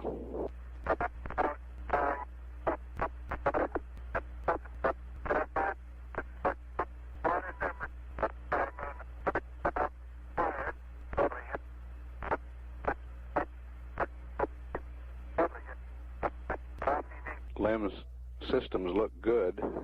Crewmen should now be transferring back to Tranquility Base's environmental control system, and later we'll switch to the vehicle's communication system. We estimate it'll be another 10 to 15 minutes before they're on the LEM communication system.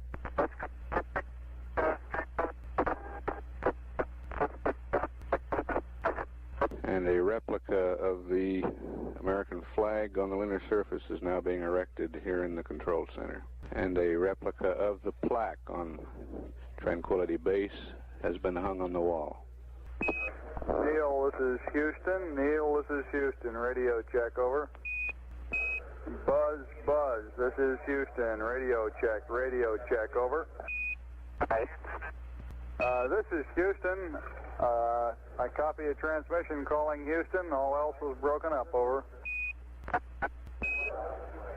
Neil, this is Houston. If you read, we suggest you unstow 1+ antenna so we can have communications, over. Read. A receive. B off. Neil, this is Houston. We seem to be reading you now. How do you read us, over? ICS, push to talk. Houston, it's Tranquility. How do you read? Tranquility Base, this is Houston. Loud and clear. How us? Loud and clear. We're in the process of switching over to LEMCOM here. Roger. Tranquility Base, this is Houston. We'd like to verify your steerable antenna in track mode SLU. We're going to do a communications handover here on Earth, over. Roger, that's affirmative. We're in track mode SLU. Roger out. Columbia, Columbia, this is Houston, over. Roger, Columbia on C Charlie. How do you read? Roger, Columbia, this is Houston, reading you loud and clear on Omni Charlie. The crew of Tranquility Base is back inside their base, repressurized. They're in the process of doffing the plisses. Everything went beautifully, over. Hallelujah. And we'd like to get poo and accept from you. We have a state vector uplink, and after that, we'd like you to realign your platform to the new refs mat that we sent up a rev or two ago, over. All right, understand. You want a option 1, do option 1. This is Apollo Control. Dr. Charles Berry reports the heart rates during this EVA period ranged from a low of 90 for both crewmen to a high of about 125 for Buzz Aldrin at peak periods and a high of 160 for Neil Armstrong at peak periods. That top reading coming during the time he was transferring the rock boxes into the LEM. Dr. Berry says the data they got indicates Neil was working very hard at that time. Columbia, this is Houston. We're going to uplink you on a new state, Victor, and then we'll send the RepNet up again because sending the state vector up will wipe out the one that you have on board, and then you can do a P-52 option 1, over.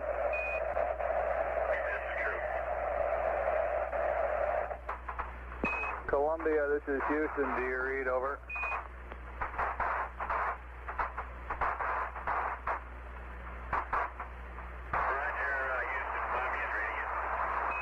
Okay, Columbia, we've completed the uplink. The computer is yours. You can go to block. However, we'd like you to hold off on the P-52 option 1 align until after you pass landing site 2.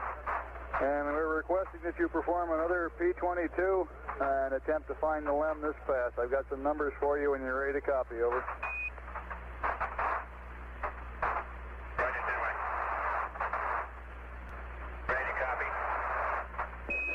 Roger, Columbia, P-22. Landmark ID is Lunar Module.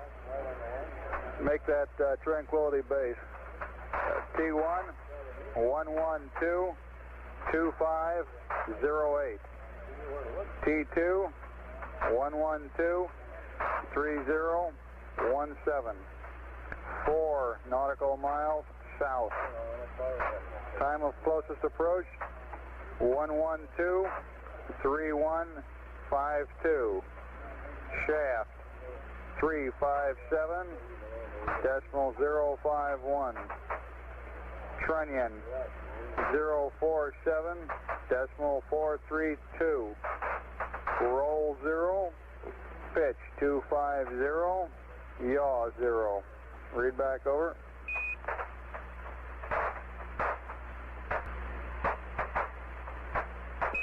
Columbia, this is Houston.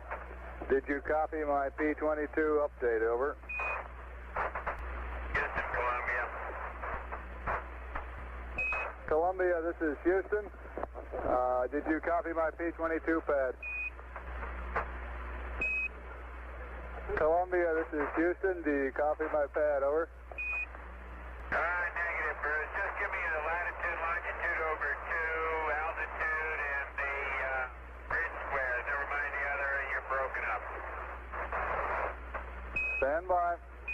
Well, that is if you have new information, otherwise I'll just use the old numbers. No, wait a minute. We've got new information. Okay. This is Apollo Control at 112 hours 19 minutes. The inhabitants of Tranquility Base are still in the post-EVA cleanup period. Still have not fully configured the voice communications. However, we are getting telemetry, good telemetry from Tranquility Base, showing a cabin pressure of 5 pounds per square inch, temperature of 60 degrees. We expect to establish communications before too long. During this period, the crew is removing the portable life support systems, checking over their spacecraft systems, getting ready for jettisoning equipment from Tranquility Base. The cabin will be depressurized before too long, and equipment will be jettisoned onto the lunar surface. Tranquility Base, this is Houston. Can you give us some idea of how you're progressing on the FLIS doffing and preparation for depress? Roger, Houston, Tranquility Base. We're in the process of using up what film we have, and I'm just getting ready to change the primary ECS canister, over.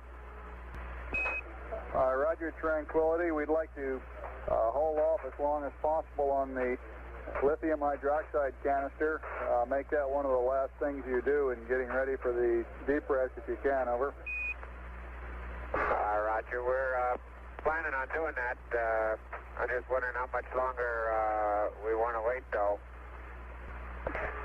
We've probably got another half an hour's worth of picture taken, and I guess we could run through an eat cycle and then change the canister and then deep press, over. Roger, that sounds fine to us. Well, it'll be a little crowded in here for a while. Oh, we don't mind a bit. Houston, Columbia, you got the new coordinates? Columbia, this is Houston. Go ahead. Roger, have you got the new coordinates for me? Roger, latitude 00.691.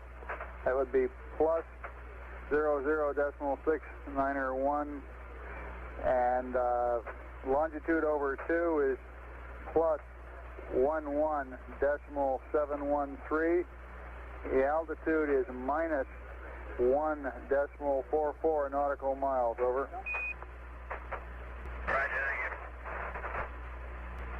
Columbia, this is Houston. On latitude, make that plus 00.692, rounding off, over. Okay.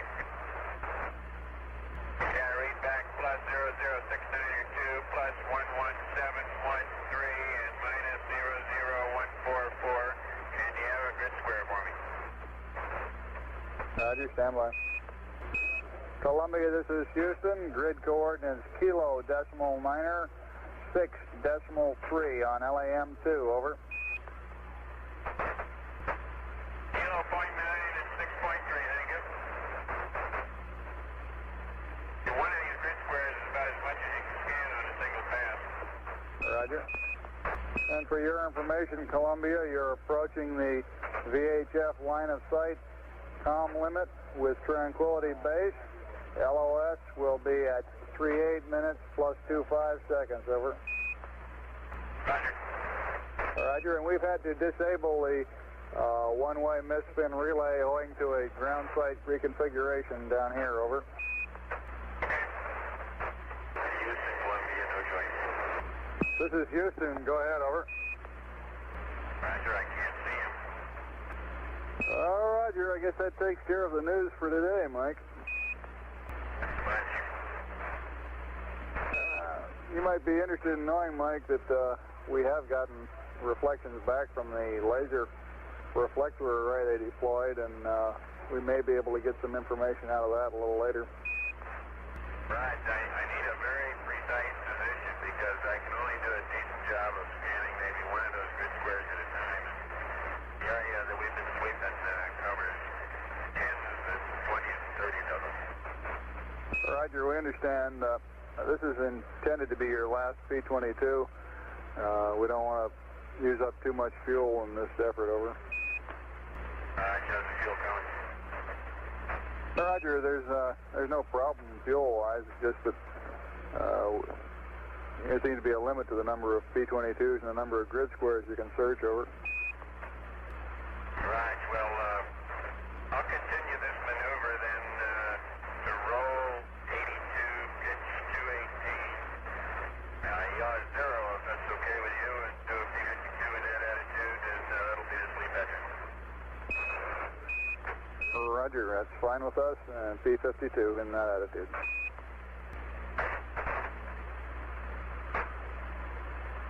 Roger, P-52 and then the sleep attitude. Houston, Tranquility Base, ready to copy. Roger, Tranquility, T8, 114-3057. T9er, 116-29er-10. T10, 118-2723.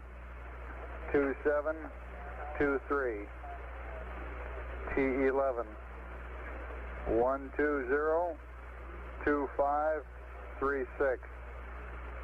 T12, 122-2349er. Read back, over.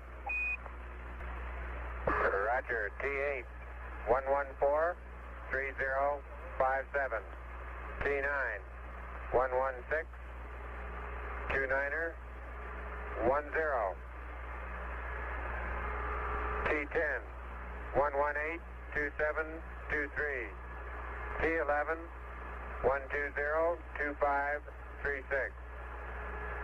T12, 122, 2349er, over. Read back correct. Houston out. Houston, Columbia, Houston, Tranquility Base. Columbia, Columbia, this is Houston, over. Tell me on the high gain. Roger, reading you loud and clear on the high gain, Columbia. Roger. Maneuvering to P52 altitude. You want a cruise status report? Say again, Columbia. I say again, I am maneuvering to the P52 attitude, and do you want a cruise status report? Roger, and go ahead with your cruise status report. Roger, no medication, radiation 100.16. Houston, we copy. Houston, Tranquility Base. Go ahead, Tranquility. Roger. The weight of the RCU was 12 ounces. That was by itself without the bag. And the weight of the water from the CDR's plinth was 12.5 ounces. That's reading 0 with the bag on. This is Houston, we copy. And for your information, the new LEM weight after jettison of equipment, including lithium hydroxide canister, is 10837. Over. Okay, 10837. Houston, Columbia, did you copy the P52? Columbia, this is Houston, affirmative. Okay. Tranquility Base, this is Houston. In the flight plan configuration, we show that the stability control circuit breaker, ATCA, on panel 16 should be open at this time, over. Houston, Tranquility. Say again, which one should be closed? Roger, panel 16, row 2, stab control, ATCA, that is ATCA, and it should be open at this time, over. Roger, coming open. Roger, out. Houston, Tranquility. Do you have a way of showing a configuration of the engine arm circuit breaker, over? The reason I'm asking is because the end of it appears to be broken off. I think we can push it back in again. I'm not sure we could pull it out if we pushed it in now, over. Roger, we copy. Stand by, please. Tranquility Base, this is Houston. Our telemetry shows the engine arm circuit breaker in the open position at the present time. We want you to leave it open until it is nominally scheduled to be pushed in, which is later on, over. Roger, copy. Houston, Tranquility Base, CDR's PRD reads 11014. Roger, 11014 for the CDR. Roger, LMB reads 09er018, over. Roger, 09er018. This is Apollo Control. Dr. Berry reports those dosimeter readings have not changed since yesterday afternoon, indicating that the crew was not subject to radiation on the surface of the moon, or if any, a very negligible amount. Houston, Columbia, over. Columbia, this is Houston. Go ahead. Roger, Bruce. When you get a few minutes, could you give me some words on tomorrow's activities, when they're going to start? Roger. Columbia, Columbia, this is Houston, over. Columbia, this is Houston, over. Go ahead. Roger, Mike. A couple of quick flight plan updates here. First off, we'd like to get an O2 fuel cell purge at time 1:13:30. Are you copying? Over. Roger, I'm copying.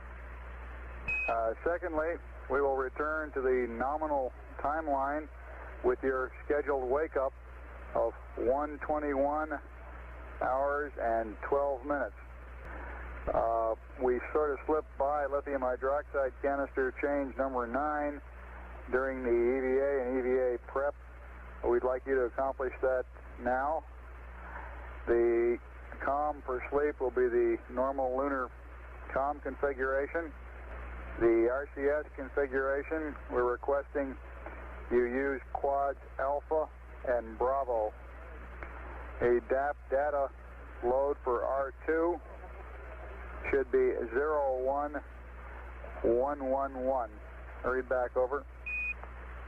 Roger, an oxygen fuel cell purge at 113:30. Return to the nominal timeline at 121 hours wake up.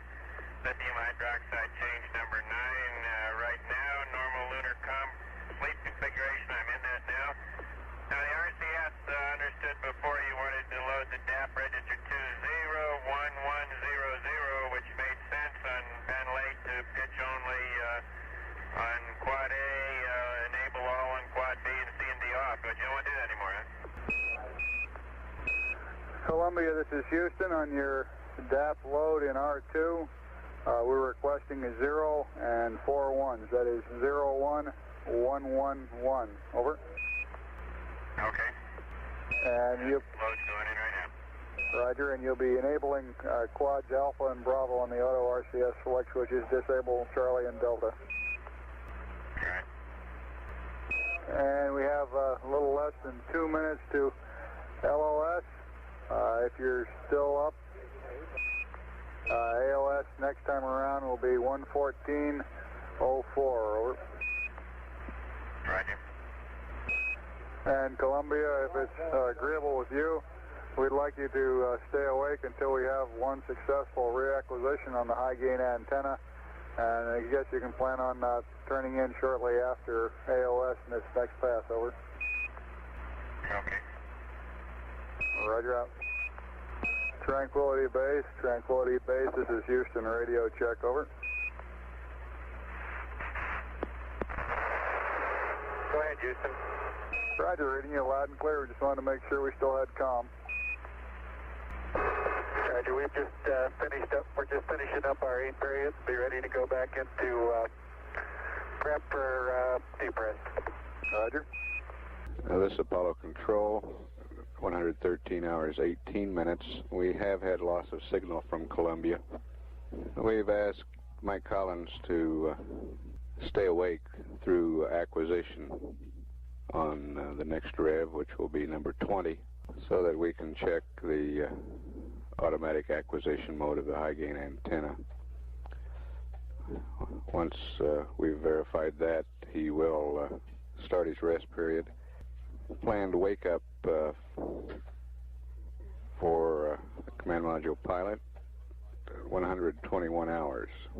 This Apollo Control, we're estimating the change of shift news briefing for 2 a.m. Central Daylight Time. 2 a.m. Central Daylight Time for the change of shift briefing. This is Apollo Control at 113 hours, 29 minutes. The change of shift news briefing is about to start. We will tape any air-ground transmissions during this period for playback after the briefing. If the equipment jettisoning occurs during the briefing, we will come back up and provide that for you live. 18 hours, 1 minute. We have about 2 minutes worth of tape. We'll play that for you now. Base, this is Houston, over. Roger, go ahead, Houston. Roger, on your next depressurization, it's acceptable to use the overhead hatch dump valve in addition to or instead of the forward hatch dump valve to speed up the depressurization of the cabin. I have a T-13 update for you, and if you could sometime here give us Fu and Data will uplink you a new CSM state vector. Over. All right. You've got the Dinsky. Roger. Your T13 time is 124-2202. Over. Roger. T13 124-22. Is that 02? Over. That's affirmative. That is 02. And do you have a time estimate for us until you're ready to start cabin depress? Over. 15 minutes, maybe. Roger. Tranquility Base, this is Houston. Uplink complete. The computer's yours, and you can go out of data. Roger. Go ahead, Tranquility Base here. I just want to let you guys know that since you're an hour and a half over your timeline and we're all taking a day off tomorrow, we're going to leave you. See you later. I don't blame you a bit. That's a real great day, guys. Really enjoyed it. Thank you. Couldn't enjoy it as much as we did. Right. It was great. Sure wish you'd hurry up and get that trash out of there, though. Yeah, we're just about to do it. Okay. We're live now. The Capcom voice on that last transmission was Deke Slayton, the Director of Flight Crew Operations here at MSC. Tranquility Base, this is Houston. We show the suit relief valve still in the auto position. It should be closed. Over. Columbia, this is Houston. Over. Houston, Chloe, go ahead. Roger, we've successfully reacquired high gain antenna. Unless you have some other traffic with us, I guess we'll bid you a good night and let you get some sleep, Mike. Over. Okay, sounds fine. And we are going to power down the voice subcarrier part of our uplink to you in order that we don't disturb you while we're talking to Tranquility Base. If you need us, just give us a call and we can respond with a time lag of about a minute to a minute and a half in getting reconfigured. Over. Okay, thank you. Roger, and good night. Night, Bruce. Thanks, man. We said goodnight to Mike Collins in Columbia at 114 hours, 6 minutes. And the cabin is coming down now on Tranquility Base. It's down to about 3.5 pounds now, holding there. Columbia, this is Houston. We'd like you to enable the thrusters Bravo 1 and Bravo 2, auto RCS select. Over. Okay, Bravo 1, Bravo 2 enable. Roger, out. Tranquility Base pressure coming on and down now, 1.5 pounds. Tranquility, this is Houston. For reference, which dump valve are you using? Over. We use the forward dump valve until about 2 psi, and we're using the overhead now. Looks like the portable life support system. They're both open now. Less than 0.5 pound of pressure now. Unofficial time for start of this second depressurization, 114 hours, 8 minutes, 12 seconds. Suit pressure is holding at about 3.9 pounds per square inch. Cabin pressure down to about 1/10 of a pound now. 0.04 pounds. There went something. Looked like a portable life support system. There comes the other place. Cabin is being repressurized now. The experiments console reports the seismometer recorded both the impacts of those portable life support systems. Cabin pressure up over 1 psi, up to 2 now. 3 pounds per square inch, 4 pounds. It's leveling off about 4.8. Reports the seismometer recorded both the impacts. Roger, Tranquility. We observed your equipment jettison on the TV, and the passive seismic experiment recorded shocks when each plus hit the surface. Over. You can't get away with anything anymore, can you? No, indeed. Items scheduled to be jettisoned were the 2 portable life support systems, a lithium hydroxide canister, and an armrest from the LEM. We expect the crew to turn off the TV very shortly, switching over to another telemetry mode when they turn off the TV switch. Tranquility Base, this is Houston. Over. Go ahead, Houston. Roger. When you get back into your surface checklist and come over to the comm reconfiguration on page surface 45.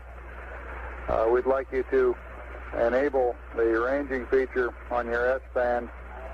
That is, when you come down to S-band configuration, instead of caution warning electronics enable TV, we'd like you to go into the range position and leave it there for as long as you conveniently can until you get ready to commence your rest period, and we'll try to get a little more ranging data on you. Over.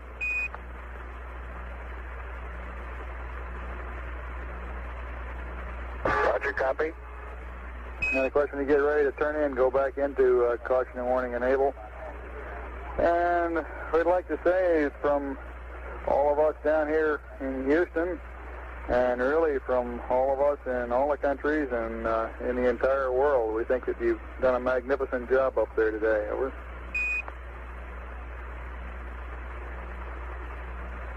Thank you very much. It's been a long day. Yes, indeed. Get some rest there and have at it tomorrow.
Houston, Tranquility, did you all come up with any other solution that we might try to the mission timer problem? Over.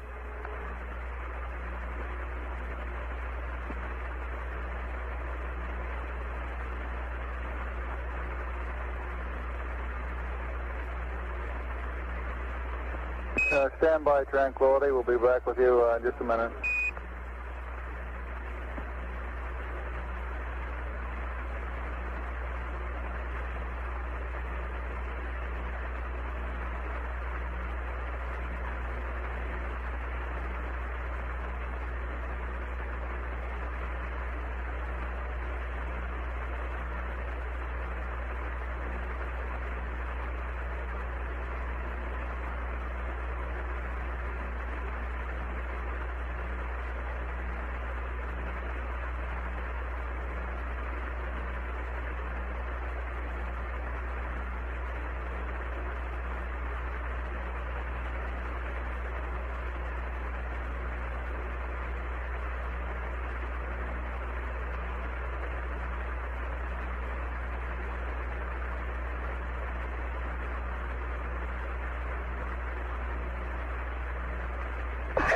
Houston, Tranquility, have you had enough TV for today?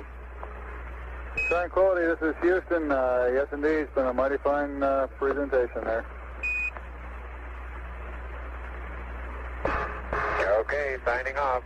See you again tomorrow. Roger.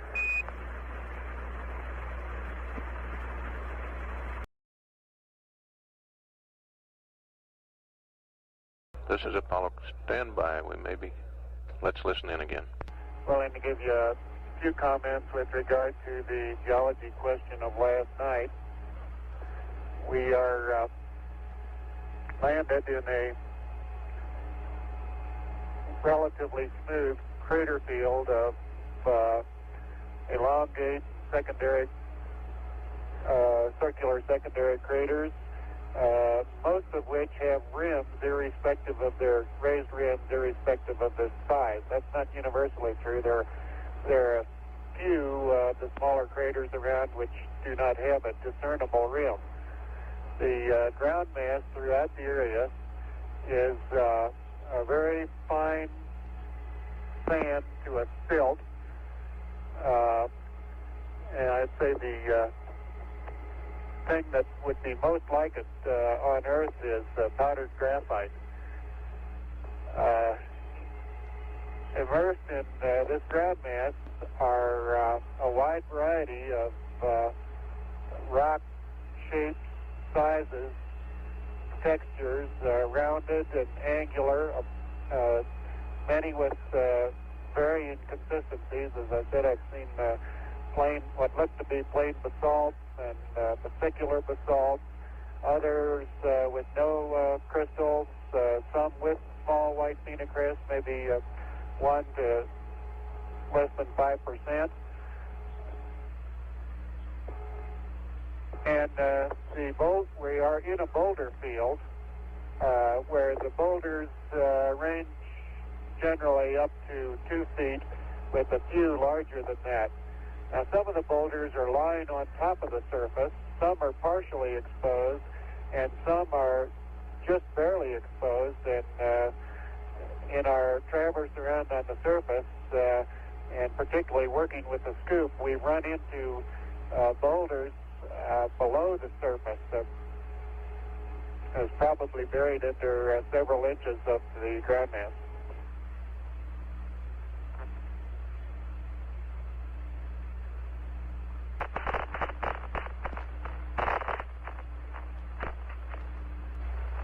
Got that answered, Coach?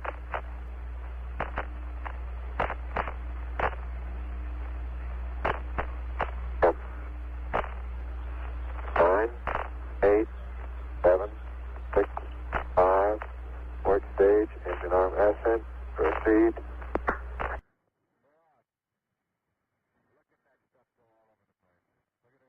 Beautiful. 26, 36 feet per second up. Well, yeah, Zeta. Very good. DCP looks good, Bob. Roger. Balance couple off. Roger. Bottle 2's going. Very quiet. There's that one crater on there. Tank 2's good, Captain. No manual start override, flight. 1,000 feet high, 80 feet no manual per second, override. vertical rise. You want it? Affirmative. Captain, manual start override. Eagle Houston, request manual start override.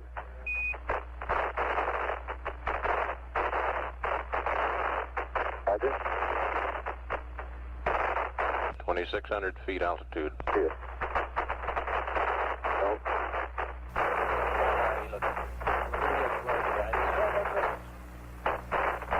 Looking good, flight. 1 minute, looking good, Captain. Eagle Houston, 1 minute, you're looking good.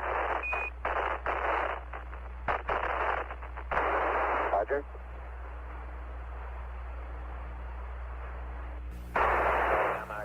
Look good, flight. Okay.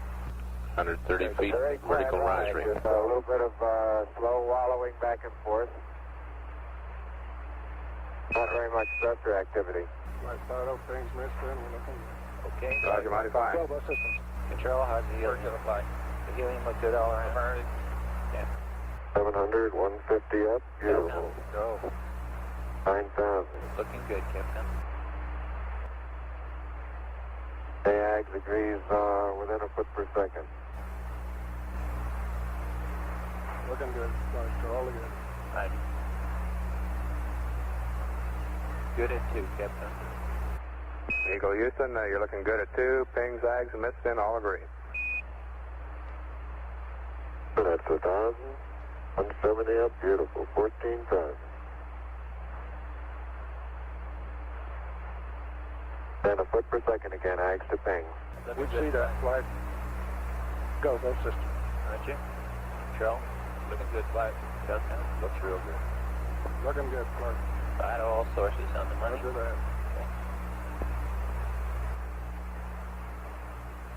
That span looks like it's holding good, Houston. Yeah, that's it. Roger, we concur. Great. 1,400, 185.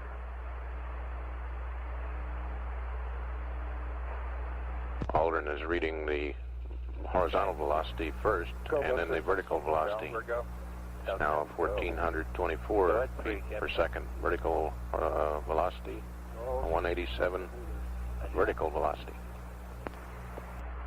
Eagle Houston, your go at 3 minutes. Everything's looking good. Roger. 4 minutes, flight. Thank you. 4 to go. Right on H-Dot. Coming up to, this is H-Dot max now. Still looking good, flight. Okay. Cap looking good to you. Conservative. Helium tracking. Coming right on down, looking good. Okay. Nominal usage, yeah. Is that right? Roger. I'm going right down US-1. Okay. That's real good. Roger. Got it. Cobra systems. Real tight, huh? Better than ever. Okay. Fido.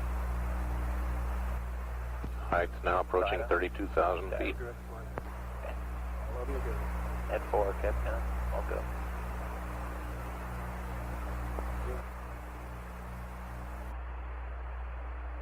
Eagle Houston, 4 minutes. You're going right down the track. Everything's great.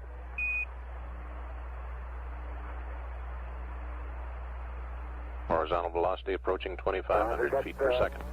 Got Sabine off to our right now. Roger. 3 minutes to go, fly. 3 minutes to go. Some 120 miles to go until insertion. Yeah. Okay. Go.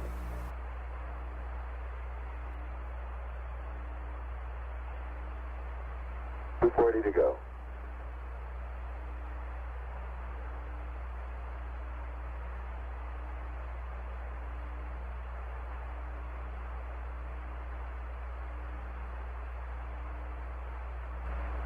We got the manual start, right? Affirmative line. We have both auto and manual around. Okay. Auto will shut it up. Hey, there's Ritter off there. It'll be de-armed at 50 foot per second to go. There it is, right there. Or there's Schmidt. 5 minutes. 5 minutes. Go by systems. Shell. Or go. Delta. Go. At 5. Okay. Eagle Houston, you're great. 3. Looking good. 155. All three data sources are agreeing quite closely here. The three-color plot board on the front of mission control here is almost superimposed, as each of the three colors are scribed on the scribing plotter. Tracking right. Affirmative. Yeah. We're a little above our predicted. Good. Iron Oscar sending credit, buck to the right. Rate's good there, control. Alright.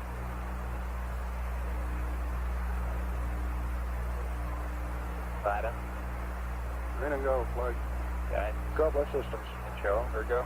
Delta. Go. Captain. 6. Eagle Houston, you're still looking mighty fine. Patrick, good agreement in Delta V to go in both ags and things. Roger.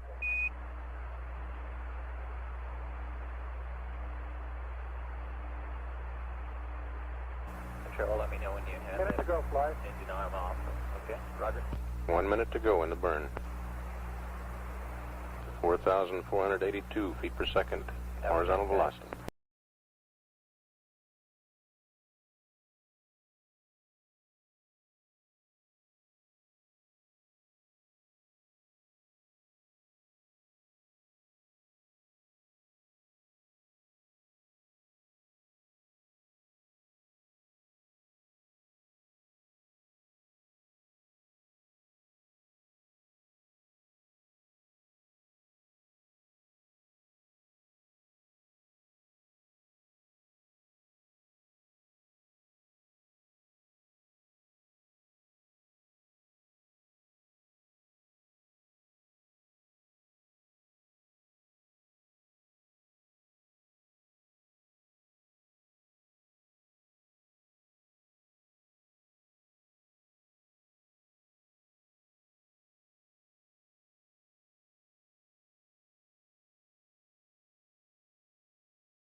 This is Lunar Revolution number 27 for Columbia.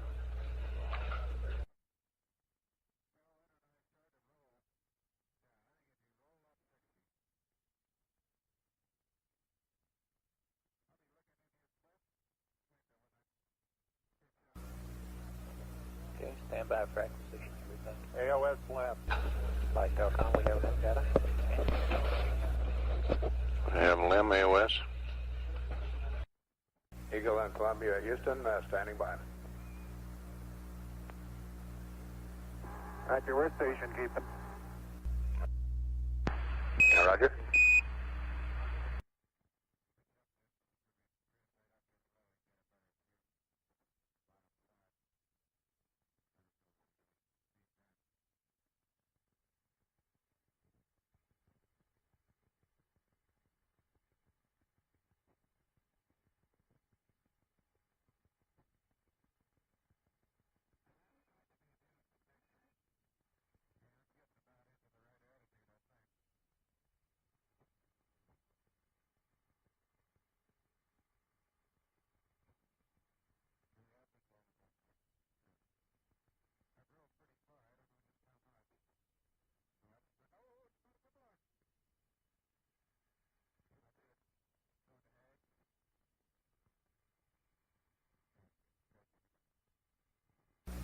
Flight network. Yeah. We're still trying to get the CSM. We have LEM on the 210. ECOM, you don't have any data at all yet? Negative flight, we've asked the site to An actual flight.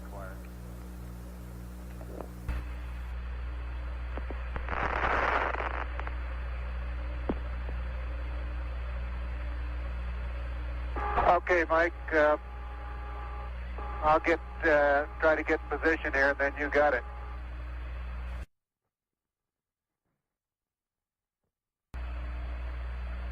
How did the roll attitude look?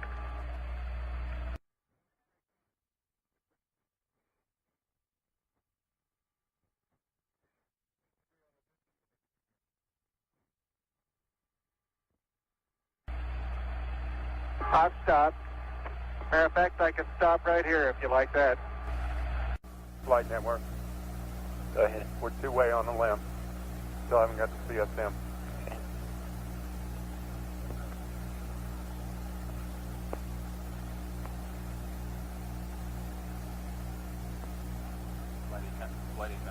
Go. You know, I think we went out of sight into the react mode on the high gain, and maybe some of that slow response from the high gain is mode that we've seen before. We think we've seen before. Okay. We're still trying to clarify. Okay.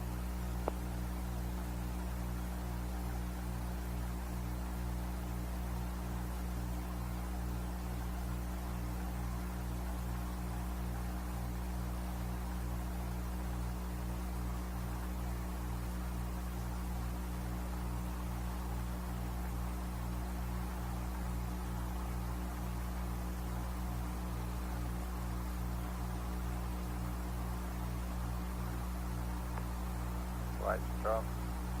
Go ahead. Is roll gimbal angle like he's in the gimbal lock now?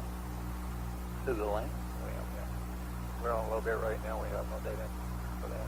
He's in AX control right now. Capcom flight. Capcom. Just mention the inner gimbal, middle gimbal to the LEM, Eagle. Eagle, Houston, middle gimbal. And you might pass to Columbia. We don't have him yet. That's right. Flight Telcom. Go. You probably don't want to bother now, but they could get high bit rate. Right. The first time. I'll let them get that. Okay. All right. Armstrong and Aldrin should be involved in preparing for transferring back to the command module with Mike Collins. They'll be cleaning up equipment and vacuuming off any particles of dust that remain before transferring to the command module. About 15 minutes after we reacquire, we would expect Neil Armstrong to be ready for the transfer to the command module. Okay, I'll flight control. Buzz Aldrin to follow along behind about 30 or 40 minutes later. Anybody who has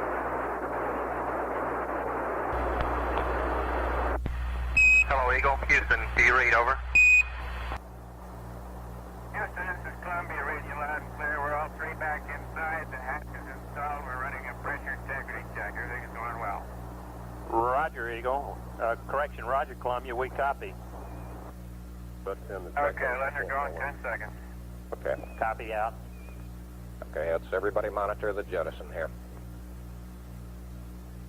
983 reading -4 balls 3, -3 balls 3, or correction, both register 1 and register 2 are reading -4 balls 3. Register 3 is zeros. The EMS remained on 100.0. Fairly loud noise, and it appears to be departing, I would guess, several feet per second. Roger. Can you try to station keep with it, Mike? Hey, stand by. Just stand by now. Fido from flight. Will do. Go, flight. It says it looks like it's departing at several feet per second now. You don't want them to start chasing us, do you? Negative. Just stay as long as it's going away from you. Okay, just hold it there, Charlie. Flight. Columbia, Houston, don't try to chase it. Just hold what you got. 2 feet per second as the undocked. Raj. Charlie, did all cap pressures? That's off the eggs. Raj. Fido from flight. Flight Say again, buzz over. The controller. Negative. He says he measured -2 foot per second in the ag separation. Okay, but that's radio flight. 983 plus 4 balls 4 minus 4 balls 8, and you want me to kill average D, right? Stand by. Roger. That's affirmative. That's affirmative. You can exit P47.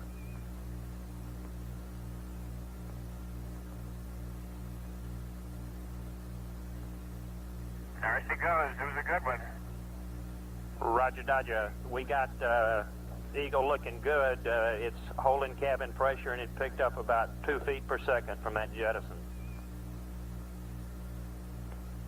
I believe that.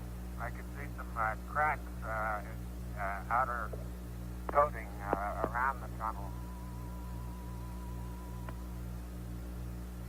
The thermal protective covering. I don't think it has anything to do with structure. Roger.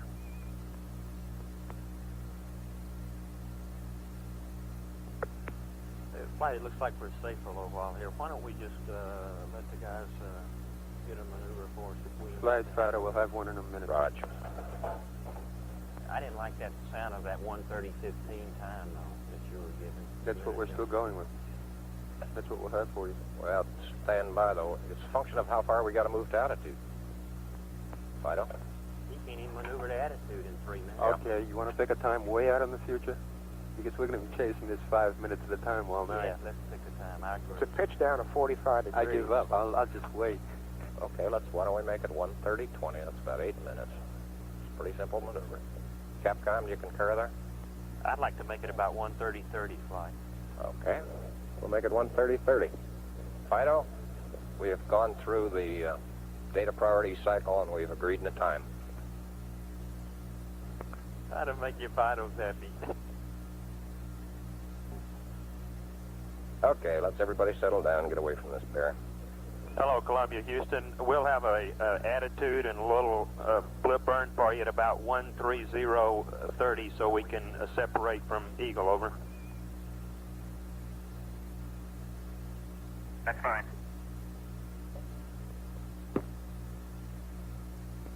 Flight come. Go, he come. Depending on the pitch attitude we come up with, we probably won't verify auto on the high gain. Okay. This is Apollo Control at 130 hours, 16 minutes. We reacquired Apollo 11 about 25 minutes ago at 1:29:51. At that time, Mike Collins reported that all 3 crewmen were in the command module. The transfer occurring while the spacecraft were on the backside of the moon. They had closed out the LEM early and had transferred to the secondary coolant loop. A decision was made in mission control because the secondary loop was on, the primary loop disabled in the closeout process. We did not want to have the LEM docked to the CSM for an undue length of time because the primary guidance system is not cooled. The decision was initially made to jettison the LEM at 130 hours, 30 minutes. However, the crew continued ahead of schedule. They were ready to jettison ahead of that time. And Collins reported at 1:30:10, about 17 minutes ago, that they had jettisoned the LEM. And he said it had departed at several feet per second. And we heard a comment from Buzz Aldrin that he noticed some cracks in the thermal covering around the LEM tunnel docking area. However, he said it did not appear to be a structural crack, but merely some cracks in the thermal covering. We're currently scheduled to perform the small reaction control system maneuver with the command and service module for separation from the LEM at 130 hours, 30 minutes, or about 12 minutes from now. We'll pick up this pass as it began on tape, and when we've caught up, we'll continue to follow the activities live. Apollo 11, Houston, you can go to PTC attitude and torque at your and do the P52 and torque at your convenience. Over. Okay, we gotta take some more pictures, Charlie. Is there any constraint normally on staying here for a while? No, sir. Thank you.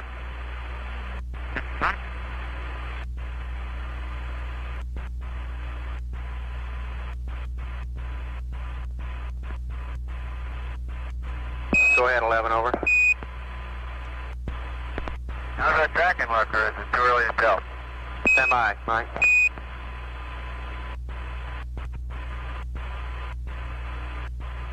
Apollo 11, Houston. FIDOs are looking at the data. It's too early to tell yet exactly. It's looking real good so far. We'll have you some answers shortly on trajectory. Over. What FIDO is that? Jay Green. Howdy, Jay. 11, Houston, we have a DAP CSM update for you. Go ahead. Roger, CSM weight, Mike, 26370, over. Thank you, sir. Welcome. If anybody wants to monitor it, there's a press conference in 212. They're going to be bringing it in. It's the center directors and Gil Ruth and Dr. Miller and all of those others. Apollo 11, Houston, we've taken your onboard vector and propagated it forward, and it's looking real good. We only got about 24 minutes of tracking now. Really too early to tell on the radar. Over. Roger, understand. Hello, Apollo 11, Houston. Mike, did you notice any transients at ignition on PEI? Over. Yeah, that transients were more noticeable than on previous burns, Charlie. I just rode it off to the back. We had a light command module, but there was considerable roll activity, which dampened down after the first 20 seconds, I would guess, of the burn. But there was also some pitch and yaw activity. I don't believe it was abnormal. It seemed to be dead banding rather crisply in roll, plus or minus about 8 degrees either side of center line. And after the first couple of, after the first 20 seconds or so, the gimbals were quiet and pitch and yaw were relatively quiet. Before that there was some oscillation, but mostly just in rates. Total attitude hung in there pretty well. Roger, thank you much. We were looking at the playback and we saw some things that right at startup. We'll be back with you later on that.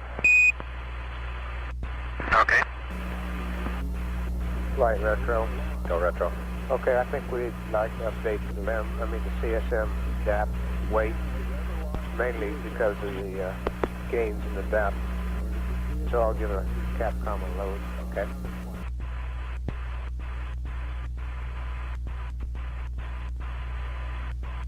Apollo 11, Houston, have you finished taking pictures? Over. We're just finishing up, Charlie. Roger.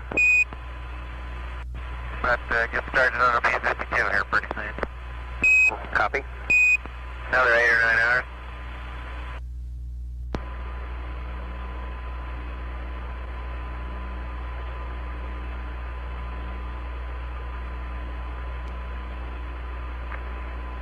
This is Apollo Control. That brings us up to date with the taped conversation. We'll stand by for any further live communication from the crew before they begin their sleep period. We've gotten some preliminary figures from the flight dynamics officer on that trans-earth injection burn after a review of the telemetry data, and it shows that our change in velocity was nominal, 3,283.5 feet per second. We also show a nominal burn time of 2 minutes 28 seconds. The crew reported the burn time about 2 to 3 seconds long. Based on their onboard data, the ground data shows the burn to have been just about nominal. Based on the preliminary tracking, it would appear that the splashdown would occur almost precisely as predicted or planned in the flight plan. That would be at 195 hours, 18 minutes, 40 seconds ground elapsed time. And we would expect that splashdown time to change somewhat during the trans-earth coast. This is Apollo Control at 139 hours. Crew of Apollo 11 is in the rest period. We have not contacted them within the last hour and have not heard from them. All systems aboard the spacecraft performing well. Apollo 11 is now 10,149 nautical miles from the moon, approaching the Earth at a velocity of 4,659 feet per second. Spacecraft weight is 26,510 pounds. This is Mission Control, Houston.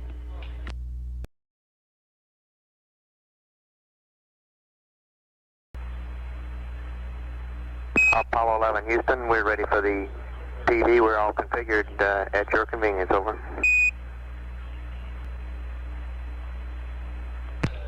This is Apollo Control.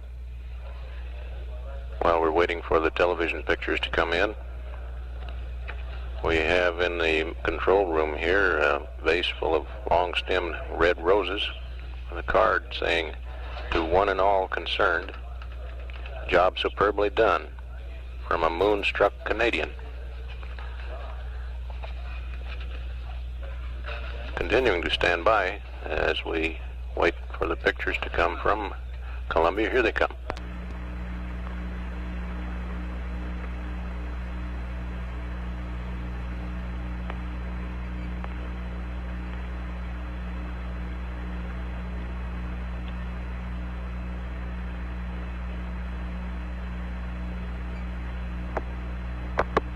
Houston, Apollo 11, over.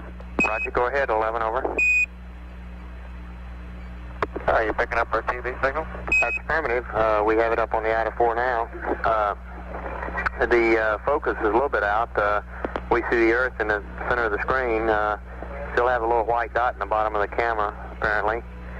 And see some land masses in the center. At least I guess that's what it is. It's very hazy at this time on our IDA-4, over. Let me change. I believe that's where we just came from. It is, huh? Well, I'm really looking at a bad screen here. Stand by one. Hey, you're right.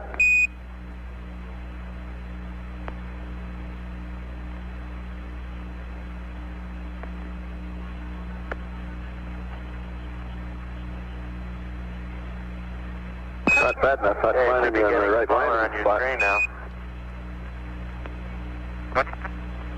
It's not bad enough not finding the right landing spot. We haven't even got the right planet.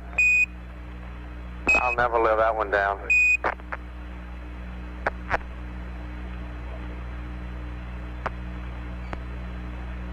We're making it get smaller and smaller here to make sure that it really is the one we're leaving.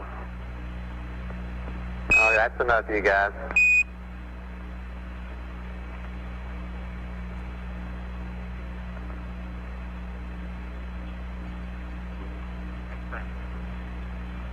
11, that was a good picture Okay, there. that's enough of the moon.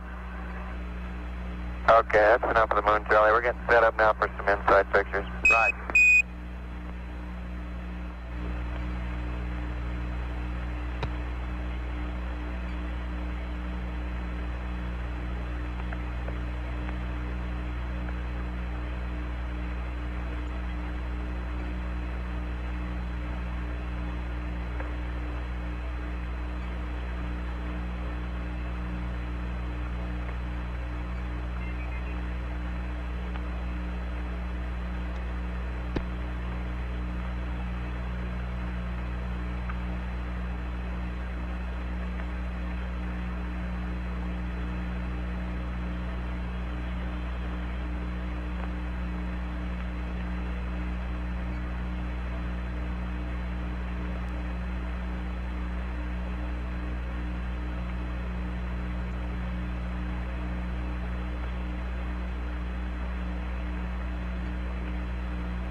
We know there's a lot of scientists from a number of countries standing by to see the lunar samples, and we thought you'd be interested in seeing that they really are here.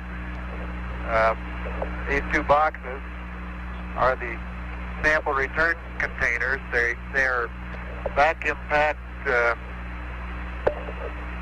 containers that were closed in a vacuum on the lunar surface, sealed, and then brought inside the LEM and put inside these fiberglass bags, zippered and resealed around the outside, and placed in these receptacles in the side of the command module. These are the two boxes, and as soon as we get onto the ship, I'm sure these boxes will immediately be transferred and delivery started to the lunar receiving laboratory. These boxes include the samples of the various types of rock, the ground mass of the soil, the sand and silt, and the particle collector for the solar wind experiment, and the core tubes that took depth samples of the lunar surface. Roger, Neil. Thank you much for that description. We've got a pretty dark picture down here. Could you check your f-stop? We'd like to have it, see if you could open it up a little bit, over. Okay, our monitor showed that to be very bright. Right. We're down around around F4, which we thought would be plenty light. We'll lighten it up some more. Well, we'd appreciate it. It's pretty dark on all our monitors here. Okay, fine. That's looking a lot better now, Neil. There's Buzz.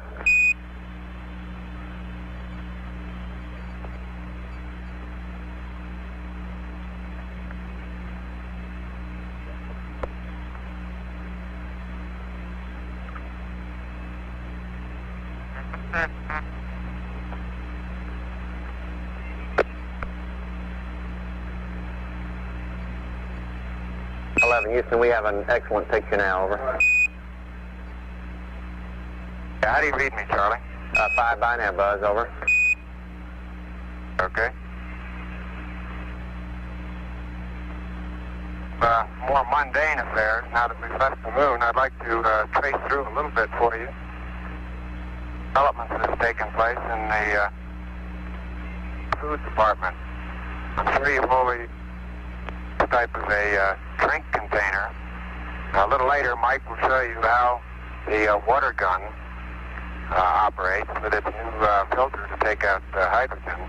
Essentially, this water gun is put in this end and filled up this bag with water, and the drink then dissolves in the water, and this end of the mouth feeding. Likewise, we have other foods that are more solid nature. You can probably see this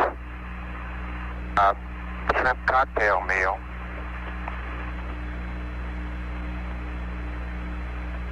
This afternoon, while the two of us had salmon salad. Another early development was the use of bite-sized foods. 11, Houston, Buzz, you're breaking up badly. Would you check your Vox over?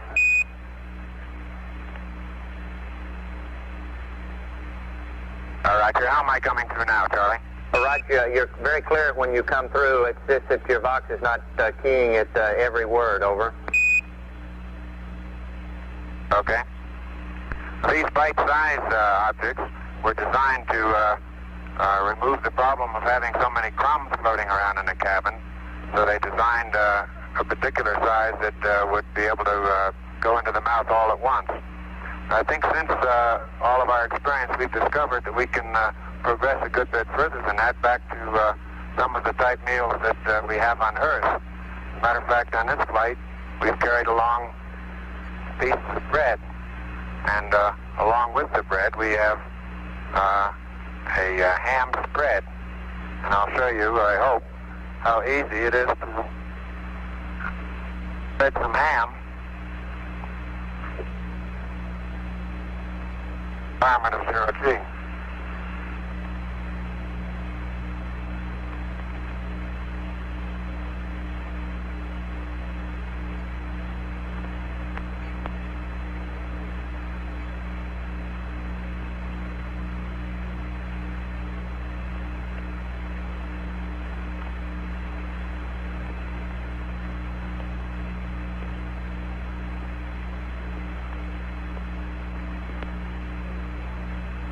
We've discovered that it is quite easy to all very familiar with.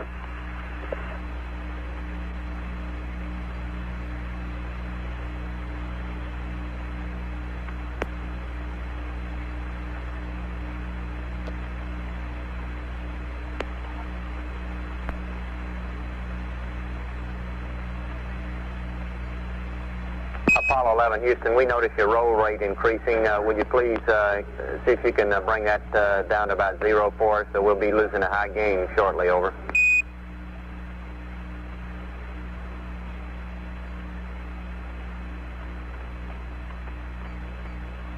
We can also use zero gravity to demonstrate many things that we've all learned in school. I'd like to demonstrate briefly how easy it is to explain the action of a gyroscope.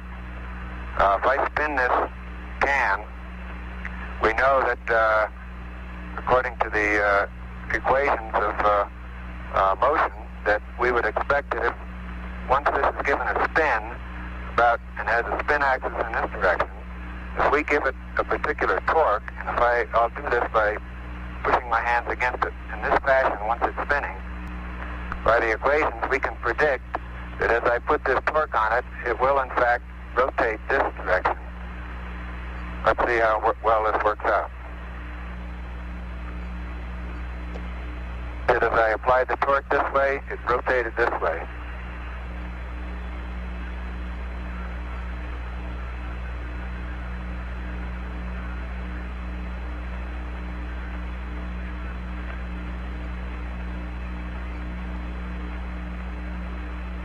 Too close, I think.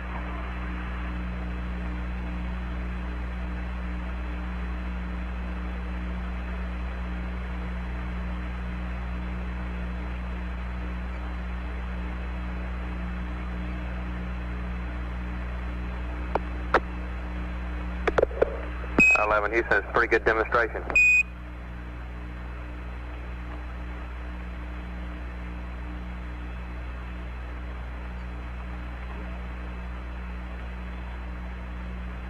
Houston, this next is a little demonstration for the kids at home, all kids everywhere for that matter. I was going to show you how you drink water out of a spoon, but I'm afraid I filled the spoon too full, and if I'm not careful, I'm going to spill water right over the sides. Can you see the water slopping around in the top of the spoon, kids? That's affirmative, 11. Okay, well, as I say, I was going to show you, but I'm afraid I filled it too full and it's going to spill over the side. I tell you what, I'll just turn this one over and get rid of the water and start all over again, okay? Okay.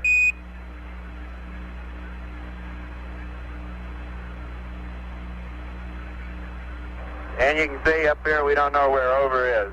One up is as good as another. That really is water, though, I'll show you.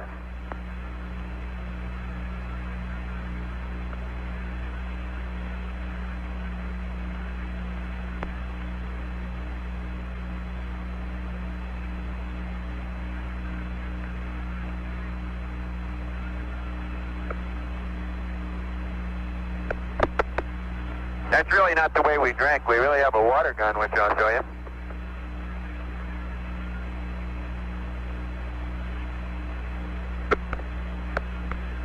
There's the water gun. This cylindrical thing on the end of it is a filter with several membranes. One allows water to pass, but not any gas. The other allows gas to pass, but not any water. So by routing the gaseous water, which comes from our tank, through this filter, we're enabled to drink purified water without the gas in it, filtered water. And of course, all we do to get it started is just pull the trigger.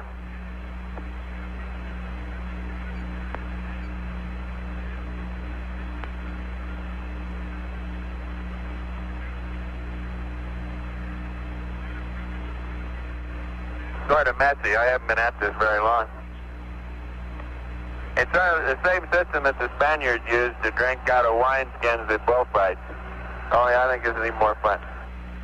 Well, be seeing you, kids. Thank you from all the kids in the world here in the Moker who can't tell the Earth from the moon. All right, just stand by one and we'll get you that earthquake. Looks like you need a wineskin up there, Mike. That'd be nice.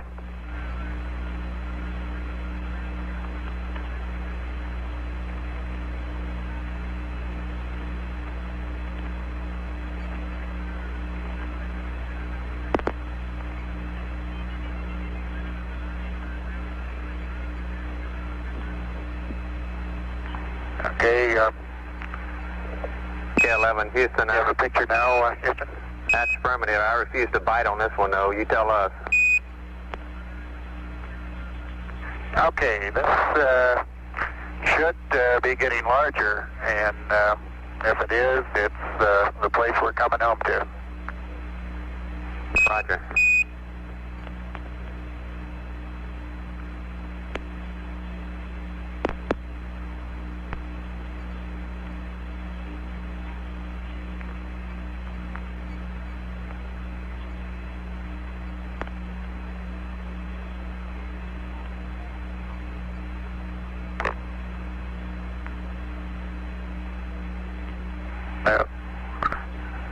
No matter where you travel, it's always nice to get home. We concur, 11. We'll be happy to have you back. It's Apollo 11, signing off.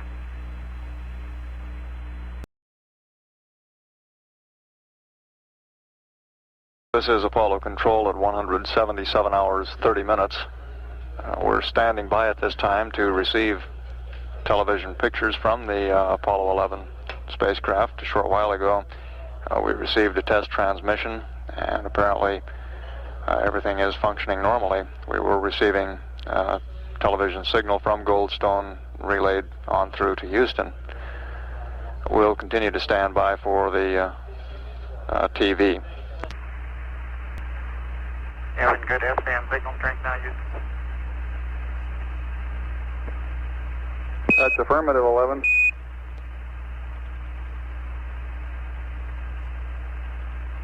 You all set for TV? Roger, we're all set whenever you're ready to send. Okay.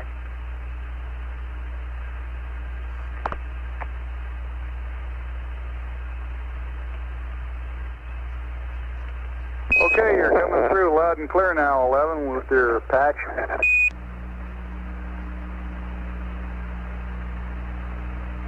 Okay, we have black and white signals. We should have the conversion up shortly.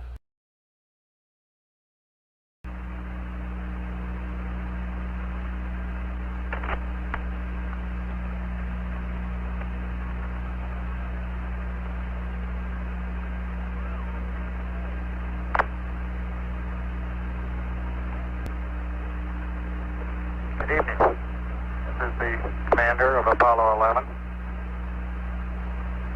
100 years ago, Jules Verne wrote a book about a voyage to the moon.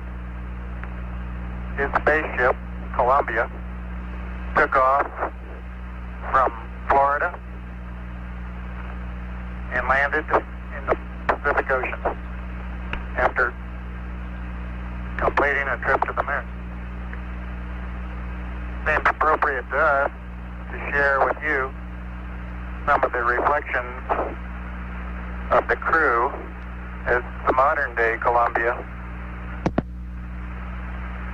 completes its rendezvous with the planet Earth in the same Pacific Ocean tomorrow. First, Mike Collins.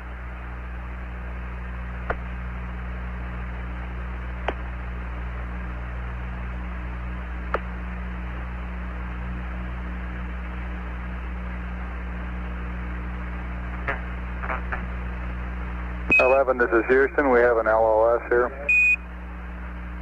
We'll be right back with you. Roger.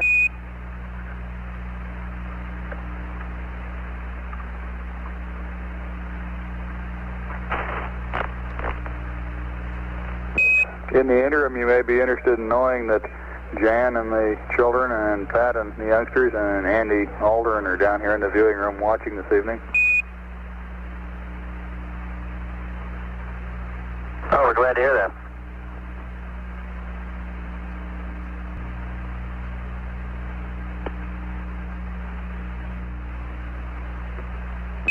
Okay, 11, you're back on with Mike in the middle of the screen there.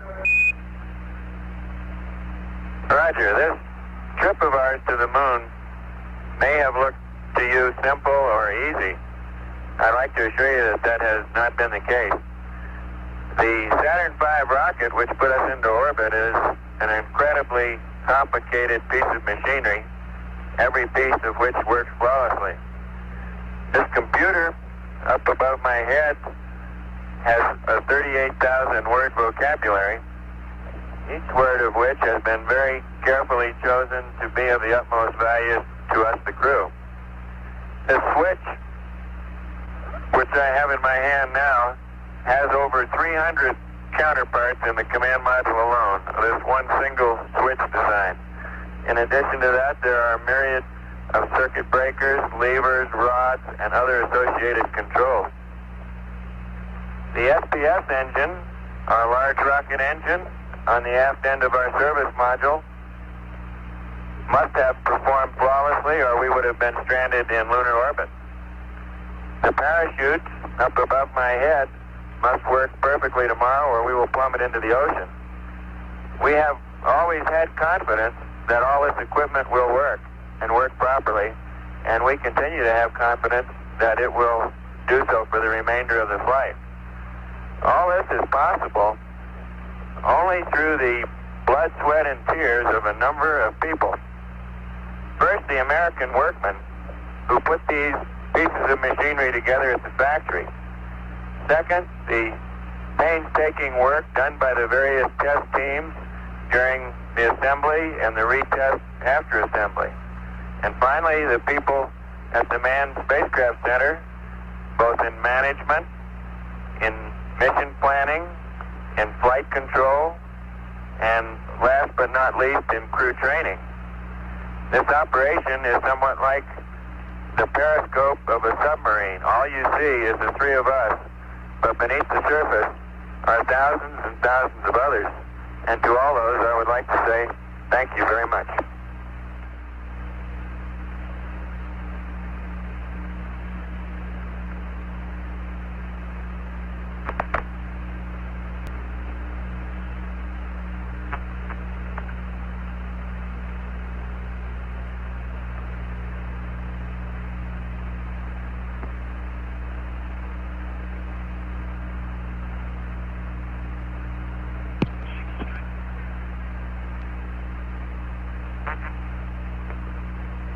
11, this is Houston. We're getting a good picture of Buzz now, but no voice modulation. And would you open up the f-stop on the TV camera? Try a 22, please.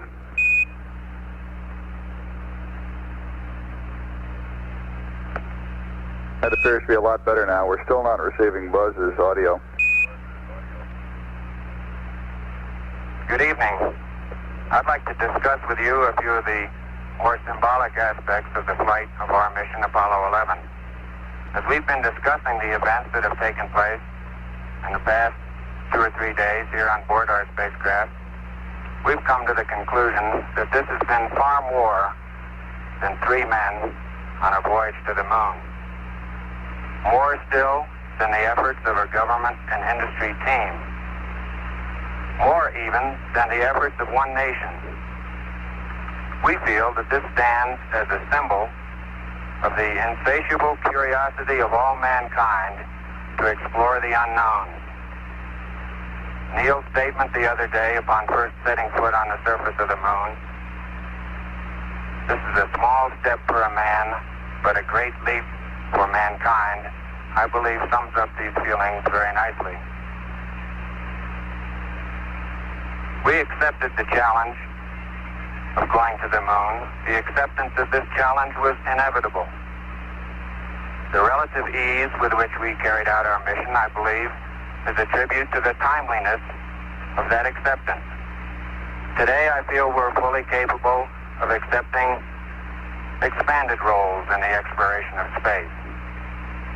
In retrospect, we have all been particularly pleased with the call signs that we very laboriously chose for our spacecraft, Columbia and Eagle. We've been particularly pleased with the emblem of our flight, depicting the U.S. Eagle, bringing the universal symbol of peace from the Earth, from the planet Earth, to the moon, that symbol being the olive branch. It was our overall crew choice to deposit a replica of this symbol on the moon. Personally, in reflecting the events of the past several days, a verse from the Psalms comes to mind to me. When I consider the heavens, the work of thy fingers, the moon and the stars which thou hast ordained, what is man that thou art mindful of him?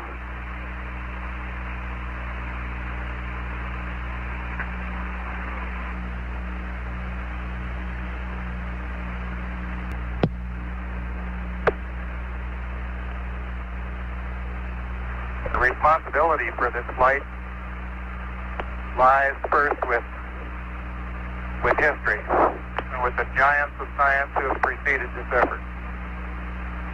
Next to the American people, who have, through their will, indicated their desire. Next to 4 administrations and their Congresses for implementing that will. And then to the agency and industry team that built our spacecraft. The Saturn, the Columbia, the Eagle, and the little EMU, the spacesuit and backpack that was our small spacecraft out on the lunar surface. We'd like to give a special thanks to all those Americans who built those spacecraft, who did the construction, the design, the test, and put their heart and all their abilities into those craft. To those people, tonight we give a special thank you. And to all the other people that are listening and watching tonight, God bless you. Good night from Apollo 11.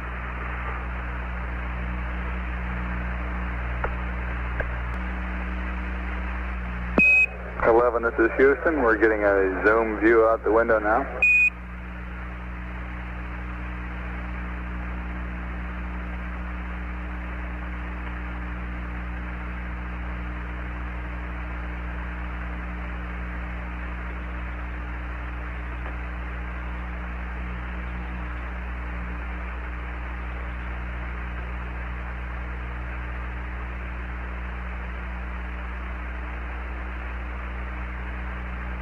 Over.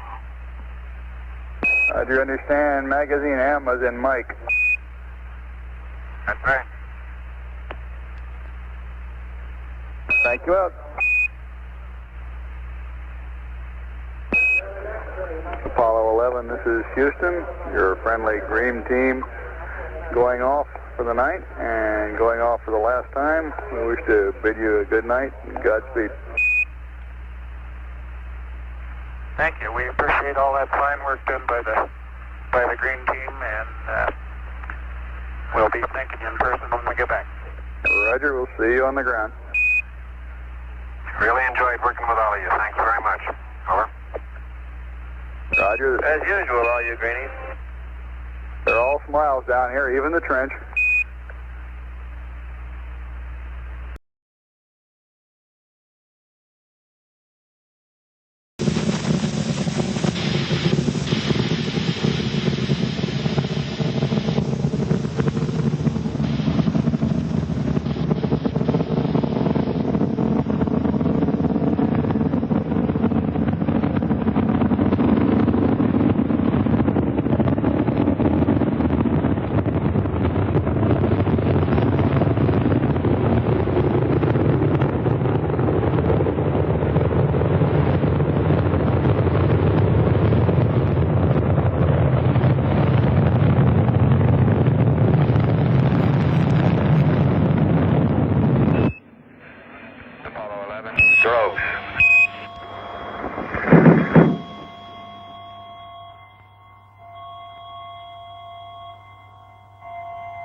It normally takes 8 to 10 minutes for the flotation bags to right the spacecraft.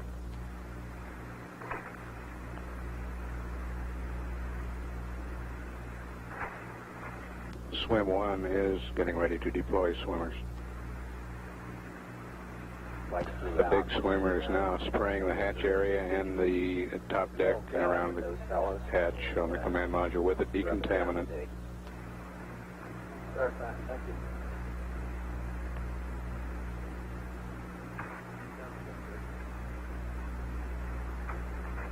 Apollo 11, this is Hornet. We're 4 miles out, making our approach.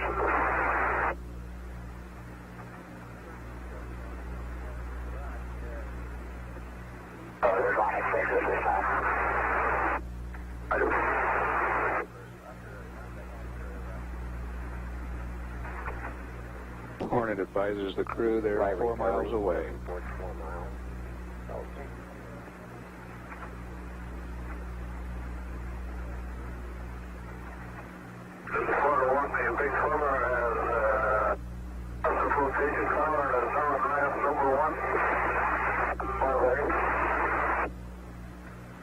The big swimmer flight is back in RAF number 1. He's apparently completed his spray procedures and rough down procedures on the command module upper deck.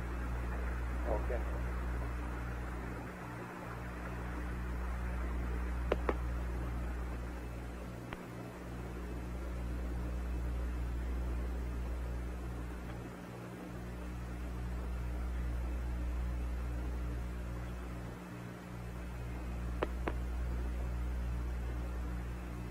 controlled a bit less than it is outside, so that if a leak occurred somewhere on the frame of the MQF, the air would leak in instead of leaking out.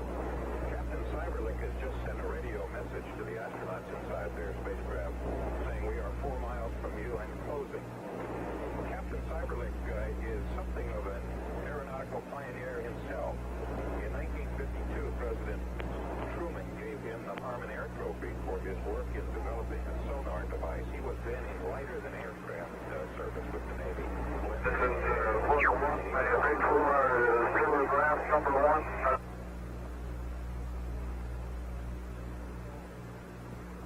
Flight recovery for your info now, after we get these fellows picked up. We fly them straight back, of course, and land, and they'll take the helicopter right down to the hangar deck and move it over to the MQF and make the transfer. The recovery of the command module won't commence until after the President has talked to the astronauts and confirmed he has departed the aircraft carrier.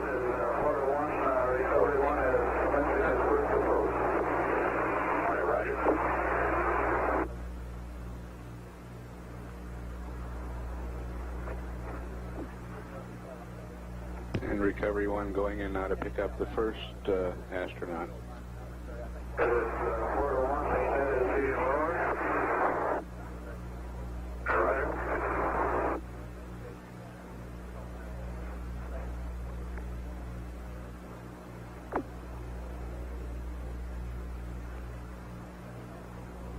Flight recovery, roger, your last will be terminating the commentary, and you can watch the board ship.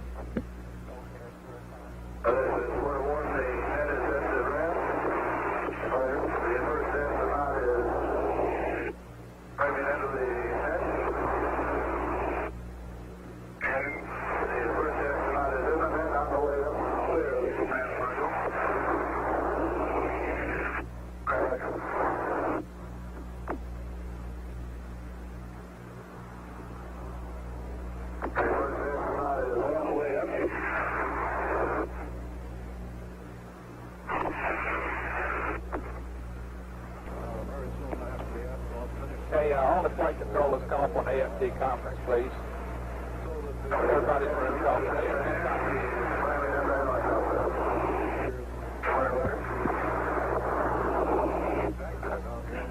Well, this is George H. talking. I'd like to make a couple of comments here. This is George H. here on the loop, fellas. And while the chopper is bringing the crew back to the carrier, I'd like to make a couple of comments. First of all, I think you all know that the events taking place here today represent the culmination of the tremendous Apollo effort initiated by President Kennedy. I think your personal dedication and professionalism displayed here in Mission Control have contributed very substantially to the posture that this country enjoys today in space exploration. As a personal expression of our gratitude for your help, your cooperation and tolerance over the years, General Phillips and Chet Lee and Tom McMullen and I have left in custody with Flight Director Gene Kranz a small token of our esteem and thanks. Lots of luck, and don't choke on the bubbles.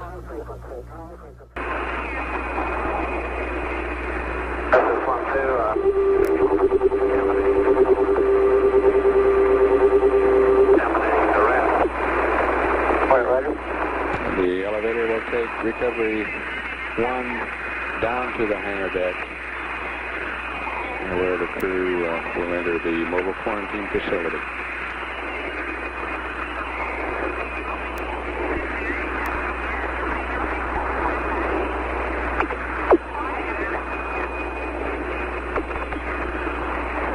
And the flags are waving and the cigars are being lit up.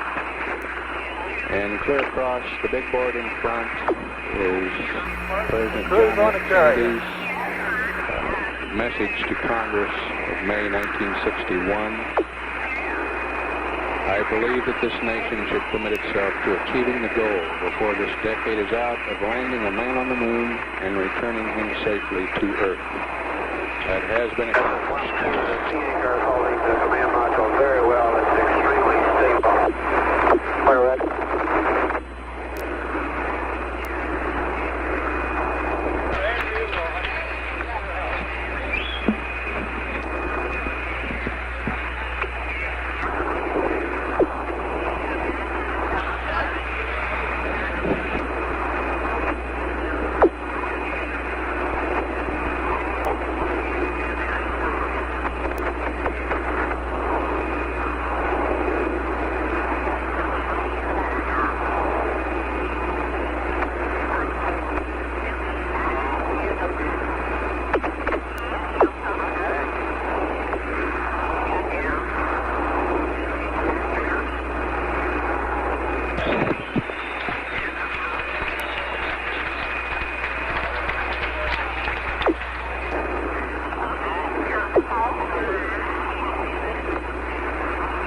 in the Mission Control Center, the replica of the crew patch.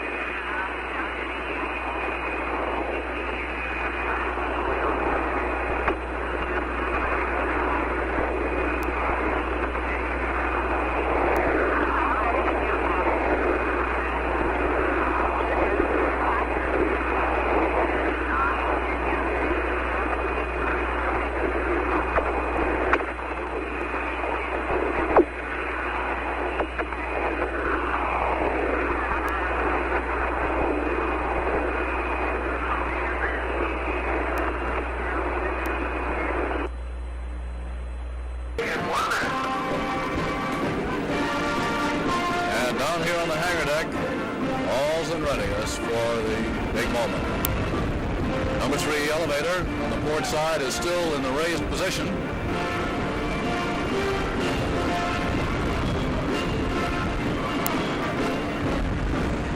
No, it's down now. Down now. I couldn't see from my point. It's now down, and the tractor is being moved back to haul the helicopter off the number 2 elevator and back here to position alongside the mobile quarantine facility. The band still playing joyously up on the flight deck. President Nixon is still on the flag bridge. We expect he'll be coming down soon. Here comes the number 66 being hauled inboard from number 2 elevator very slowly by the tractor. Procedure is for the tractor to pull it straight across the ships, and it will then be backed by the tractor. So it's being pulled now with the nose forward in order to move it around in the correct position. There it goes. Now the tail of number 66 is pointing aft along the hangar deck.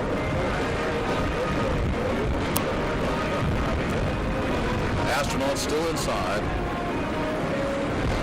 They're folding the tail back. This is a standard procedure when the helicopter is being...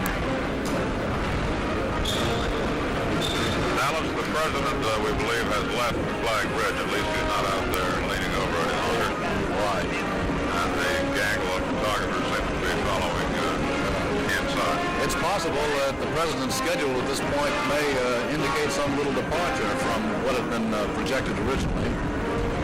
We've been speculating all along that the president wouldn't just stay up there on the flag bridge all this while, and he may move somewhere else in the ship. But he's not expected down here again for about 40 minutes.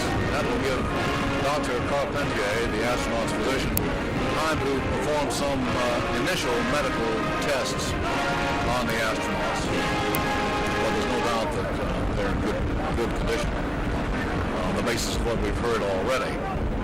And after about 40 minutes, the president will come down here to the hangar deck and will make that personal statement to the astronauts. It's quite possible that they will be able to say something to him because they'll be wearing lavalier microphones around their necks, and anything they say will be carried by loudspeaker to those of us gathered here on the hangar deck. Large numbers of sailors behind the lines standing there waiting to watch this historic moment, the first appearance of the astronauts before anybody but the swimmers and the crew of number 60 telephone. Dr. Don Stoughton walking along the blue path. The chief of the NASA recovery team on board, talking now with John Stonecipher, the assistant chief. Helicopter being moved slowly back here with the flight crew, the flight deck crew in yellow jerseys. Man up ahead about to blow the whistle for it to stop.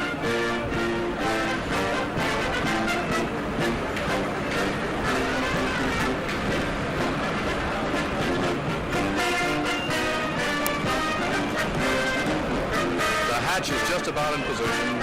A few more feet. There it goes. That's it.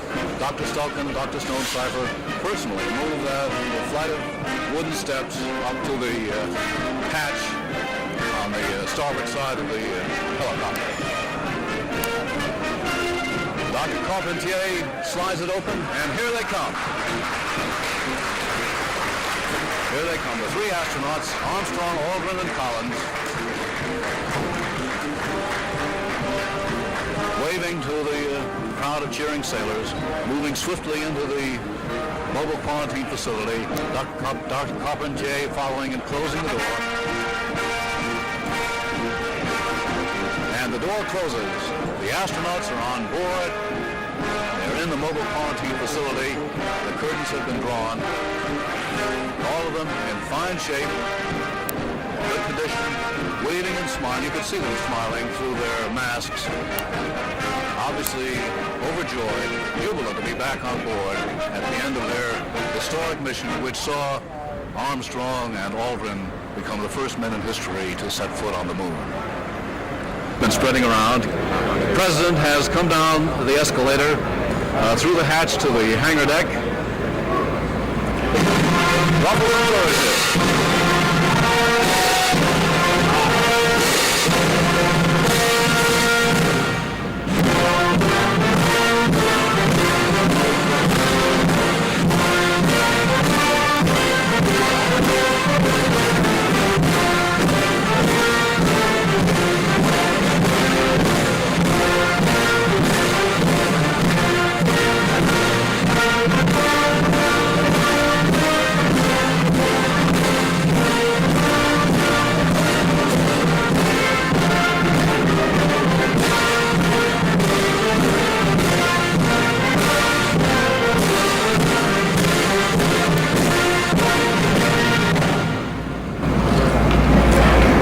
Nixon waving to the astronauts. The curtains have been drawn, and there they are in the rear window.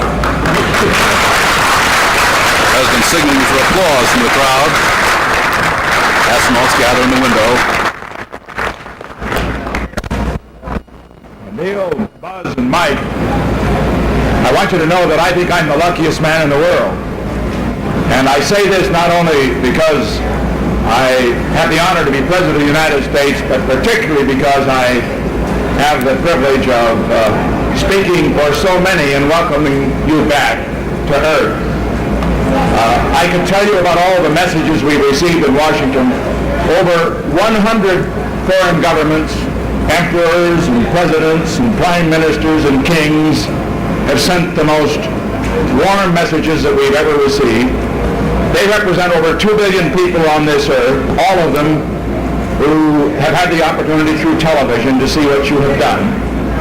And then I also bring you messages from members of the cabinet and members of the Senate and members of the House and the Space Agency, from the streets of San Francisco, where people stopped me a few days ago, and you all love that city, I know, as I do.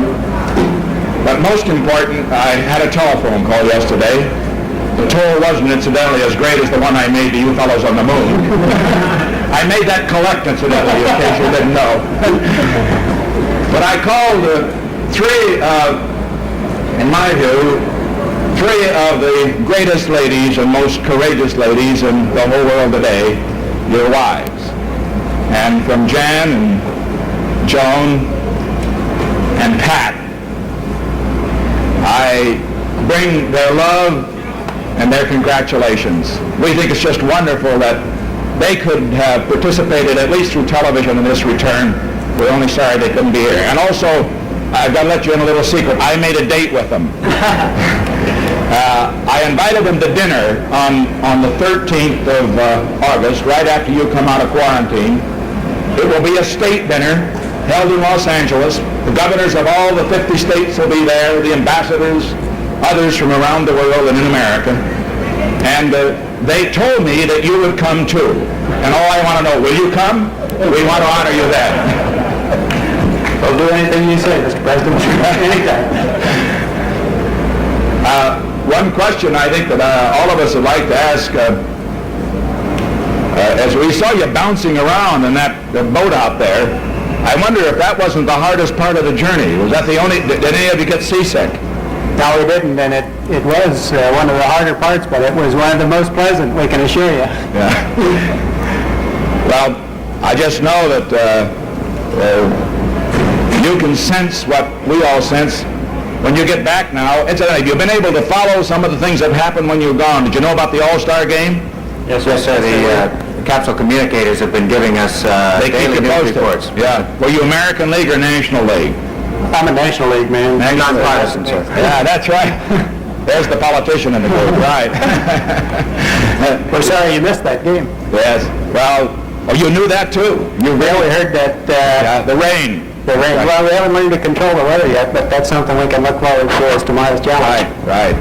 Well, I can only summarize it because I don't want to hold you now. You have so much more to do. And gee, you look great. You feel as good as you look. I feel great. I feel just perfect, Mr. President. Yeah. Are you? I understand Frank Borman says you're a little younger by reason of having going into space. Is that right? Do you feel that way? A little younger? Well, a lot younger than Frank Borman.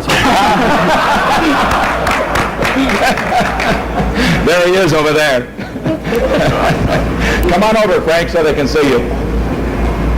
And you going to take that line down? It looks like he has aged in the last couple of weeks.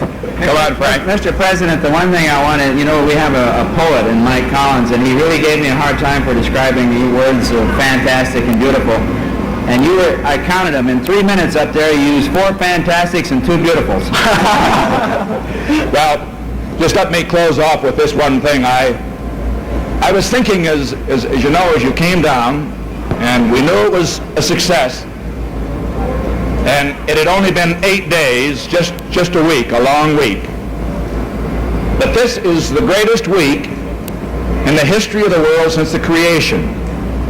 Because as a result of what happened in this week, the world is bigger infinitely. And also, as I'm going to find on this trip around the world, and Secretary Rogers will find that he covers the other countries in Asia. As a result of what you've done, the world's never been closer together before. And we just thank you for that. And I only hope that all of us in government, all of us in America, that as a result of what you've done, we can do our job a little better. We can reach for the stars just as you have reached so far from the stars. We don't want to hold you any longer. Anybody have a last word? How about promotions? Do you think we could arrange something? We're just pleased to be back and very honored that you were so kind as to come out here and welcome us back. Yeah. And we look forward to getting out of this quarantine and talking without having glass between us. Right. And incidentally, the speeches that you have to make at this dinner can be very short. And if you want to say fantastic or beautiful, that's all right with us. Don't try to think of any new adjectives. They've all been said. And now I think, incidentally, that all of us, the millions that are seeing us on television now, seeing you, would feel as I do that, in a sense, our prayers have been answered. And I think it would be very appropriate if Chaplain Pierto, the chaplain of this ship, were to offer a prayer of thanksgiving. And if he would step up now, Chaplain, thank you. Let us pray. Lord God, our Heavenly Father, our minds are staggered and our spirits exultant with the magnitude and precision of this entire Apollo 11 mission. We have spent the past week in communal anxiety and hope as our astronauts sped through the glories and dangers of the heavens. As we try to understand and analyze the scope of this achievement for human life, our reason is overwhelmed with abounding gratitude and joy, even as we realize the increasing challenges of the future. This magnificent event illustrates anew what man can accomplish when purpose is firm and intent corporate. A man on the moon was promised in this decade, and though some were unconvinced, the reality is with us this morning in the persons of astronauts Armstrong, Aldrin, and Collins. We applaud their splendid exploits, and we pour out our thanksgiving for their safe return to us, to their families, to all mankind. From our inmost beings, we sing humble yet exuberant praise. May the great effort and commitment seen in this Project Apollo inspire our lives to move similarly in other areas of need.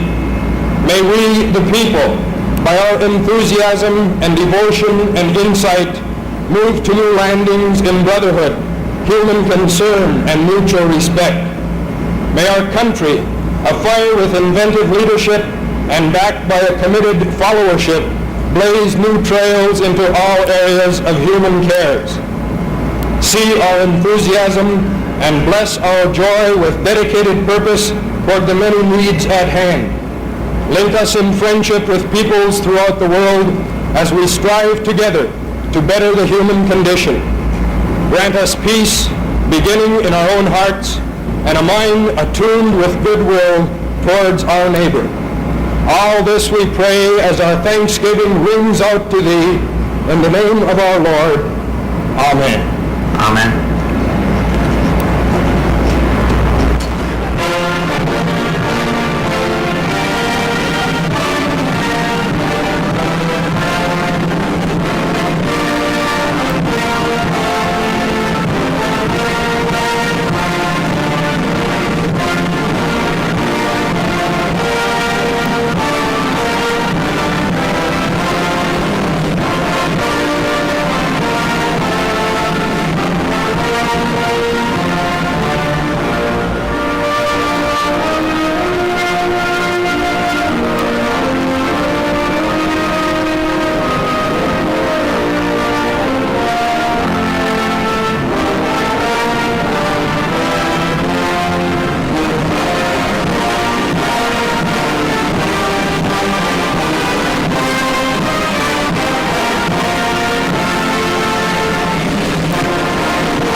What was it we were really celebrating? 3 men who had done what no man before had done?